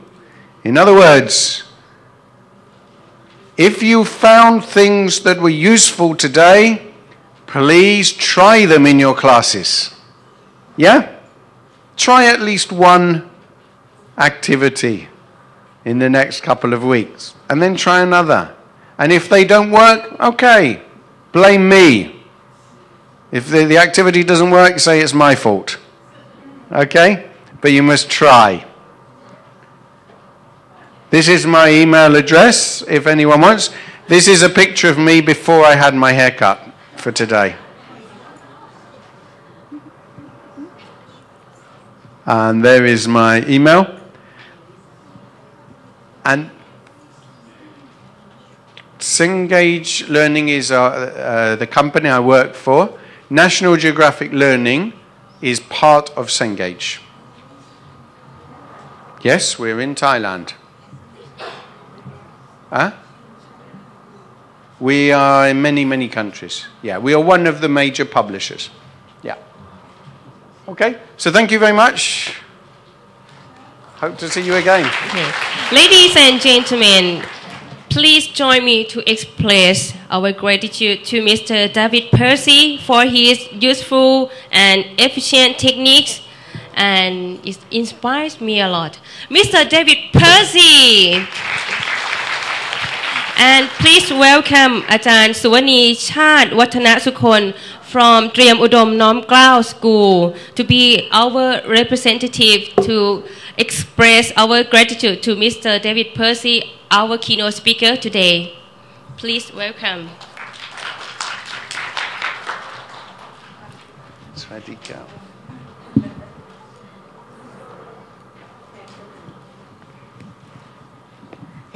Excuse me, Ajahn David Percy. Can we call you Ajahn? I'm honored. Yes, because from now on, before I say something, would you please all of you give him the big hands before? Thank you very much. Because before we coming here, even though we are teachers, but today in the morning until this time, we learn many things from you. We got that it's not easy to learn 4 skills, at least, especially for writing. But at least we're gonna come back and try to our student. We love many things from your saying, and we got the KWL from you. And we know the trick to use to our student, stop the bus. We love it. And we love your pen too. And we and we hope that we love your pens, your souvenir, okay? And we love that. Thank you. And next time we hope that you can make us the trip to Antarctica, because it's very, very interesting. Thank you very much for today. And give him the big hands again, please. Thank you very much. ขอบคุณค่ะ Ajahn David. I don't prepare anything, just coming up, okay? Thank you very much for being a wonderful student today. I just want to say that I will be very, very happy to we can do an exchange. You can go to Antarctica. I come from a cold country. I want to go to Brazil.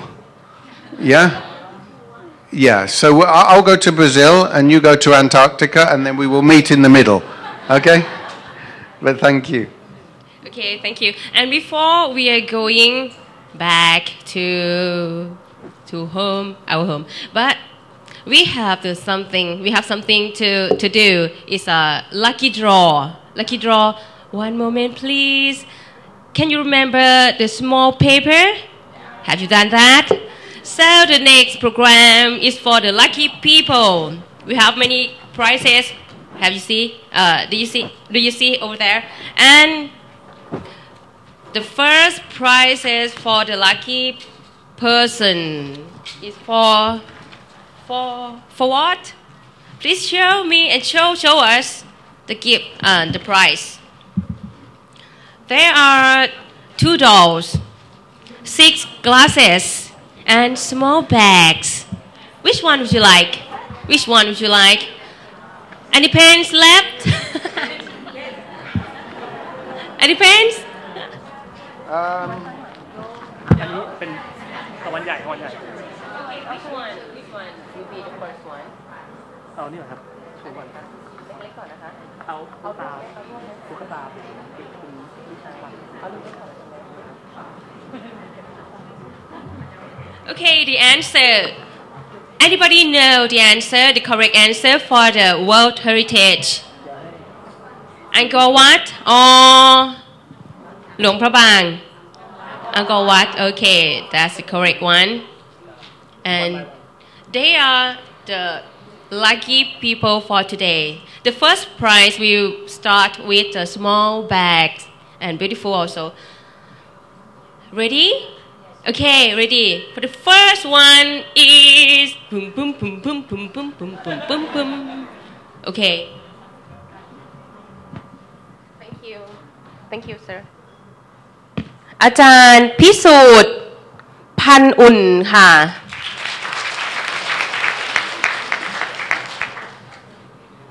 The first one has gone. The second one is boom boom boom boom boom boom boom boom. The second one, sir. Oh, ไม่เกี่ยวนะ The second one is อาจารย์ครุณีขวงศาค่ะนวมินทราชูทิศกรุงเทพมหานครค่ะถ้าช้าจะไม่ให้นะคะหนูจะยึดค่ะ อาจารย์วิ่งมาอย่างรวดเร็วพร้อมค่ะเชิญค่ะ Congratulations. And the next one. Boom, boom, boom, boom again. Thank you, sir. นางสาวศิวรินทร์ปัทธิสามะค่ะจากสตรีสมุทรปราการค่ะ Congratulations.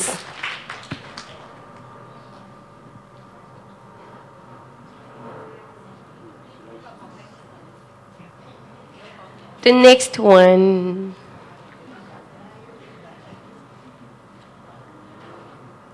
Thank you. อาจารย์อธิภูลาแพ้วถ้าไม่ใช่ขอประธานอภัยด้วยค่ะโพธินิมิตวิทยาค่ะ Congratulations.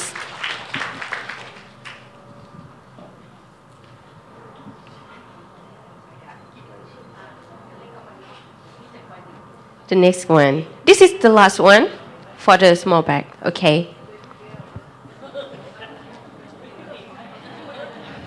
Thank you, sir. อาจารย์สุกัลยาหรือว่าอาจารย์สุกันจิตมานะค่ะสวนกุหลาบวิทยาลัยรังสิตค่ะถ้าอ่านผิดต้องขออภัยนะคะอาจารย์สุกัลยาใช่ไหมคะสุกัลยาCongratulations. Thank you, sir. And the next one, the next prize for the glass or mug. Thank you, sir. Miss Kamika Pijan. Thank you, sir. มัธยมวัดหนองจอกค่ะ Congratulations. The next mug is for anybody because I want a doll. Thank you, sir.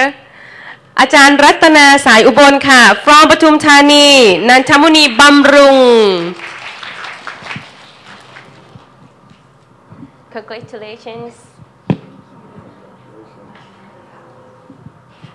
The next mug.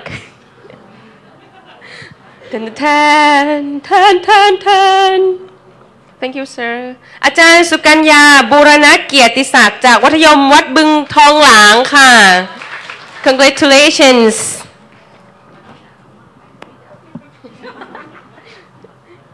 น้องจ๋าเอามาร์กไป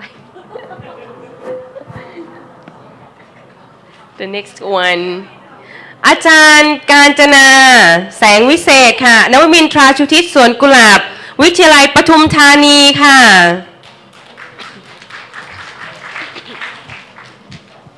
Congratulations.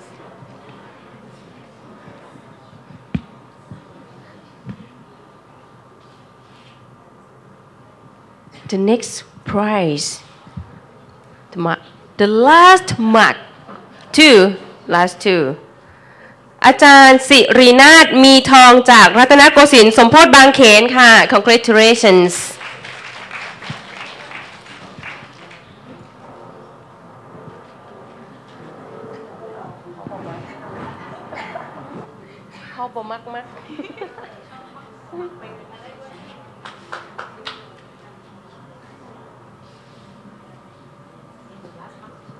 The last mark.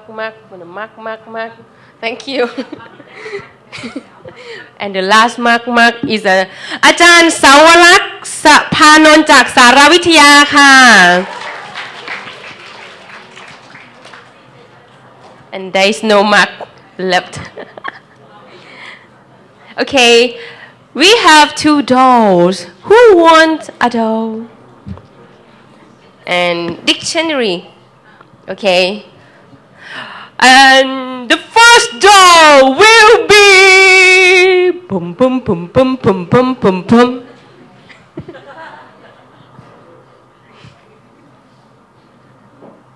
อาจารย์สาวรักษ์คุณาวุฒิจากเตรียมอุดมศึกษาน้อมเกล้าค่ะเหมือนได้นางงามเลยนะคะ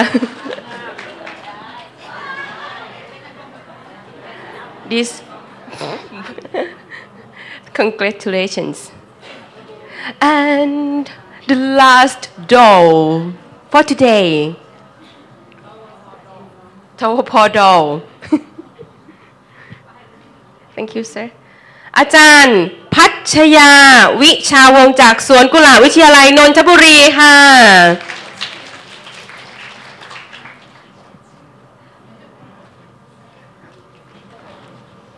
2 dictionaries left.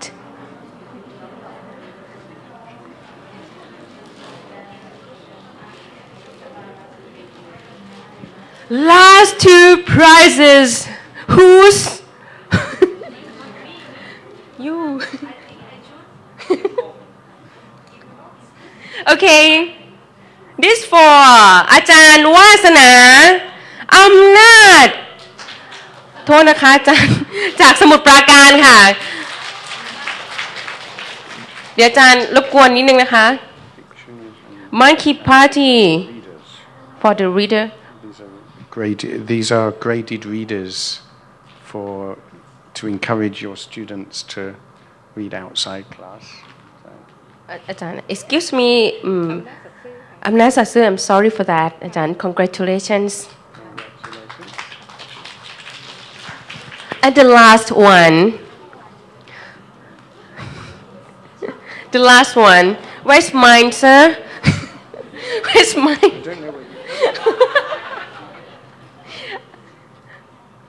Okay, thank you. อาจารย์ปัมปัมปัมปัมปัมปัมปัมปัมอาจารย์ปัทมาอภิเจริญพันธ์จากนวมินทราชูทิศกรุงเทพมหานครค่ะเดี๋ยวมีใต้เก้าอี้ใช่ไหมคะ Surprise. Congratulations อาจารย์ค่ะ And don't move everybody. And please check under your chair, under your seat. No, it's mean under your seat. And anybody find anything under?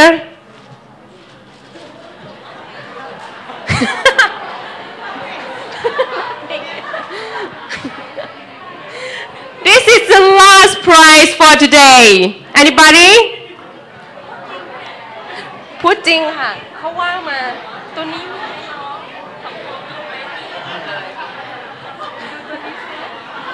Maybe yours เจอยังฮะ Okay this is the last one last prize for today เอาไม่ใช่เหรอเอาไม่ใช่เหรอฮะไม่ใช่อันนี้ค่ะอาจารย์เอาเป็นอันไหนฮะ I'm sorry ลองหาอีกรอบค่ะ We are so sorry ขอโทษค่ะอาจารย์นี่เหรอคะพี่จ๋า ขอบคุณค่ะ Okay we found it okay congratulations could you please introduce yourself ยินดีด้วยค่ะคุณคือผู้โชคดีค่ะอาจารย์ from เตรียมอุดมศึกษาน้อมเกล้าค่ะค่ะ thank you and thank you again for our keynote speaker today is an inspiration for me to teach later and we would like to thank you all the teachers coming here and participate in our seminar we hope that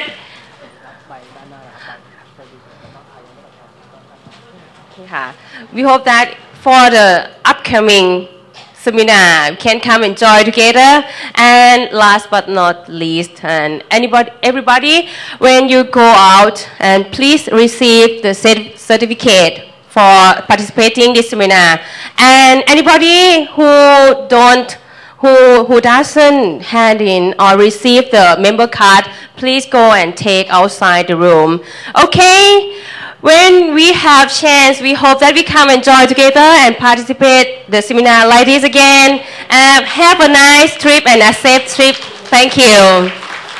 ขอบคุณค่ะ Thank you very much, sir. ขอบคุณค่ะ See you. Sorry. Take photo with me. ใครไหมก็วันนี้นะคะก็ได้รับความรู้จากวิทยากรที่มาให้ความรู้นะคะก็ตรงประเด็นกับหัวข้อที่เตรียมให้ไม่ว่าจะเป็นการ listening reading หรือว่า writing นะคะก็ได้รับความรู้มีเทคนิคต่างๆมากมายนะคะก็โอเคก็เป็นอะไรที่น่าสนใจมากคือแบบคือพอจะเห็นแนวโน้มแล้วว่าแต่เดิมเนี่ยคือหนังสือที่ออกมาเนี่ยมียุคหนึ่งที่จะเน้นที่conversation นะก็จะมีconverseเยอะมากนะแล้วก็ grammar หายไปแต่นี่เห็นแนวโน้มแล้วสงสัยว่า conversation จะเริ่มกลับมาอีกแล้วนะครับว่าสิ่งที่หัวข้อในการอบรมสัมมนาครั้งนี้มีประโยชน์ไหมมีประโยชน์มากนะคะอย่างเราก็รู้ว่าโอเคเด็กที่มีปัญหาในเรื่องของการสื่อสารคือไม่ยอมพูดไม่ยอมอะไรเนี่ยครั้งนี้คืออาจารย์ก็ให้วิธีการซึ่งจะช่วยเหลือเราได้มากทีเดียวในการที่จะเข้าไปในชั้นเรียนนะคะในการจัดกิจกรรมชั้นเรียนอบรมในวันนี้เนี่ยก็ตอบโจทย์ได้เป็นอย่างดีเลยนะครับในการที่เราจะเตรียมตัวเข้าสู่ประชาคมอาเซียนต่อไปก็ถึงฝ่ายนี้ขอบคุณทวก.ด้วยที่เปิดโอกาสตรงนี้ให้เราและช่วยกันพัฒนาการศึกษาของชาติให้ดีขึ้นครับแล้วก็ขอให้ถ้ามีโอกาสขอให้จัดอบรมดีๆอย่างเงี้ยต่อไปนะครับทุกๆปีละหลายๆครั้งก็จะดีเลยครับI'll be your man. I'll be your man. I'll be your man.